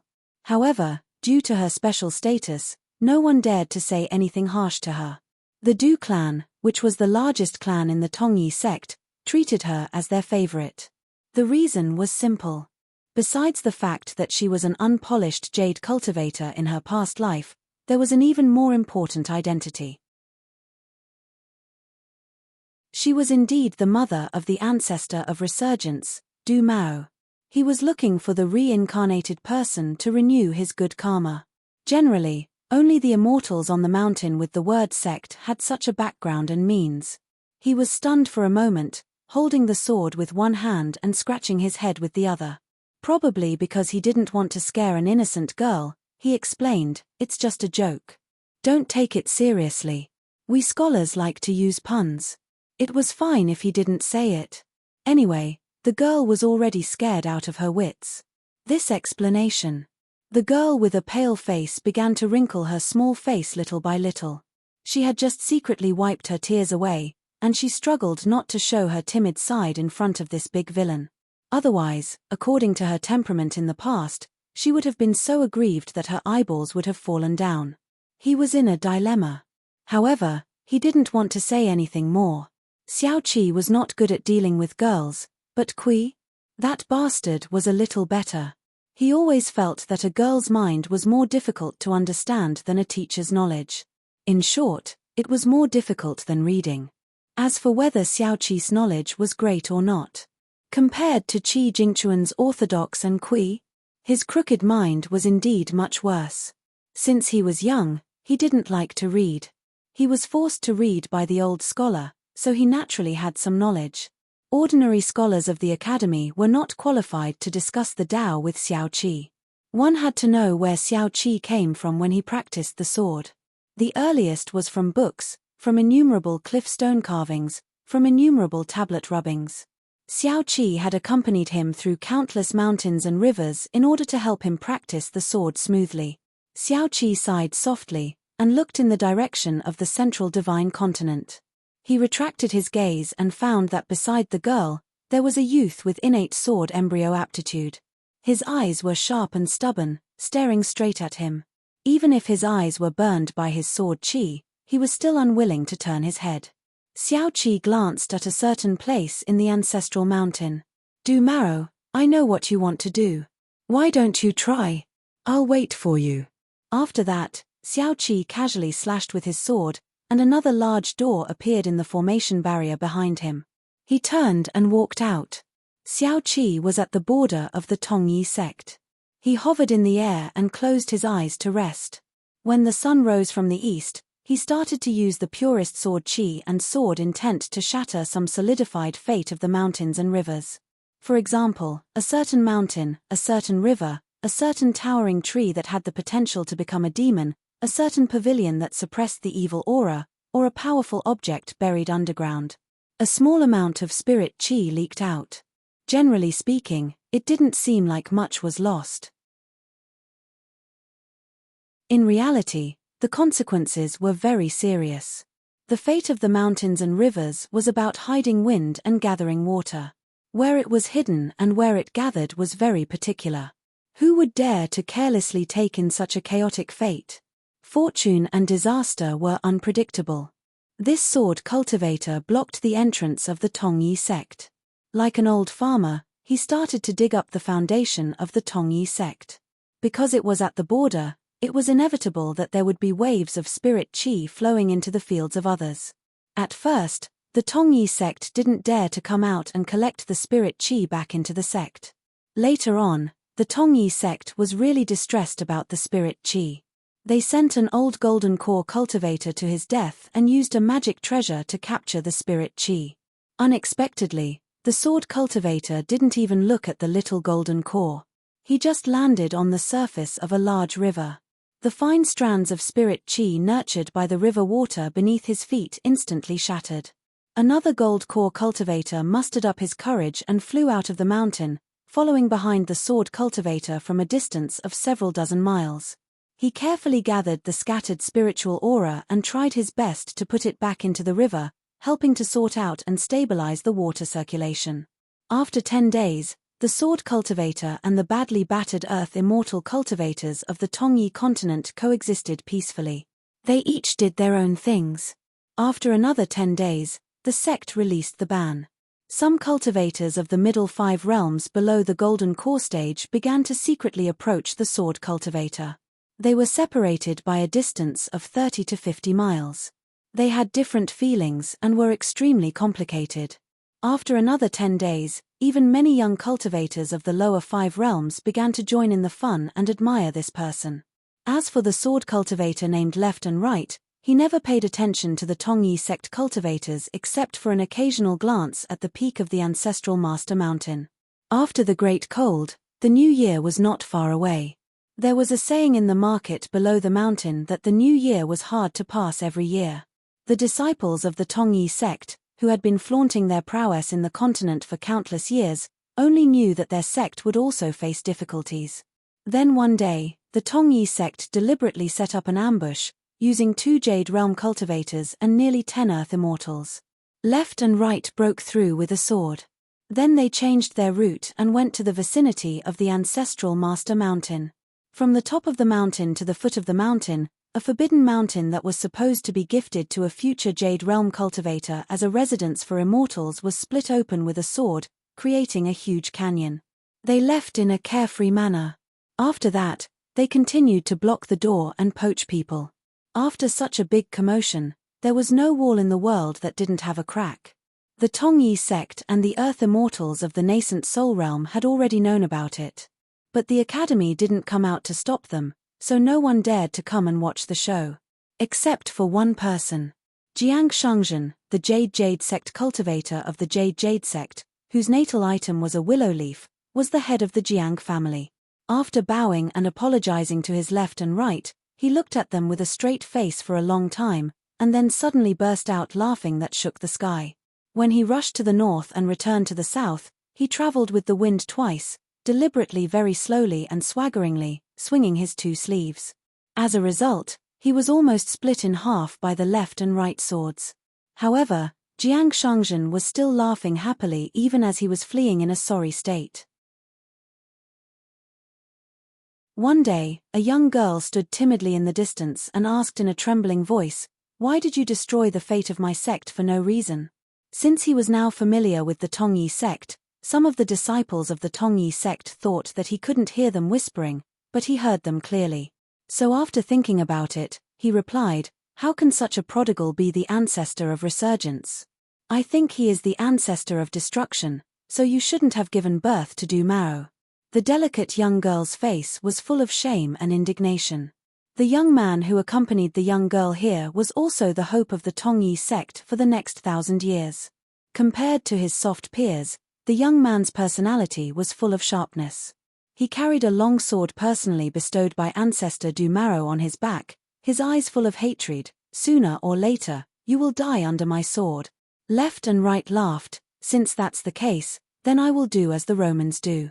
The sect master of the Tongyi sect who had yet to fully recover from his injuries, a purple-robed sword cultivator descended from the sky, blocking in front of the young boy and girl, protecting them behind him. He actually apologized to left and right. "Child's words carry no harm, I implore Sword Immortal not to take them to heart." Left and right sat cross-legged outside the cliff of a mountain peak, saying, "I heard that your Tongyi sect has always liked to throw flying swords and smash arcane treasures at the slightest disagreement. If you can't beat them, you will announce your name, return to the mountain, and complain a few times to your elders. In the end, you will rush down the mountain to chop people. Is it like this?" The purple-robed sword cultivator smiled bitterly and said nothing. Left and right laughed. "Are you saying so? What if I am, in your heart?"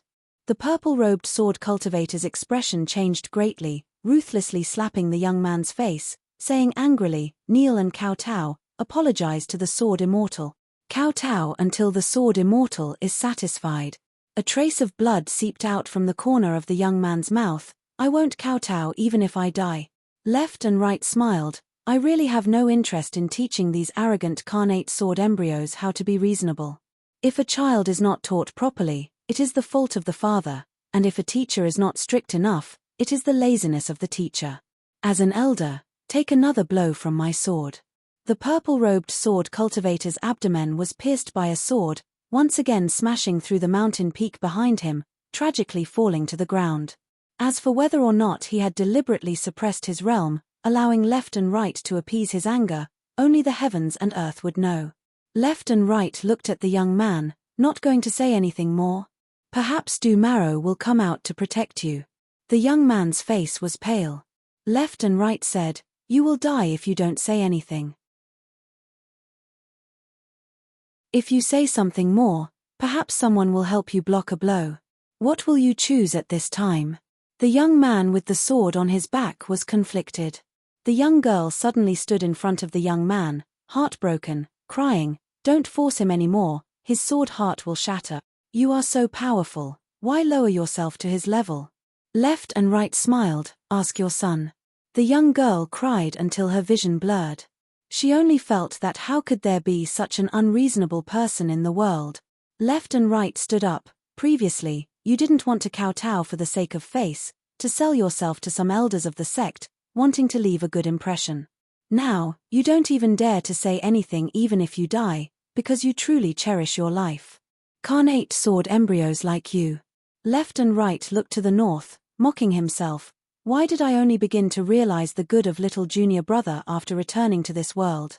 Left and right once obtained that sword by chance. Left and right once joked that he had obtained a 3-foot sword, crossing the sea to kill a whale, sheathing it and hanging it on the wall, still making clanging sounds.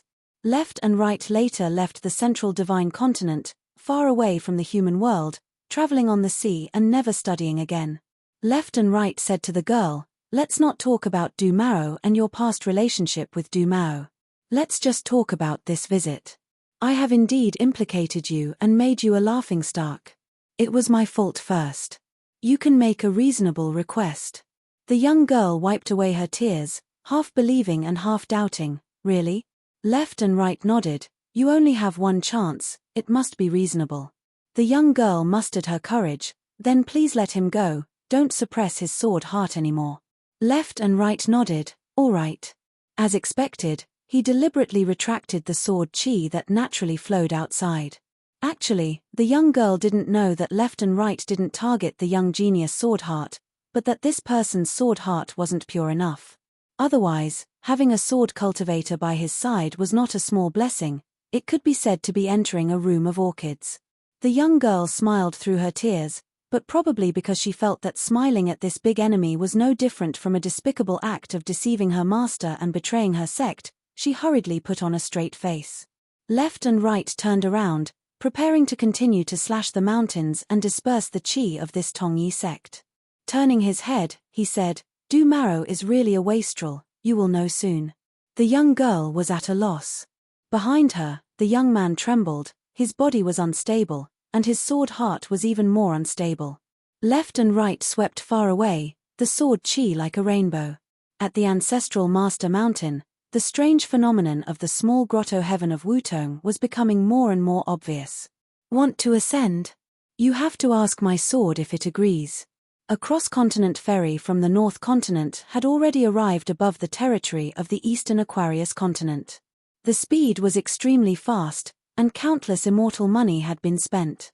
The passengers were naturally happy to see it, who wouldn't want to reach their destination earlier?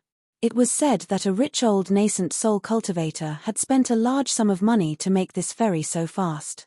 A short and strong man lived in the cheapest house at the bottom, living in seclusion. He should be a pure martial artist, but it was impossible to tell what realm he was at. In fact, even if one couldn't tell, it was enough to make the smarter chi refinement warriors wary. The legendary 10th realm of martial arts, the ultimate martial artist, had 3 levels: vigorous, pure, and divine. After Li Er left the top of the Lion Peak, his aura rose all the way, inexplicably entering the realm of pure. Li Er felt that it was quite good. Tearing down the ancestral hall, one's fist had to be hard. Undercurrents were surging in Old Dragon City. The Fan family had been biding their time. Of course, in the eyes of most people in the ancestral hall of the Fan family, this was called waiting for death. The Sun family also did not make a big move. Although they had long chosen to rely on the Fu family, they were not in a hurry to submit any proof of allegiance. The dusty medicine shop was still a lively little place that no one disturbed. Chen Pingan sat behind the counter. On the table, there was the smallest piece of the dragon-slaying platform, which was the size of a ruler. Chu Yi and 15 were sharpening their swords. The two of them flew past the dragon-slaying platform, sparks flying everywhere. They were excited and happy. Chen Pingan was calculating for himself. The golden jade pendant with the words "I am good at nurturing the Great Spirit" could absorb the spirit energy of heaven and earth on its own. It was a small cave that could be hung around the waist. It was a pity that he couldn't hang it now, because it conflicted with the array of the dusty medicine shop and the evil spirit of the Zhao family's yin spirit. When he reached a place with beautiful mountains and clear waters, he could take it out. Pei Qian liked it very much. Previously, he couldn't put it down at the counter. He touched it for a long time, but in the end, he was too embarrassed to borrow it from Chen Pingan. Unable to solve the urgent problem, Chen Pingan could only temporarily hide this jade pendant. However, What he cared about the most and hurt the most at the moment was the yang spirit body of the great cultivator of the Ascendant Realm. This was the real slough of an immortal, Yang Kui, or Kui Dongshan's current appearance was like this. However, there was a lot of knowledge in how to use this slough. If he was not careful, he would lose everything. If he used it well, he would make a lot of money. It was more difficult than refining the natal item. Socialite Chun first, he had to open the door. The slough of an immortal was a veritable invincible golden body. The natal flying sword of a sword cultivator in the middle 5 realms might not be able to stab anything with all its strength. Secondly, like Kui Dongshan, who took over the nest, it meant that the soul that entered the door had to be complete and strong enough, and it had to be a person with a strong will. Otherwise, in the end, it might be the end of Du Mao's resurgence. Once he took the opportunity to return to the Tongye sect, the young spirit would return. The consequences would be unimaginable. Thirdly, how to nourish it. If the slough of an immortal was put aside, it would not be a problem for thousands of years. However, once there was a new owner, he would have to spend money. Fourthly, how the new Du Mao grew up and how to choose the cultivation path. Otherwise, it would be a waste of God's gift. There was a saying in the secular dynasty to praise officials called the prime minister's character. However, there was still a long way to go before he could truly become an official of the dynasty, and he even had to rely on luck. Chen Pinggan asked the yin spirit surnamed Zhao about this matter in detail, but the latter was vague because it involved a lot of inside stories, so he didn't dare to say much. He owed the Fan family, or Fan Junmao, 50 grains of grain rain money. There were only a few coins left in his bag of gold essence copper coins. Spending money like running water and not being able to make ends meet was the current awkward situation Chen Pinggan was in. Pei Qian's thoughts were always bold and unconstrained. He said that time was like a flying sword, passing by with a whoosh. He couldn't even see the tail. Chen Pinggan felt that the silver in his pocket was running faster than the flying sword. He sighed and put away the jade pendant. However, the medicine shop was destined to have no customers, so he let Chu Yi and Shewu continue to sharpen their swords. This time, he had brought Chu Yi and Shewu along with him to fight non-stop. Their swords had been blunted by a lot. According to the yin spirit Zhao, if they continued to expend their energy like this, once a crack appeared on the flying sword, it would be a disaster. However, if he ate the dragon beheading platform, he could repair it. Such a small piece of the dragon beheading platform was the dream of all the sword cultivators in the world. It could be sold for a lot of grain rain money. It was not without reason that ordinary sword cultivators were almost paupers. Even Alliance, when he roamed the pugilistic world of the Central Plains, before he went to the Inverted Mountain, he owed a huge debt. Although he did not use all of it to nurture his swords, the main thing was that every time he fought, he had to fork out money to help those pitiful sects repair their mountains. This cost took up most of his expenses. However, it was already an unwritten rule that it was the hardest for sword cultivators to earn money. The reason was simple, but also not simple. The simple reason was that only the sword needed to burn money. There was no need to be distracted or greedy for other Dharma treasures. What was not simple was that this item was already harder to nurture than other Qi refinement warriors. If Qi refinement warriors were really short of money, they could at least sell some of their family assets for money. They could tear down the east wall to pay the west wall and raise the rank of a Dharma treasure that was suitable for the current cultivation.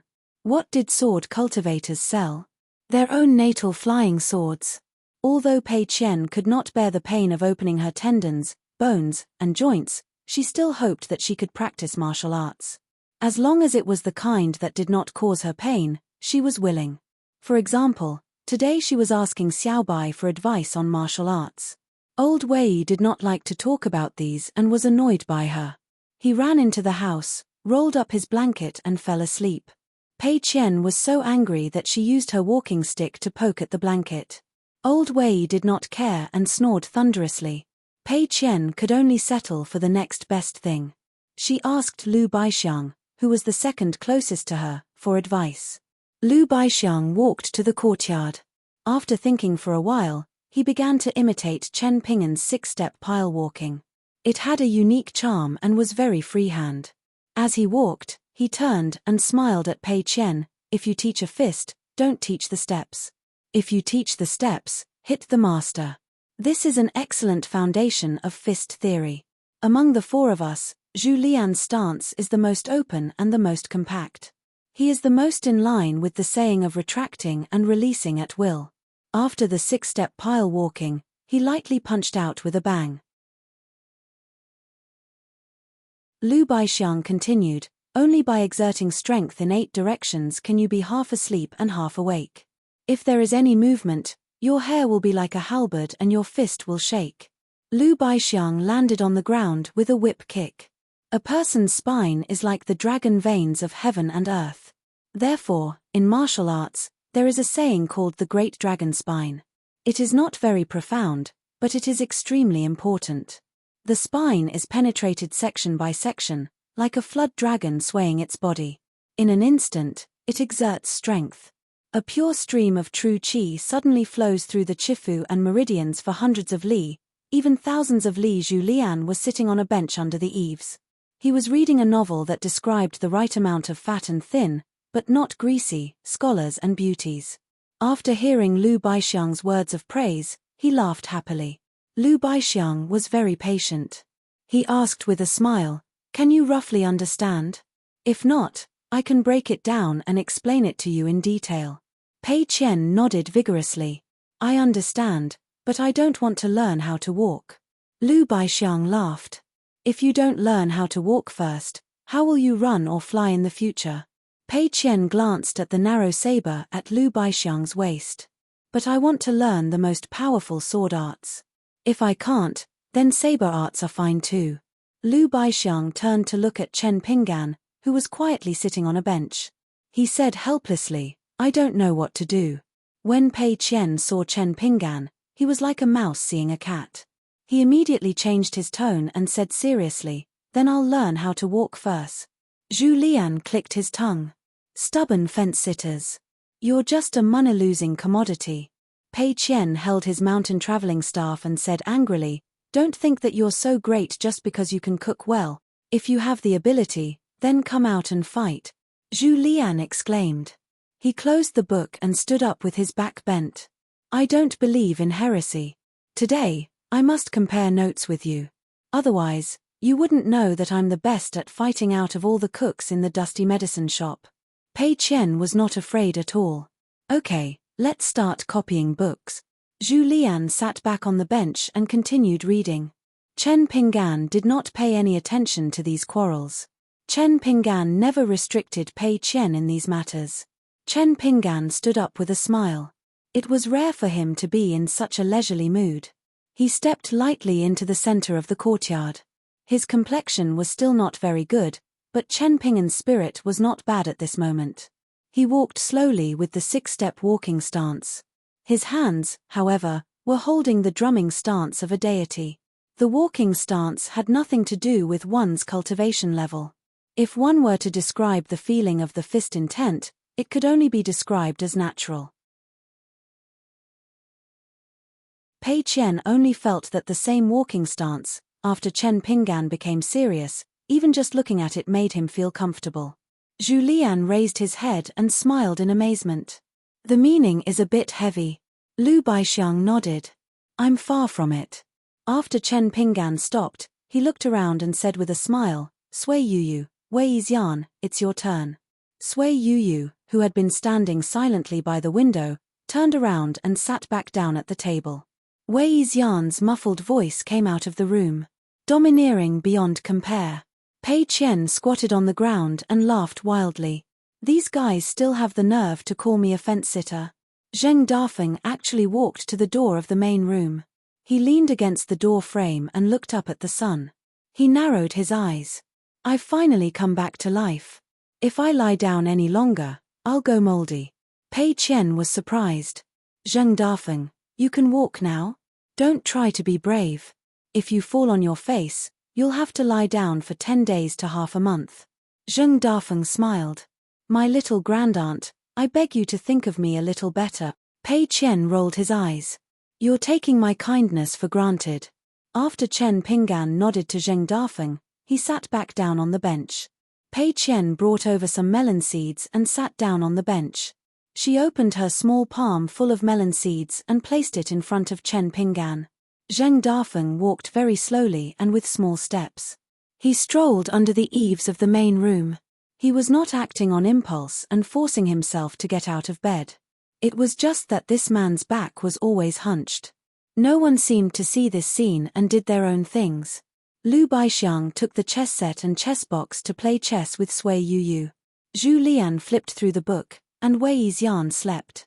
Pei Qian accompanied Chen Pinggan to eat melon seeds. The small medicine shop was a little more festive. One day at noon, a guest other than Fan Junmaro and the Fan siblings came to the dusty medicine shop. A real guest. It was an old man with a foreign accent. He bought a lot of medicinal materials in the medicine shop, but complained that the price was a little expensive. The yin spirit of the Zhao family could only secretly signal Chen Pinggan. He could only see that this person's cultivation was quite condensed in the Dragon Gate realm.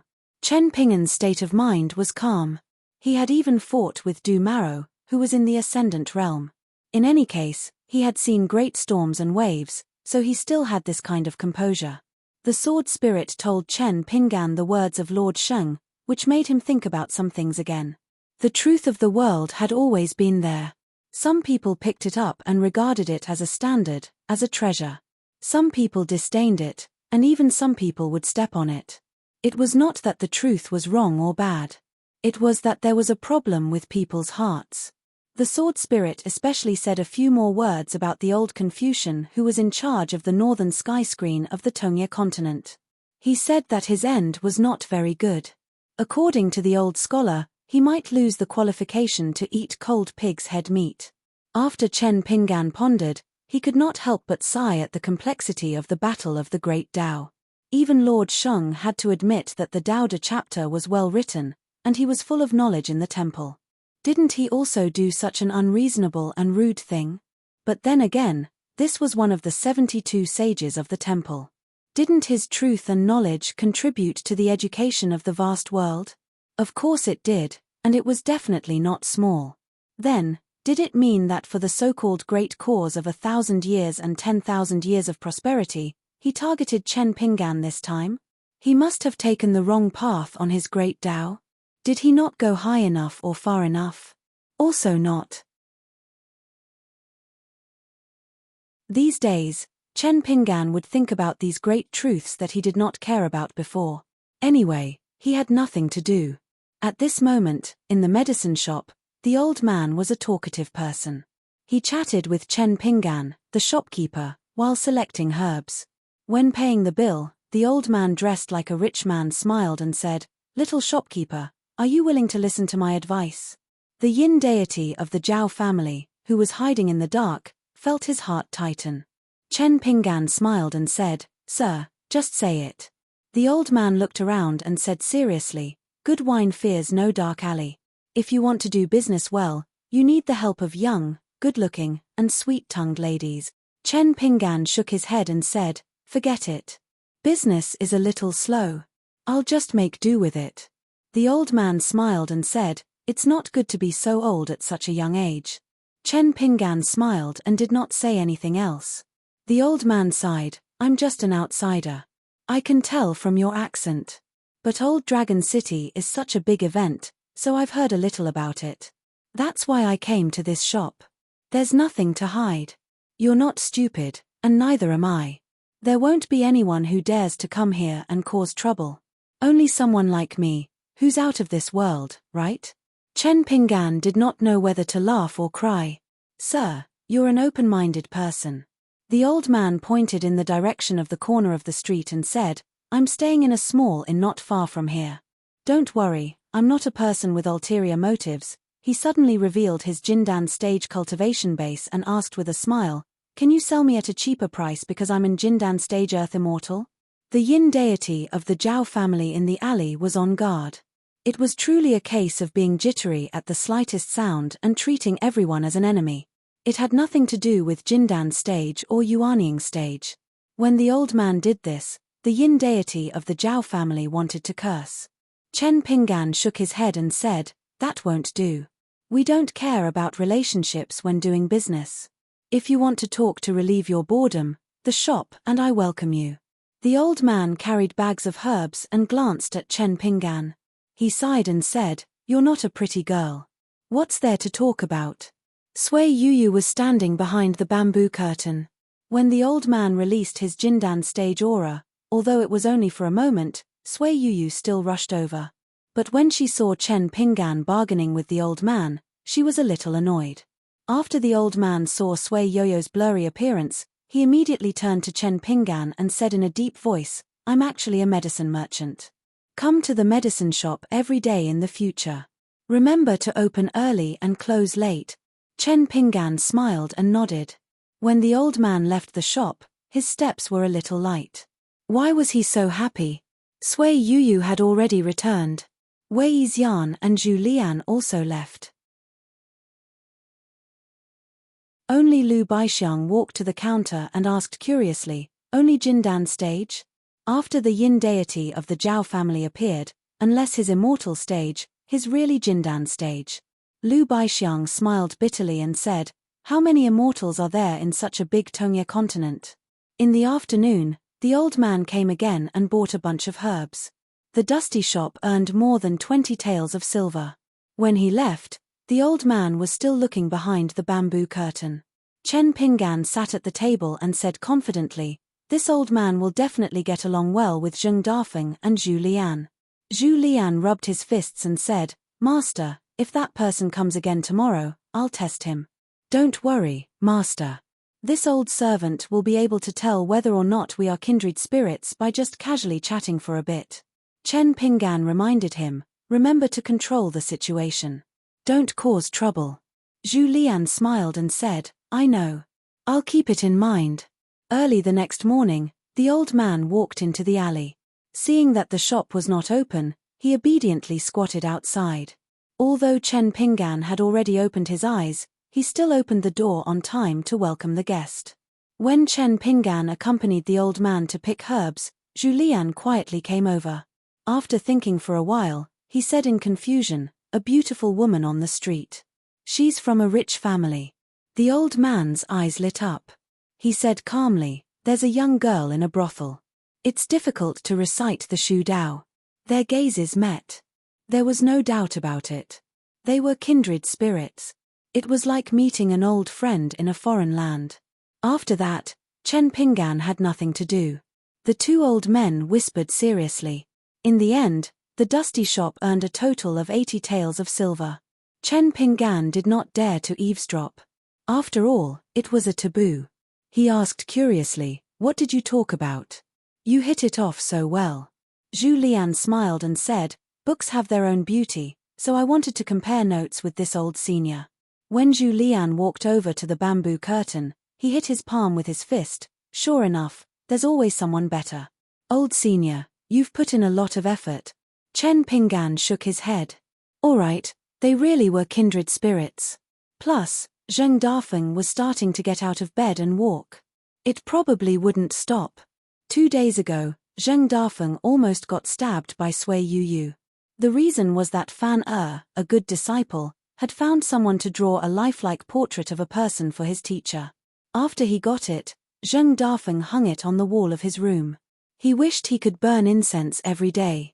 Then, Pei Qian told on him. Sui Yuyu rushed over to take a look. It really was her portrait. Smiling very charmingly. Wearing rather cool clothes. If not for Chen Pinggan stopping Sui Yuyu, Zheng Dafeng probably would have been stabbed. In the end, it was Chen Pinggan who ignored Zheng Dafeng's pleas and took down the portrait and sent it to Sui Yuyu. Only then was this matter resolved. However, the enmity between Sui Yuyu and Zheng Dafeng had been completely formed. Chen Pinggan, this troublemaker, didn't have a good ending either. Sui Yuyu actually didn't destroy the painting. He sneered and said that it was better for Chen Pinggan to keep it. After all, they were all the same. After thinking about it, Chen Pinggan used Master Sheng's theory of order. He grabbed Pei Qian's ear and told her to copy 1,500 words. Fan was a bit smart. After sending the painting, he did not come. Otherwise, Chen Pinggan would teach him what a real tortoise fist was. It was the end of the year. He had to buy some New Year goods. Fan Junmaro came and said that the Fan family and Fu family had secretly contacted each other. It was the latter who came to find them. Fu Yuyu personally found her. Fu Yuyu personally promised that he would compensate Dusty Medicine Shop with a sky-high price. Pei Qian, Wei Yixian, and Sui Yuyu went to buy New Year goods together. Hidden marriage chairman, wife, let's remarry it was Pei Qian's pleading Sui Yuyu. Then there was the old man who came to the small alley outside the medicine shop to chat with Zhu Lian every day. Today, he was sitting in the corner. He was like an otherworldly expert, looking down. These days, Zhu Lian read more and more diligently. Most of the books were brand new.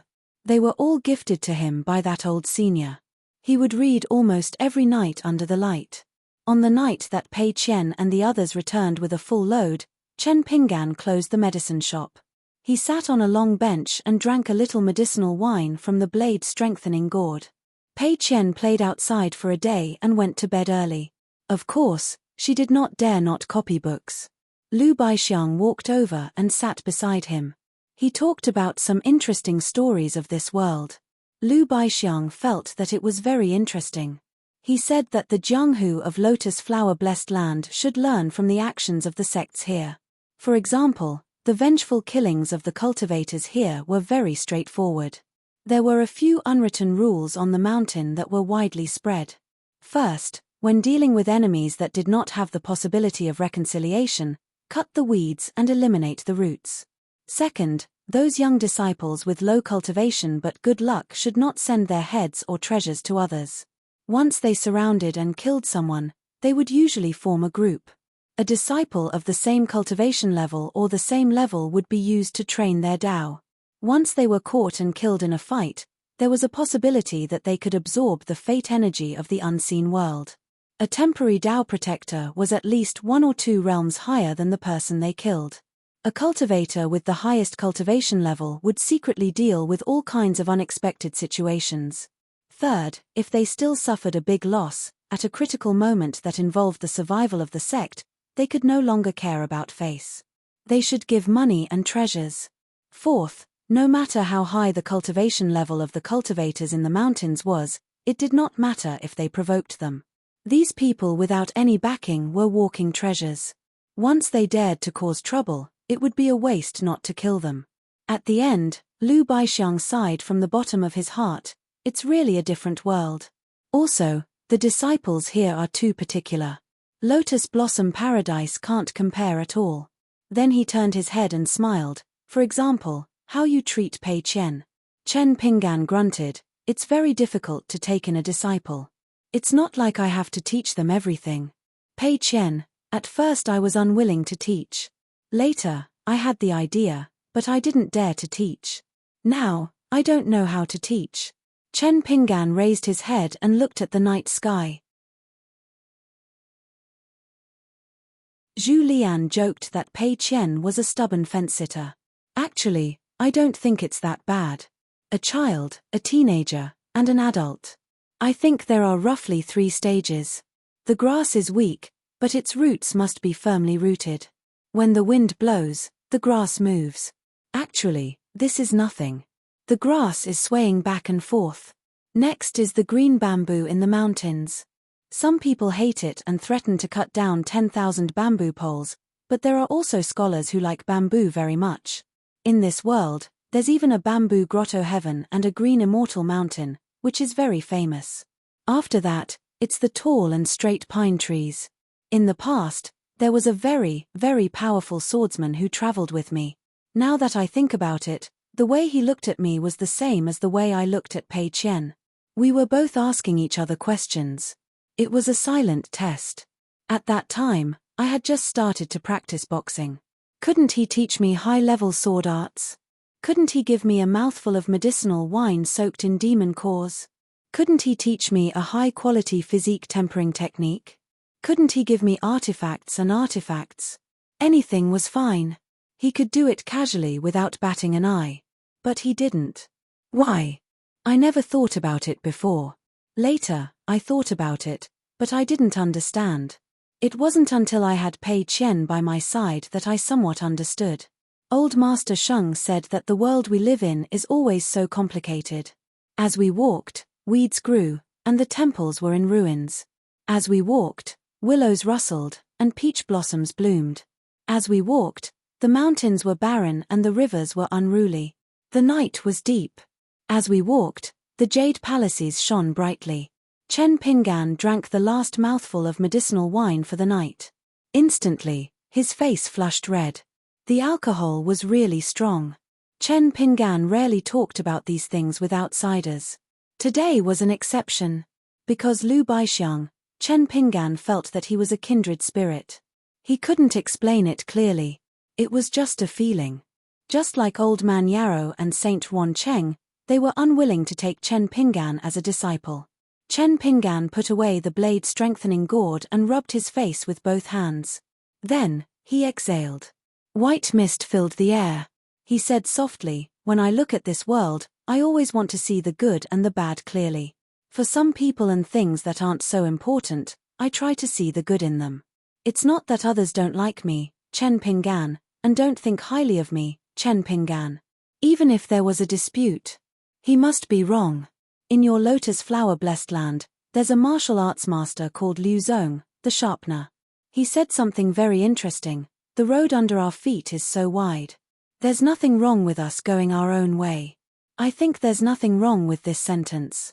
It's just that, how can there be no good and bad people in life? Besides the major right and wrong, it's a little vague. It's said that human life is precious. This is considered a major right and wrong. For example, that ascendant realm cultivator, Du Maro, must have done a lot of bad things in his life. He must have done some good things. Even in Tongyi sect, he's a well-deserved ancestor of revitalization. Countless disciples are willing to do the heroic deed that they think is sacrificing themselves for him. Lu Baixiang gently put his hands on his knees and said with a smile, "Do you think everyone is willing to be like you, looking for trouble? Going around in circles in your heart all day long, tangling with right and wrong? Why bother? Practicing martial arts, learning swordsmanship, and becoming an immortal, many people just want to be happy for themselves. Being chivalrous and righteous, for the sake of friends, killing the whole family of people they don't know, and being regarded as a hero in Jianghu. How do you count it? For his father, he hijacked a prisoner's carriage and killed soldiers in one breath.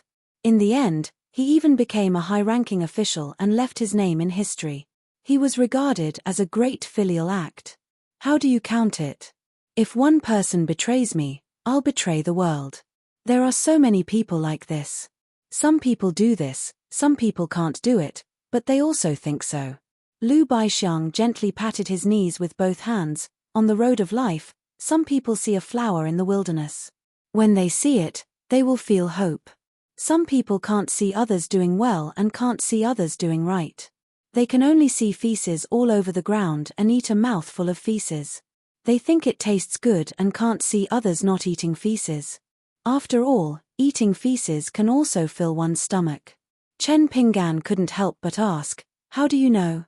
Chen Pingan hurriedly said, "Forget it, pretend I didn't ask." Lu Baixiang gave an answer that Chen Pingan couldn't think of even if he cracked his head, "I've eaten it." Chen Pingan didn't say anything. Lu Baixiang's expression was calm. He smiled and said, "I came from a similar background as Wei Yixian. In fact, I'm a bit worse than him. I was an orphan a long time ago. My hometown wasn't that simple. When I was 14, I was thrown into a cesspool by a ruffian in the village. 2 people were left to guard me. As soon as I showed my head, I was hit back with a bamboo pole. I had no choice but to eat until I was full. After that, I sharpened a sharp knife." Chen Pingan asked, "You stabbed them to death one by one?" Lu Baixiang shook his head and said, "No.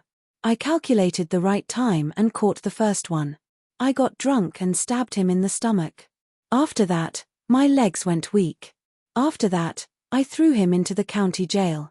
After that, I couldn't stay in my hometown anymore and went to wander the Jianghu. Although it was called Jianghu, It was actually just to make a living. Suddenly, one day, I started to have one lucky encounter after another. I ate some 1,000-year-old elixir, obtained a divine martial arts manual, and got to know a lot of female friends. It's probably because of my inferiority complex and my obsession. I just want to be like the son of an aristocratic family and become a scholar. I like the word romantic the most. However, I'm still considered smart. I learn everything quickly and draw inferences about other things from one example. Moreover, no matter what I do, I want to fight for the first place. The only good thing is that I can't fight for it. Chen Pinggan sighed and said, I know that Zhu Lian came from a rich family. He was a real family that ate well. Sui Yu was a bit worse, but he was still a first-class family. By chance, he became the direct disciple of the biggest sect in the Lotus Blossom Blessed Land. It's hard to imagine that you were the founder of the Lotus Blossom Blessed Land's devil sect. Lu Baixiang smiled and said, It's Jiang Hu. In the days when I was proud of the kings and marquises, people in the martial arts world, whether they were righteous or evil, liked to have a nice name. I don't think there's anything strange about that. If they wanted a name, they should just call it the devil sect. Then, they would do more righteous things than the righteous sects. By the way, Chen Pinggan doesn't need to tell me. I know what the devil sect is like. After reading many history books, you will find that history goes in circles. The imperial court and Jianghu are all the same. They all draw circles. Occasionally, a moral saint or a martial arts genius will appear. Then, they will go out a little and the circle will be bigger. The people behind them will continue to go in circles. Chen Pinggan thought for a while and said, sometimes, they will go in circles. There's no end. Lu Baixiang nodded and said, then it's a sign of chaos. People are like chickens and dogs, and their lives are like grass. They were silent for a long time. Lu Baixiang asked, by the way, I'm curious. Why are you so obsessed with reading and reasoning? Inferiority complex. What do you mean? I want what I lack. Father and mother can leave. It's hard to be scolded or praised for living alone. I just hope that I do everything right and don't let the neighbors criticize me behind my back. After scolding me, they'll scold my father and mother. Or I'm so poor that I can't even make a sound. I'm afraid of being poor. That's why I like to listen to people's reasoning and I like money. I don't like to owe people money, but I also don't like people to owe me money. Lu Baixiang was silent for a long time before he said, You're really honest. While the two were chatting, Zhu Lian moved a stool to read under the eaves. As the number one person in Lotus Flower Blessed Land in the past, he still had a discerning eye. Sui Yu stood at the door with his hands behind his back. After hearing Chen Pinggan's words about owing people money, Sui Yu snorted and walked back to his room. Zhu Lian chuckled and continued to read. Lu Baixiang bid farewell and left. After he got up, he clasped his fist and said, I've learned something. Chen Pinggan waved his hand and said with a smile, You can forget about it. He suddenly thought of something. Why don't I just treat a dead horse like a living one? Should he try teaching Pei Qian the 18 holts of sword qi tomorrow? But Chen Pinggan was a little hesitant. After thinking carefully, he decided to take another look. In that unknown inn, the old man who claimed to be an otherworldly expert sat upright at the table after bathing and changing his clothes. He took out a large pile of scrolls. There were at least 23 of them. There were also large and small bowls with varying depths of water. There was also a large pile of other messy items. They were all objects that carried the supernatural power of the immortal sect on the mountain, Mirror Flower, Water Moon. If Chen Pinggan was present, he would have discovered that on that snowy night, the little boy in green carefully brought out the bowl of water and then drooled while observing the fairy Su Jia's immortal grace of riding on the sword. Presumably, if the little boy in green met this old man, he would probably cry and call him ancestor. In fact, the nickname that the little boy in green gave himself, Yu Jiang Langjun, was inspired by a senior. That senior's nickname was Jade Face Langjun, and the unknown guest on the mountain who called himself 1 Foot Spear were the top two in their mountain. They were definitely the kind of seniors who were of virtue and prestige. These two seniors were heroic.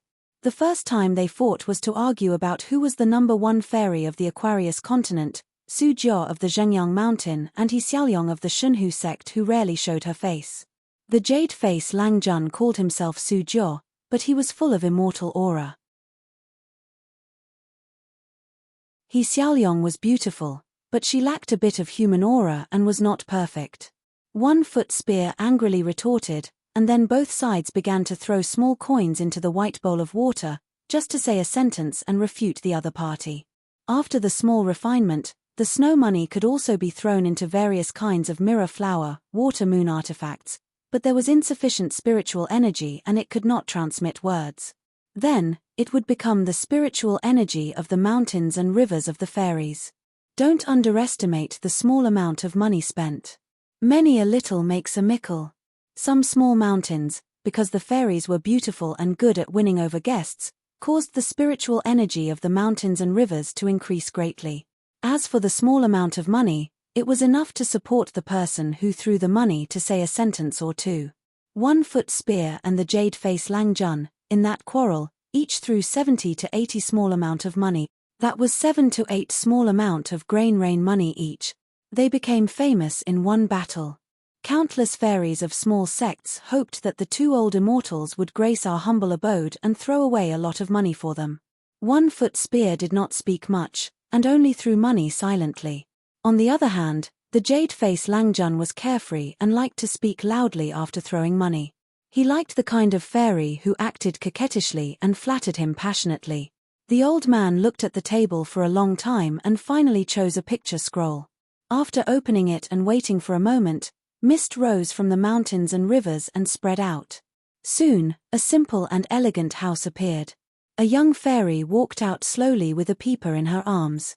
Behind her, an old-fashioned maid silently followed and finally stood obediently in the corner.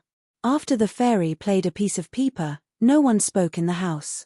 This meant that there were still no guests who threw a small amount of money, or threw it and did not speak, but the possibility of the latter was extremely small. The fairy forced a smile and said some dry words.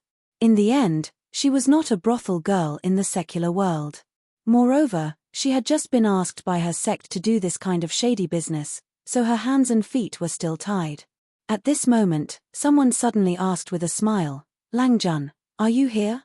Almost instantly, someone said coldly, "No." The fairy was pleasantly surprised. She quickly got up and bowed to the front. Greetings to the 2 immortal seniors, Little Ascension and Marshal 10 Realms. This was the nickname of 1-foot spear and jade-faced Lang Jun. The fairy calmed her excitement of catching 2 big fish and sat back in her original position. She was about to play a piece of peeper to reward the 2 rich people who were especially shocking when they threw money. From the corner of her eye, she caught a glimpse of the wooden maid. Her eyes were slightly cold, but she smiled and said, "Shiqiu, why aren't you thanking the 2 old immortals?" The maidservant then performed a Buddhist salute. After the fairy finished playing a song, the old man in the inn threw in a small amount of money and asked, "Lang Jun, I've arrived at Old Dragon City. I'll look for you later. Let's have a few drinks." The young man's reply was quite concise. "Get lost." The old man threw in a small amount of money again. "Why are you like this? I'm the one who came to visit. You don't have to move. It won't take you a few days." The young man said, "I'm not free." The old man was anxious. "Don't, there's always time for a meal." The young man said, "No." The old man in the inn said angrily, "Marshal 10 Realms. You're just a chi refinement warrior. Do you really think you're an expert of the Marshal 10 Realms?" The young man said, "Aren't you also called Little Feisheng? Why don't you go to the sky to shit and pee? If you have the ability, I'll definitely open my mouth wide to receive it from the top of the mountain." The old man in the inn began to change his strategy. "Lang Jun, you're such a heroic man. Do you have the heart to let me come all the way here for nothing?" The young man was silent for a moment. The old man nervously waited for an answer. Finally, the young man said lightly, "Then get over here." The old man in the inn did not care about embarrassing himself in front of the fairy. He said happily, "Thank you, thank you. Then it's a deal. When we arrive at the mountain gate of your gang, I'll give you a secret signal. The young man said, "Shut up." The old man was very happy. "Got it. When we meet later, we'll have a good chat." If the disciples of the second largest immortal sect in the Tonga continent, Uguay sect, were here and saw the old sect master's shameless and flattering side, their eyes would probably pop out. They would probably throw them to the ground and not be able to pick them up. In a few days, it would be New Year's Eve. That night, after dinner, Pei Qian helped Zhu Lian clean up the table. After copying the book, she went to the shop in front of the inn to find Chen Pinggan. Chen Pinggan had already poured the pot of wine that Fan Junmaro had bet into the blade-strengthening gourd. He could only drink 2 or 3 mouthfuls a day at most. If he drank more than that, it would be harmful to his body and mind. Everything in the world was like that. Too much was as bad as too little. There was only a difference between cherishing and coveting fortune. Chen Pinggan had just finished drinking a mouthful of small refinement wine, and his face was slightly red. Pei Qian was at the other side of the counter, standing on his tiptoes. He had been quietly watching Chen Pinggan drinking with his eyes wide open. Chen Pinggan put down the blade-strengthening gourd and asked casually, "Do you miss the lotus flower-blessed land?" Pei Qian shook her head. Chen Pinggan smiled and asked, "Don't you miss your parents?" Pei Qian hesitated for a moment and shook her head. She asked, "Are you angry?" Chen Pinggan didn't give a yes or no answer. Instead, he asked, "Why not?" Pei Qian looked calm. She curled her lips and said, "I just don't want to think about it." She saw that Chen Pinggan didn't seem to be angry. The skinny little girl leaned on the counter and put the talisman on her forehead. She pressed it against her forehead and was silent for a long time before she slowly said, "My hometown met with a disaster. When we were fleeing, my mother starved to death on the road. It was my father who brought me to the outskirts of Nanyuan Kingdom's capital. Along the way, my mother was forced by my father to find another man in exchange for a few mouthfuls of food. At first, my mother was unwilling, but my father pulled her hair and beat her to death. At that time, I only knew how to cry and wanted to stop him, but I was also beaten to the ground by my father. He was a man, so he had a lot of strength. Later, my mother exchanged for food. My father ate the most, my mother less, and I ate the least. Once, I woke up in the middle of the night and found my mother sneaking out. Behind my back, she was eating a black steamed bun alone. I went back to sleep. Later, my mother seemed to be sick. My father didn't care. At first, he carried me on his back. Later, he told me that my mother starved to death. After that, my father found someone, but he couldn't sell me, so he made me steal from other people. After being beaten a few times, he scolded me for being stupid. Just like that, we walked all the way until we reached the outskirts of the capital. My father's fortune was better. Outside the city, there was a rich person who opened a porridge shop. There were also big white steamed buns. My father ate very quickly, or something like that. It seemed like he ate too much steamed buns and died. I just looked at him like that. I don't know why, but there was only one thought in my mind. I don't know if my father could catch up with my mother in the afterlife, and if he could be her companion. Chen Pinggan leaned forward and reached out to touch the little girl's head. "Go to bed early." Pei Qian smiled, sighed, and skipped to sleep. He even blindly yelled, "I have a talisman. Demons and ghosts, leave quickly." Chen Pinggan sat there alone. After that day, Chen Pinggan became more and more strict with Pei Qian. He even sat beside Pei Qian every day and watched her copy word by word. 2.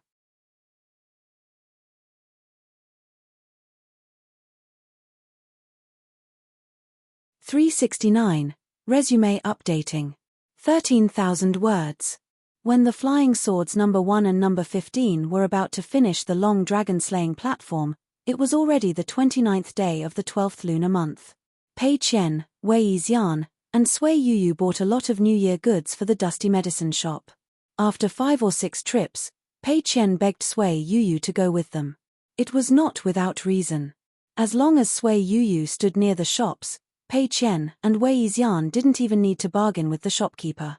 Every time they went out early and came back late, The old man would read a book under the old pagoda tree at the corner of the street.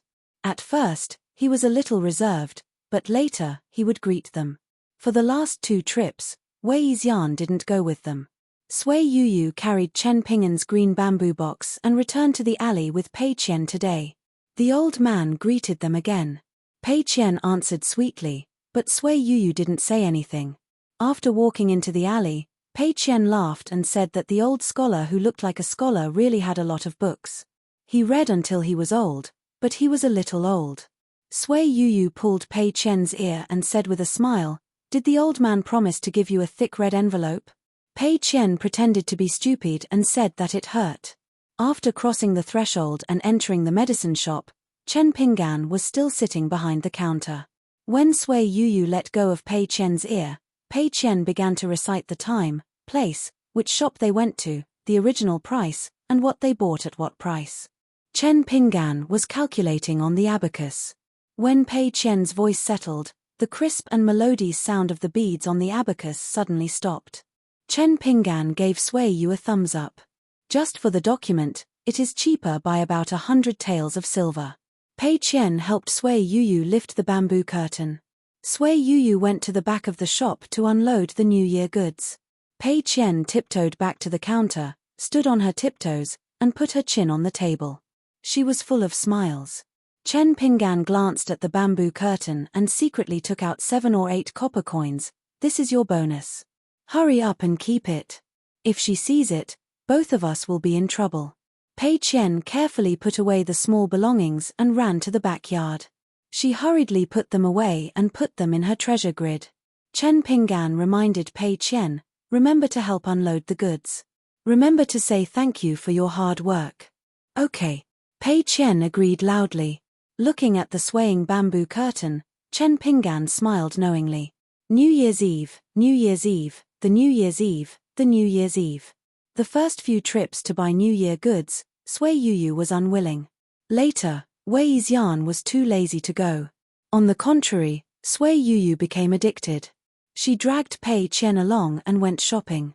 At first, Julian talked to Pei Qian in private.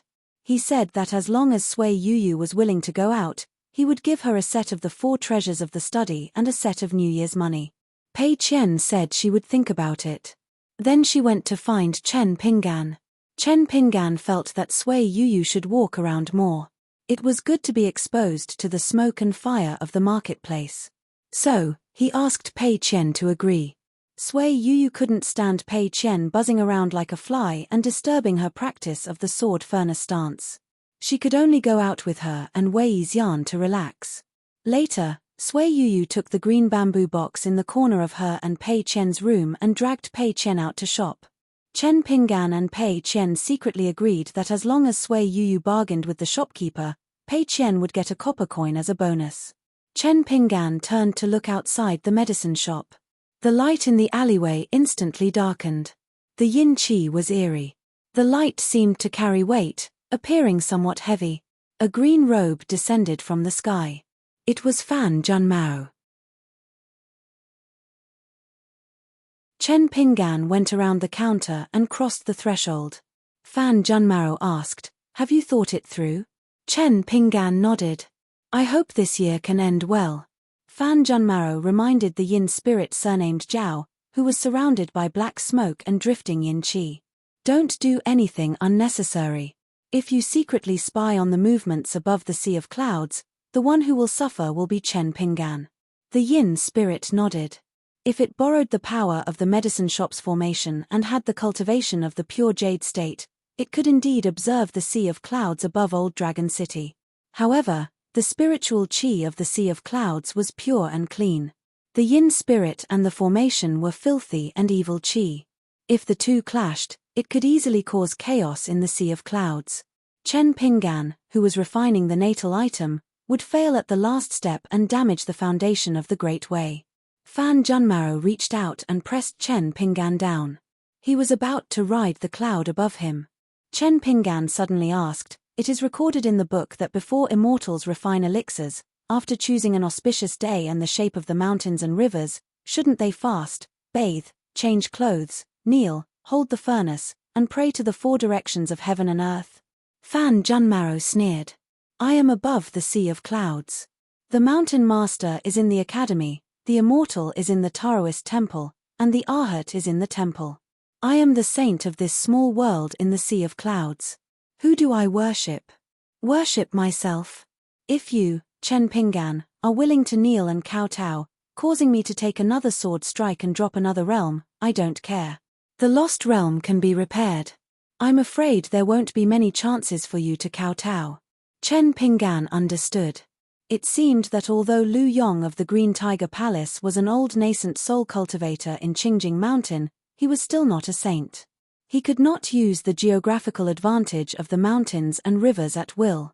After being dragged into the sea of clouds by Fan Junmao, Chen Pingan stood still and gently stepped on the sea of clouds under his feet. It did not collapse and dissipate. It was no different from an ordinary mud road. It felt good to be able to stand on the blue waves when the yin spirit left its body and traveled to the water god temple. Fan Junmaro flicked his sleeve, and a snow-white table condensed by the essence of clouds appeared in front of Chen Pingan out of thin air. The table was as smooth as a mirror. Auspicious clouds floated, and the air was ethereal. Chen Pingan controlled the flying sword 15 inches long. The white jade token hovered over the table and took out the items needed to refine the 5 elements of water one by one. His movements were slow. Other than the 5-colored golden stove that Lu Yong of the Green Tiger Palace sold to Chen Pingan for 50 grains of grain rain money, there were also the exotic minerals and earthly treasures that Fan Junmaro exchanged for the golden elixir of the old nascent soul cultivator Jiao Longo for Chen Pingan. There were more than 40 kinds of exotic minerals and earthly treasures. There were 12 kinds of cinnabar alone. They were used to adjust the water, fire, neutralization, and 5 elements at different times and under different temperatures. Chen Pingan was not in a hurry, which made Fan Junmaro a little annoyed. Why was he dawdling? Fan Junmaro slapped the old dragon rain pendant on the table. You want to refine the water word seal.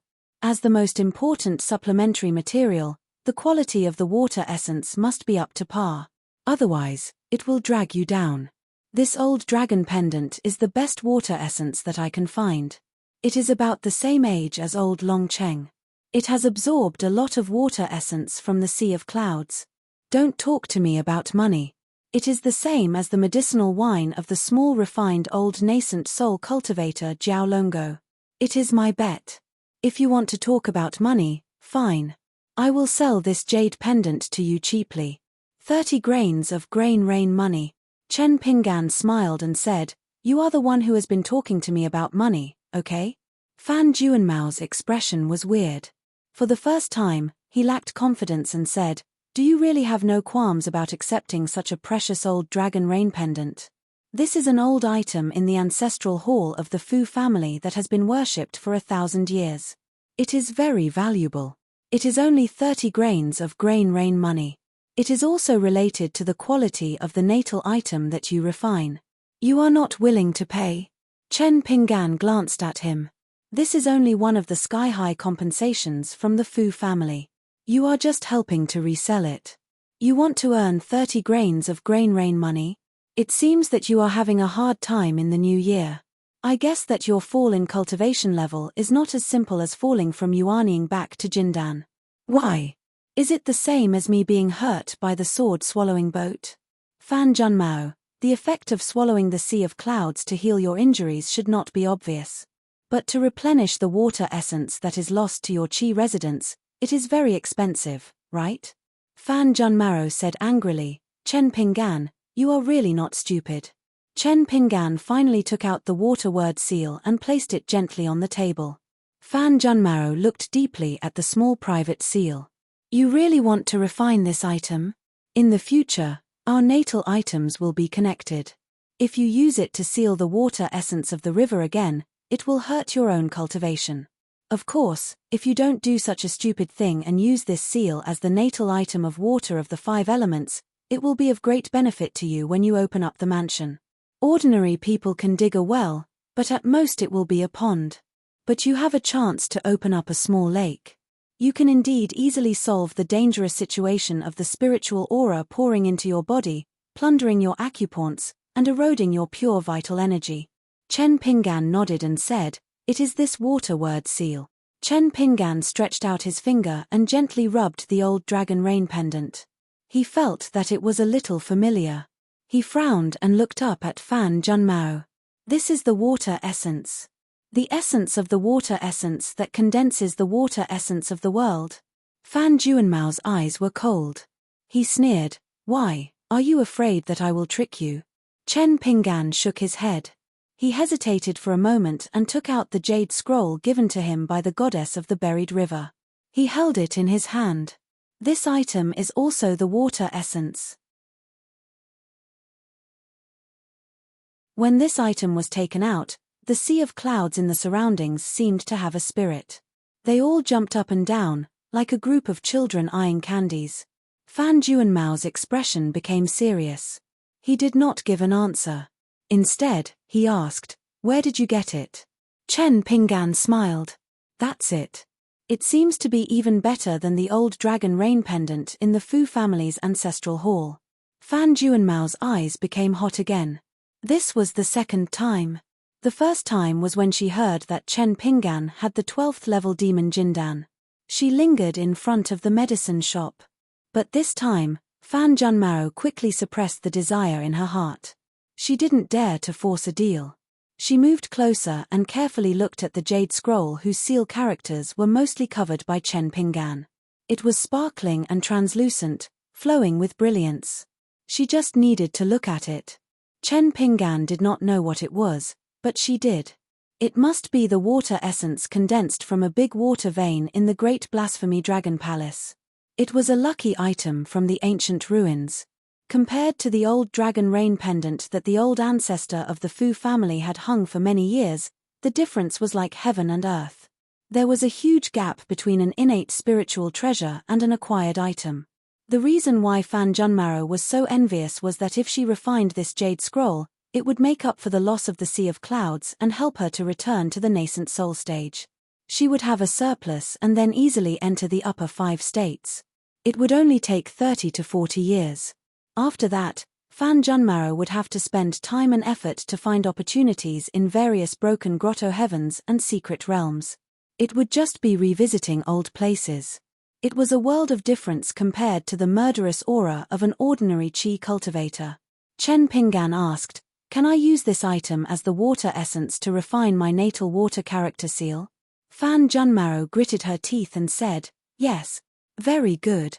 You really step on dog shit every day. Such a rare item can be found in 1,000 years. You can even get it. Do you know that such an innate spiritual treasure can only be found by chance? I'm afraid that in those unknown grotto heavens where there are no saints squatting in the toilet, a large group of Jindan and nascent soul stage earth immortals will fight for it. Maybe some people will die in it. It is very likely that they will have to compete with the cultivators of the unpolished jade stage for the opportunity of the great Tao." Chen Pinggan interrupted Fan Juanmao's complaints and said with a smile, "Everyone has their own fate.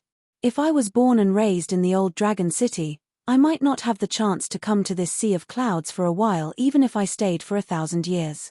But you, Fan Junmao, can't get this jade scroll even if you go to the water god temple for 10,000 years.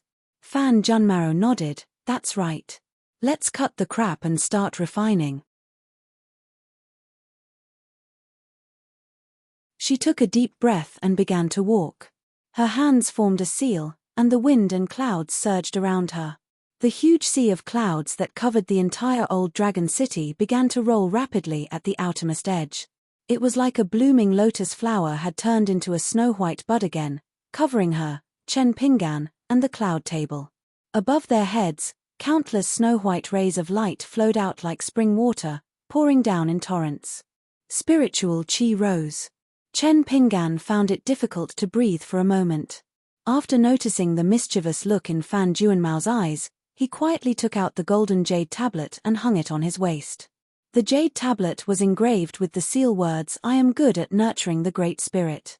Countless spiritual qi of the Sea of Clouds poured into the jade tablet. Fan Junmaro hurriedly waved her sleeves to disperse the essence of the sea of clouds that deliberately made Chen Pinggan feel oppressed, so that the jade tablet would not absorb all of it. Otherwise, it would really be a one-way trip. Fan Junmaro was kind. Her figure flew backward and left the sea of clouds flower bud. She only reminded him in the mind lake language, once there's a big problem, immediately stop refining. Getting injured and burning money is better than losing your life. You can raise or lower the cloud table in front of you as you wish. Chen Pinggan sat cross-legged, and the cloud table lowered. In the end, it was like a white grass mat on the ground. The water word seal that needed to be refined as a natal item, the 5-color golden chamber stove, the water essence jade slip from a certain great blasphemy dragon palace, and the old dragon rain pendant that should not be used for the time being. There were more than 40 heavenly materials and earthly treasures. Among them, there were more than 10 different colors of cinnabar that could not be burned beyond the 5 elements. The longer the refinement, the more marvelous the cinnabar would be. There was the stubborn and dense dark water sand, and also the sparkling Big Dipper sand. All kinds of priceless cinnabar were stored in transparent glass bottles of different sizes. Chen Pinggan sat on the sea of clouds and looked around. Although he was in the sea of clouds flower bud formation, his vision was unobstructed. He could see the sea water on 3 sides. The refinement this time was only on the jade slip. He did not expect to successfully refine the water word seal into a natal item in one go. In this way, even if the refinement was not successful, the water essence of the great blasphemy dragon palace would collapse in the form of a jade slip. In any case, the spiritual chi could be collected and entered the golden jade tablet hanging from his waist. Even if there was some dissipation, it would be integrated into the sea of clouds as a reward to Fan Junmaro for setting up the formation. Taking a step back, the old dragon rain pendant could also be used as a backup water essence to assist in the refinement of the water word seal. Chen Pinggan practiced the sword cauldron stance for a while to calm his mind. In his mind, he imagined the scene of his youth burning porcelain and casting blanks.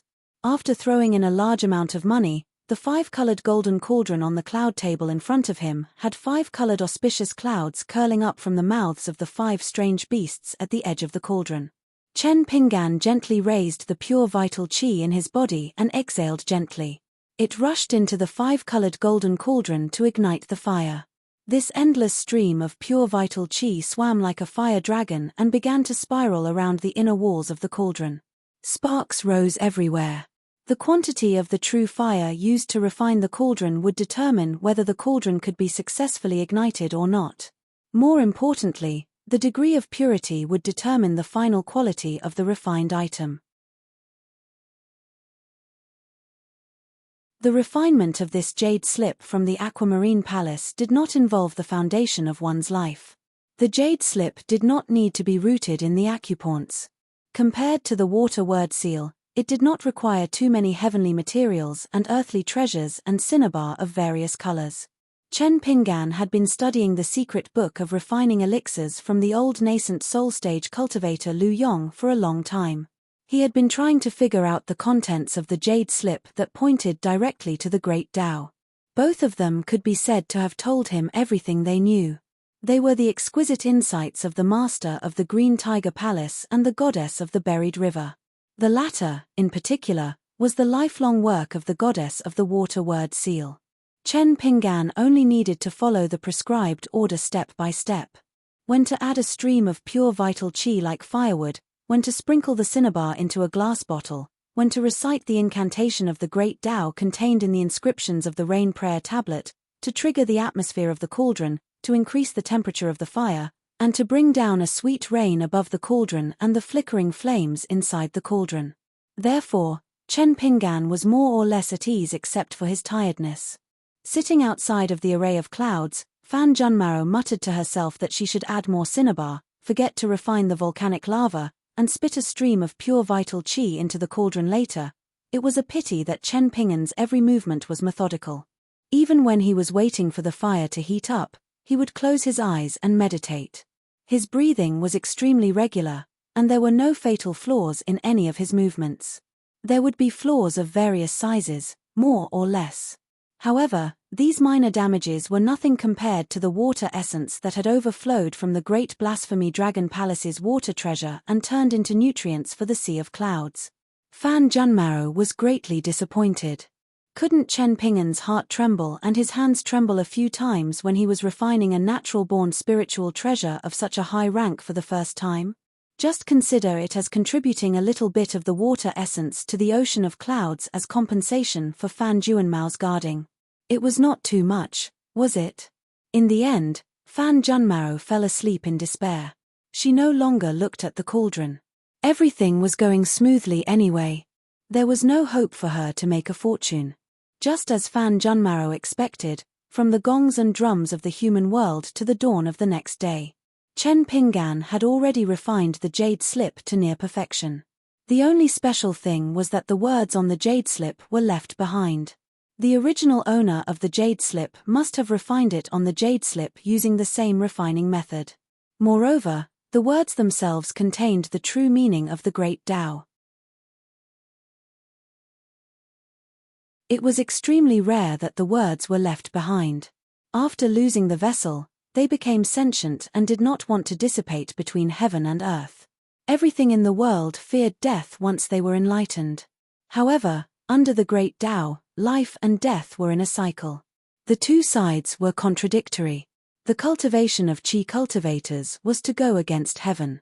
They were determined to cultivate an immortal body and resist the erosion of time. The words of a refining formula gave birth to their own spirituality. It was another rare thing. Fan Junmaro stood up and stared at the words that were like little green fairies. There were more than 1,000 of them. They were rising and falling in the 5-colored golden cauldron. Fan Junmaro hesitated. I advise you to find a way to keep the words of this formula. In the future, on the path of cultivation, if you find a disciple you are proud of, imprint these words in their spirit and you can directly impart Tao. The so-called direct disciples and direct disciples of the immortals on the mountain mostly followed this path. Therefore, the inheritance of incense is relatively simple and easy. Before imparting Tao, they will be in your Qi residence. They can also temper and nourish your spirit acupoints. It is one of the few methods in the world to nourish the spirit. There are no after effects. It is a wonderful thing to kill 2 birds with 1 stone. Chen Pingan was hesitant and did not know how to do it. Fan Junmaro said with a smile, I can't help you with this. These words that contain spirituality of Tao are not something that you can capture with magical powers or magic treasures. If you are not careful and they feel that your Tao heart is not in harmony, they will collapse in an instant. Even an immortal would not be able to retain them. Chen Pingan had a thought. He must keep these words and store them first. When he returned, he would still have to return them to the goddess of the buried river of the Azure Touring Manor. Although he had unintentionally refined and unearthed this little orthodoxy, in the end, it should still be passed down by her after igniting this incense in the cauldron of the water goddess temple. With this thought, those lively characters that were originally hesitant actually transformed into little people in dark green clothes the size of rice grains. They bowed their heads and bowed to Chen Pingan, feeling extremely grateful. Then, they converged into a stream and rapidly flowed into one of the Qi residences that Chen Pingan wanted to place the water word seal. Fan Junmaro rolled her eyes and leaned back. She muttered, there's no justice in this world. How can this be?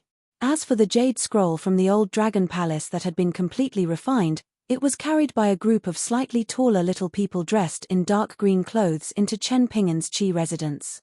Not only that, when the jade scroll was suspended in the newly created mansion, these little people, probably in order to repay Chen Pingan, began to divide up their work in the pill room. Some of the little people dressed in green went to the main entrance of the Qi residence and began to draw 2-door gods.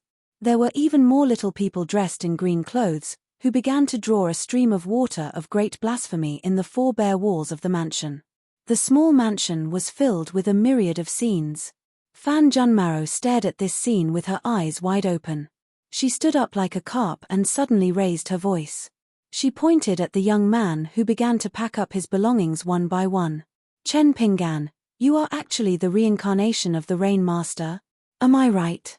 Chen Pinggan drove all kinds of heavenly materials and earthly treasures back to his place and sorted them meticulously. He looked up and teased with a smile, "Fan Junmao, your flattery is a little refreshing."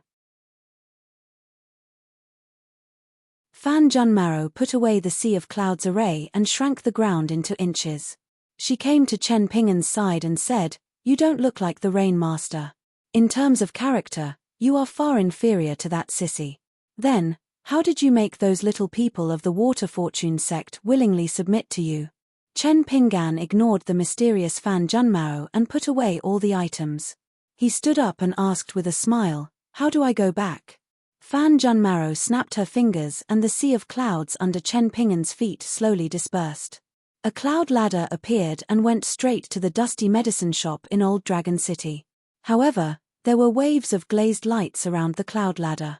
Chen Pinggan knew that this was the unique light emitted by the surging of the two flowing waters of heaven and earth. Therefore, if he walked down the cloud ladder, no one in Old Dragon City would be able to see him unless they were cultivators of the upper 5 realms. Chen Pinggan thanked Fan Junmao and walked down the cloud ladder alone. On the way down the mountain, he looked down and admired the magnificent scenery of Old Dragon City.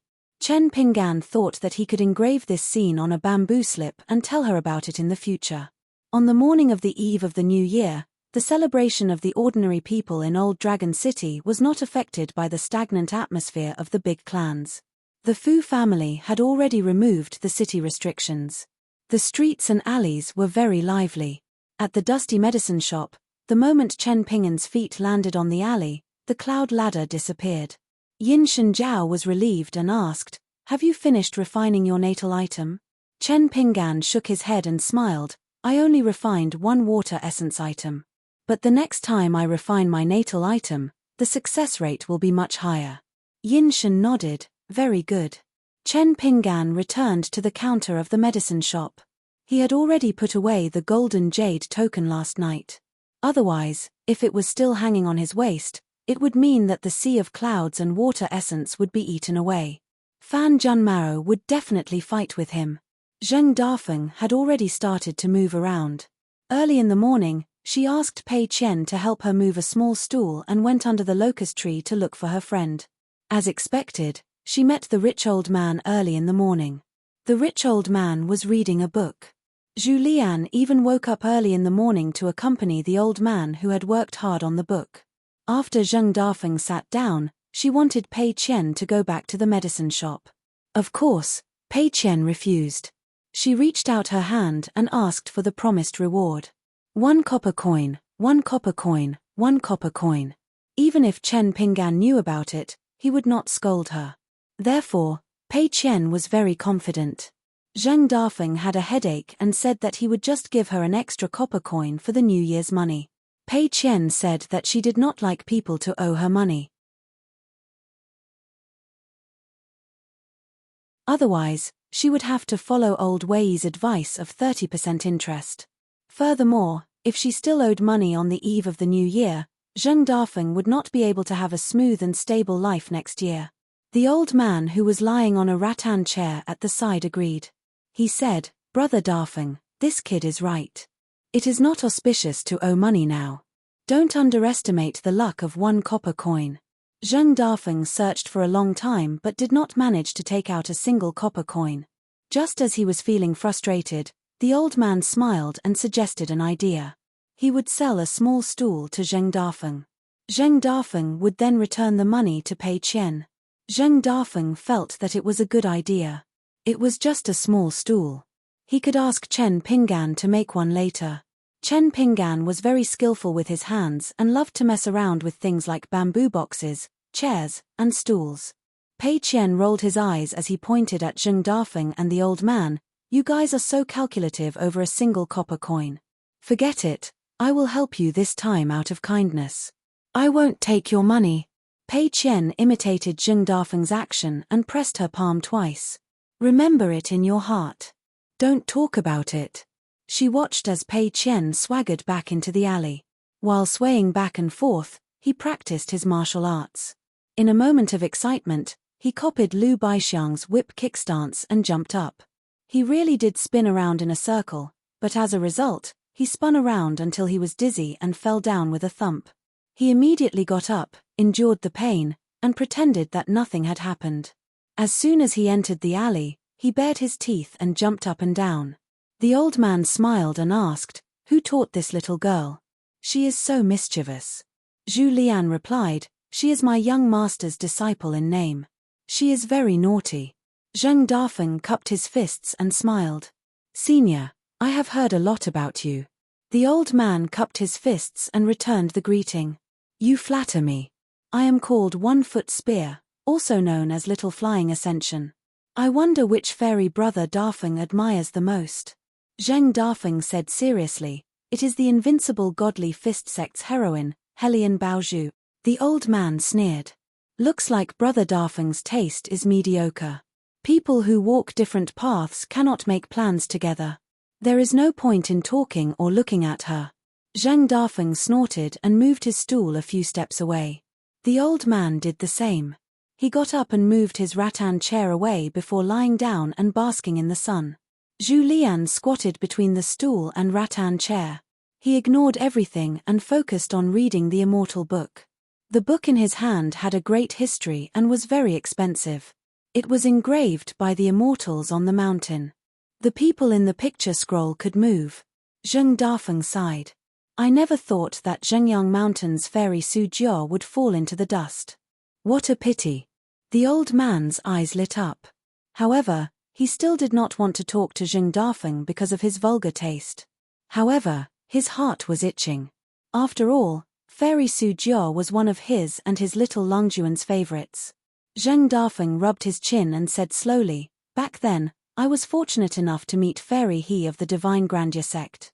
Fairy wore a Taoist crown and walked slowly with a white deer in her hand. Now that I think about it, I was only 7 or 8 steps away from her." The old man could not hold back anymore. He turned his head and looked at the sloppy man. He said resentfully, "Brother Dafeng, actually, Heroine Helian is also very good." Zheng Dafeng picked up the stool and walked back to the alley with his back hunched. The old man was stunned for a long time.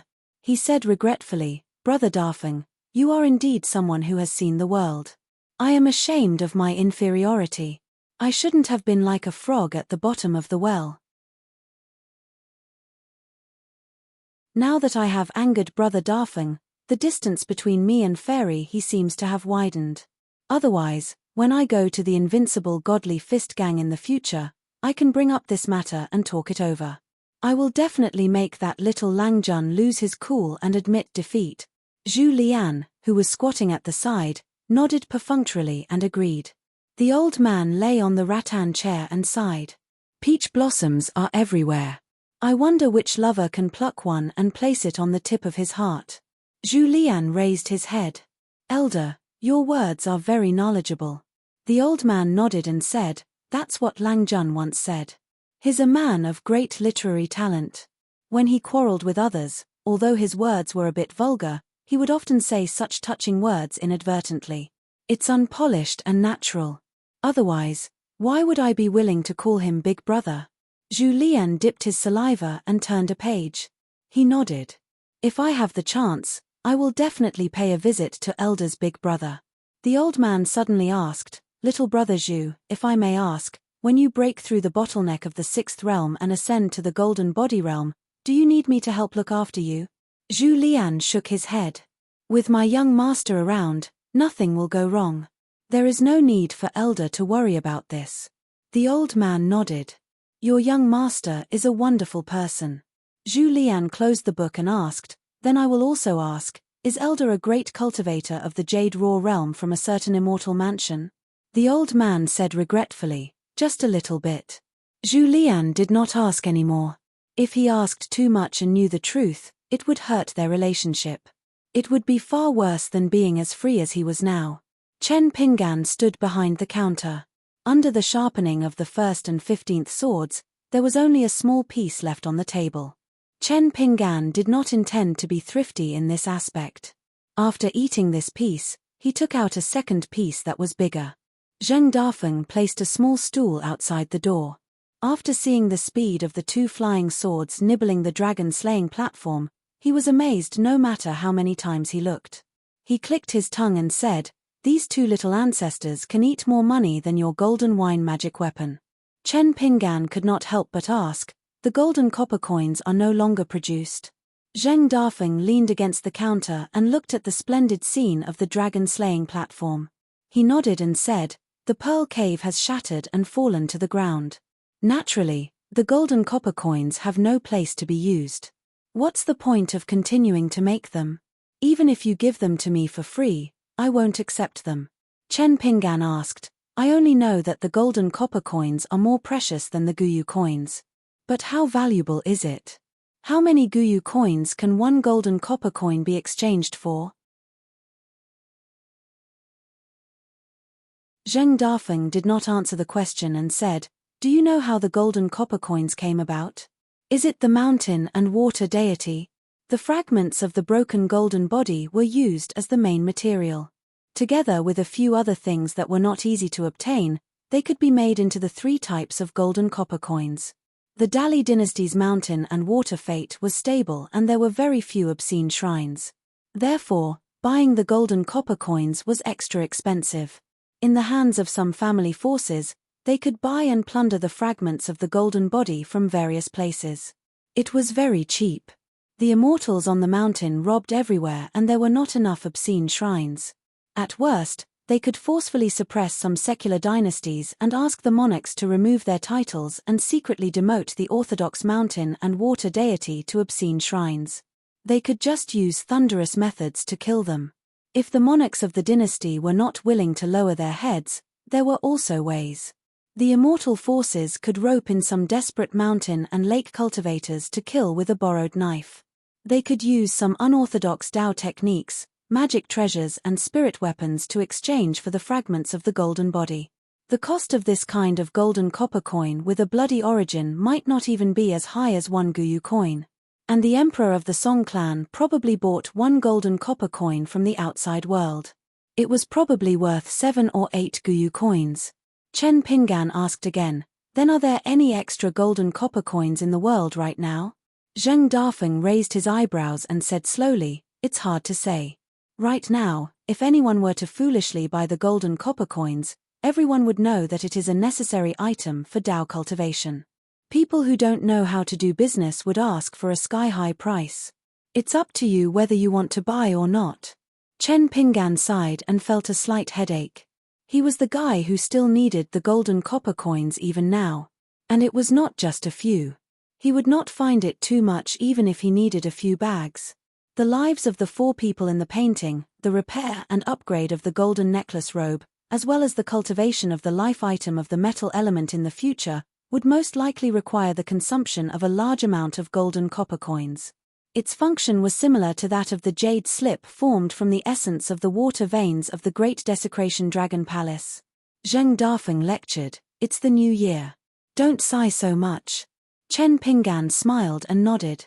Even if the disciples of the Tongyi sect endured until the eve of the new year, everyone sadly discovered that there was no sign of them enduring until the end. The sword cultivator was still crushing the fortune of the mountains and rivers within 1,000 miles of the Tongyi sect with his sharp sword aura. It was easy to destroy, but it was extremely difficult for the gold core stage and nascent soul stage cultivators who followed the sword cultivator to collect spiritual energy and repair the destroyed mountains and rivers.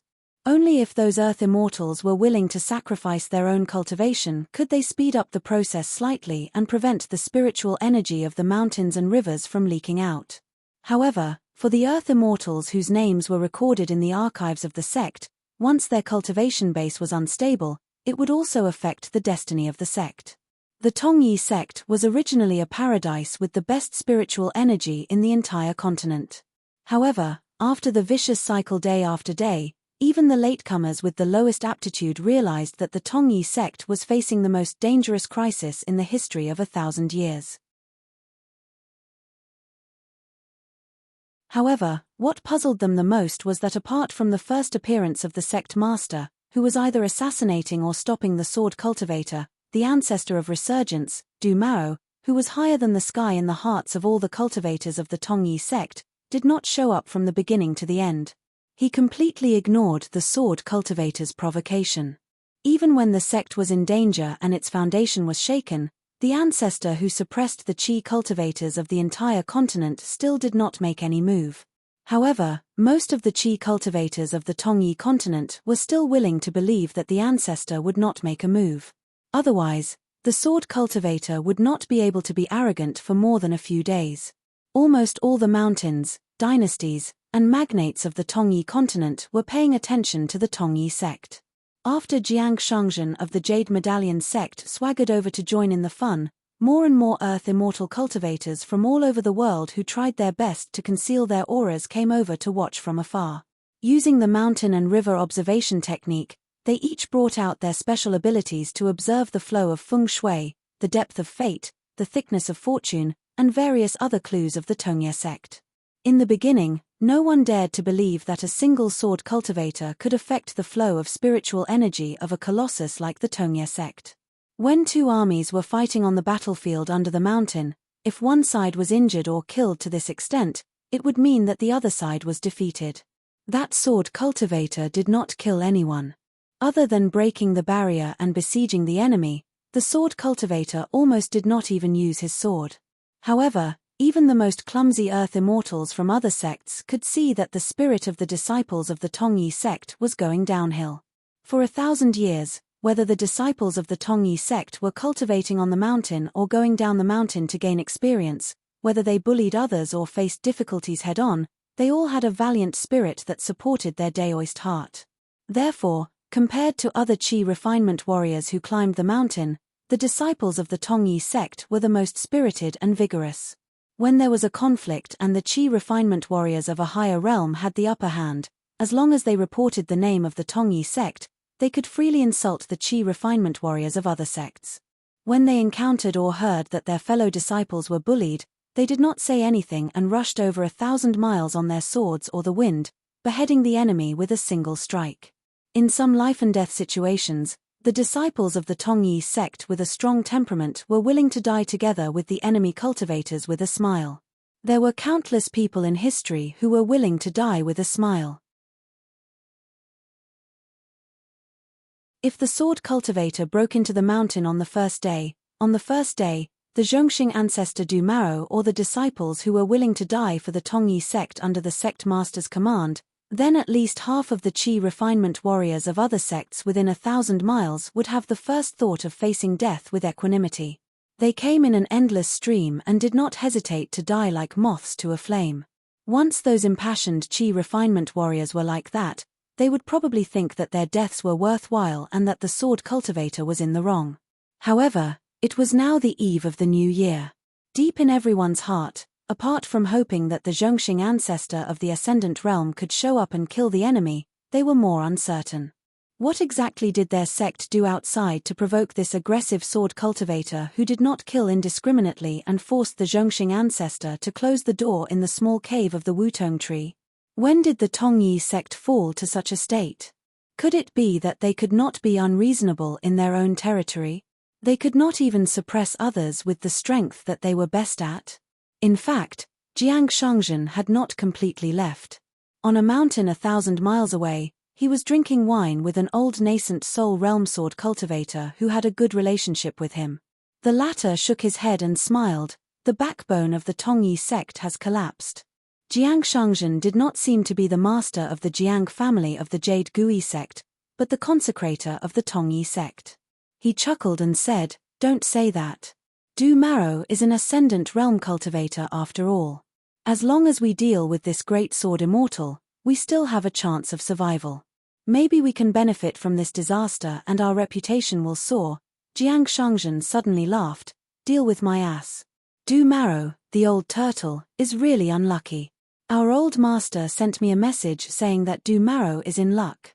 His natal immortal weapon, the sword-swallowing boat, seems to have been destroyed in the old dragon city, and his young spirit body has also become an immortal's remains in someone else's bag.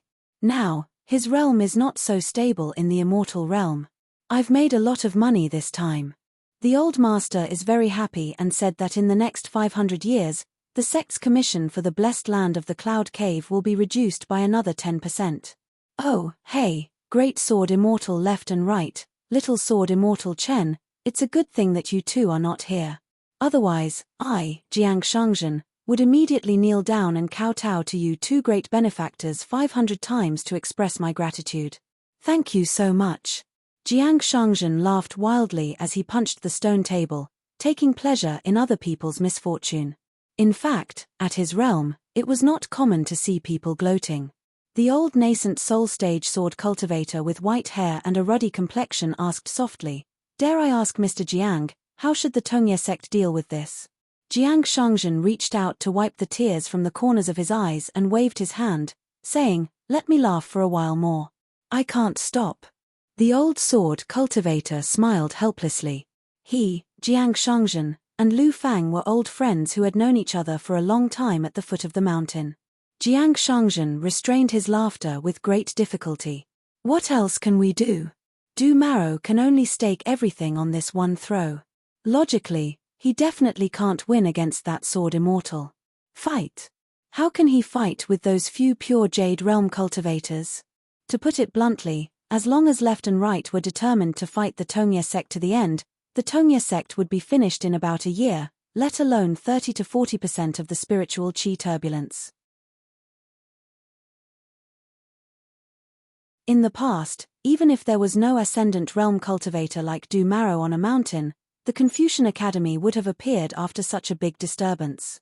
But this time, the Academy obviously would not come out to uphold justice. What does this mean? The Tongye sect was in the wrong first, and even if left and right broke into the territory of the Tongye sect, they never crossed the line in the slightest and acted on the basis of reason. This made the Tongye sect's academy and even a certain Central Earth Academy helpless. The old sword cultivator nodded and said, "The knife of a scholar to kill is not stained with blood. Nothing could be better than this." Jiang Shangzhen turned his head and looked towards the direction of the Tongye sect in the north. Even thousands of miles away, he could faintly see the signs of turbidity in the mountains and rivers beginning to appear. Apart from wanting to see the world in chaos, Jiang Shangzhen was also horrified and introspective, as well as a trace of inevitable sadness. His expression was indifferent as he said, "Du Maro has no other choice but to drain all the spiritual chi of the Wutong Grotto heaven in one go to help himself forcibly ascend. As long as he succeeds in ascending, no matter what, he will have gained some merit. According to the rules set by the Sage of Rites, the Confucian Academy will have to help look after the Tongye sect for a long time. At that time, unless he is willing to challenge the entire Confucian orthodoxy, he will have no choice but to stop while he is ahead." Jiang Shangzhen put his palms together and raised them high above his head. He closed his eyes and prayed, "Sword Immortal, Master Zhuo, please continue to work hard. You must kill that old turtle Du." The old nascent soul cultivator stroked his beard and smiled. "Du Maro, aren't you the most hostile sword cultivators in the world? Do you like to humiliate those sword cultivators who unfortunately fall into your hands? What about now? If you have the ability, why don't you try to poke your head out of your turtle shell?" On this day, in the twilight of New Year's Eve, the Wutong Grotto heaven that had been controlled by the Tongye sect for countless years first revealed a part of its true form on the summit of the ancestral Master Mountain. It was a magnificent scene like a mirage. Then, it drifted erratically and finally shattered. The fragments of the grotto heaven turned into comets and scattered all over the vast world. Some disappeared directly, while others broke through the void and disappeared without a trace. Then, on the summit of the mountain, Du Mao's physical body gradually disappeared with the wind. Only the yin spirit had transformed into a golden body. After absorbing most of the spiritual energy in the small cave of the Wutong tree, it became extremely majestic. This golden body was thousands of feet tall. It stood on the peak of the Master's Mountain. Although it was still in the category of the golden body of a chi cultivator, its body was already glowing with a colorful glaze and was changing unpredictably. The golden body stretched out its arms and spread its fingers over its head. Then, it suddenly pulled outwards. It was as if it was tearing apart a part of the vast sky. At the place where the sky was torn apart, thunder rumbled and purple lightning surged. Various figures as huge as mountains flashed and disappeared, like the skeletons of flood dragons dragging their tails as fast as lightning. There was a huge golden corpse sitting cross-legged, and a huge scarlet claw trying to tear the sky bigger. Without exception, all of them were terrifying phenomena that could not be seen in the vast world. The sword cultivator on the left and right, with one hand behind his back and the other holding a sword in front of him, slowly rose into the sky. Compared to Du Marrow, who gave up his physical body and used his yin spirit to devour the almost endless spiritual energy of the grotto heaven to create this five-colored glazed Dharma of ascension, the man and the sword on the left and right were as small as a mustard seed. The sword slowly swept across the left and right. That was all. The left and right had always believed that the peak of swordsmanship in the world was only in two swords. One of the swords was the most proud sword of the scholar in the central region, which split the Yellow River grotto heaven. The other sword had always been kept in his scabbard. It was this time. A moment later. The huge glazed Dharma of ascension that had risen thousands of feet above the ground. In the mountainside of the huge mountain-like Dharma of ascension, an extremely thin and imperceptible snow-white thread appeared. It was as thin as the ordinary hair of a woman in the human world. When it was getting closer and closer to the sky, the five-colored glaze body was broken into two parts. The upper half of the body still rose up in grief and indignation, reaching out to grab the roll of the gap in the sky, wanting to climb out. The lower half of the body shattered with a bang, and the spiritual energy returned to the world. There were also more than 10 pieces of glaze left behind by the remains of many Ascension Realm cultivators. They sputtered in all directions and became an opportunity for others on the path of cultivation. The left and right had already sheathed their swords. The glaze deity with the upper half of the body returned to the vast world in disappointment. Like a dazzling meteor, it dissipated in mid-air. The left and right looked up at the sky that had not yet closed. The left and right retracted his gaze and turned into a rainbow to the vast sea between the Tongia continent and the Aquarius continent. Not long after he went out to sea, the left and right stopped. The old scholar asked, "Why didn't you ascend and leave?" The left and right were silent. The two of them were only 4 or 5 steps apart. The old scholar reached out and pointed to the gap in the sky that Du Marrow had forcibly torn open by his ascension. He said angrily, "Why didn't you take the opportunity to leave this world? Do you really want to verify that bastard's words? Do you really want to die left and right?" The left and right lowered their heads. Only this time the old scholar did not jump up and slap him. He said dejectedly, "Go, I know you have always wanted to go to the inverted mountain, to the great wall of sword chi. Go, go, if the sky wants to rain, if the mother wants to get married, if I want to hurt the teacher's heart, it can't be stopped." The left and right bowed and said, "Disciple left and right, goodbye teacher." The old scholar waved his hand, speechless. The left and right turned back, as if he was reluctant to part. He did not turn into a rainbow and left, but walked step by step. The left and right said, "The little brother that teacher took in is not bad." The old scholar said unhappily, "Get lost, get lost." The old scholar also turned back. Teacher and disciple, the two of them stood back to back, one standing in the same place while the other went off into the distance. The old scholar suddenly scratched his head, as if he had remembered many things in the past. At that time, he was still a poor scholar and did not have a good reputation, so he took in his first disciple, Kui. He was the child of a rich family. He was a poor elementary scholar, so he had no money. His second and third disciples were not so rich. At that time, the 3 disciples got along well, and he was the most comfortable as a teacher. Later on, they grew up one by one. The old scholar turned his back to the disciple who had never been carefree in his life. He suddenly smiled and said, "When you go to the Great Wall of Sword Chi, you must be carefree." After a short pause, the old man said softly, "The left and right, actually you are good at swordsmanship, but you are even better at studying." The sword cultivator strode away, leaving behind one last sentence in this chaotic world that he disliked very much: "It is the teacher who taught me well." You're tuning in to the Celestial War YouTube channel. Don't forget to subscribe and join us on this journey to catch the most captivating stories,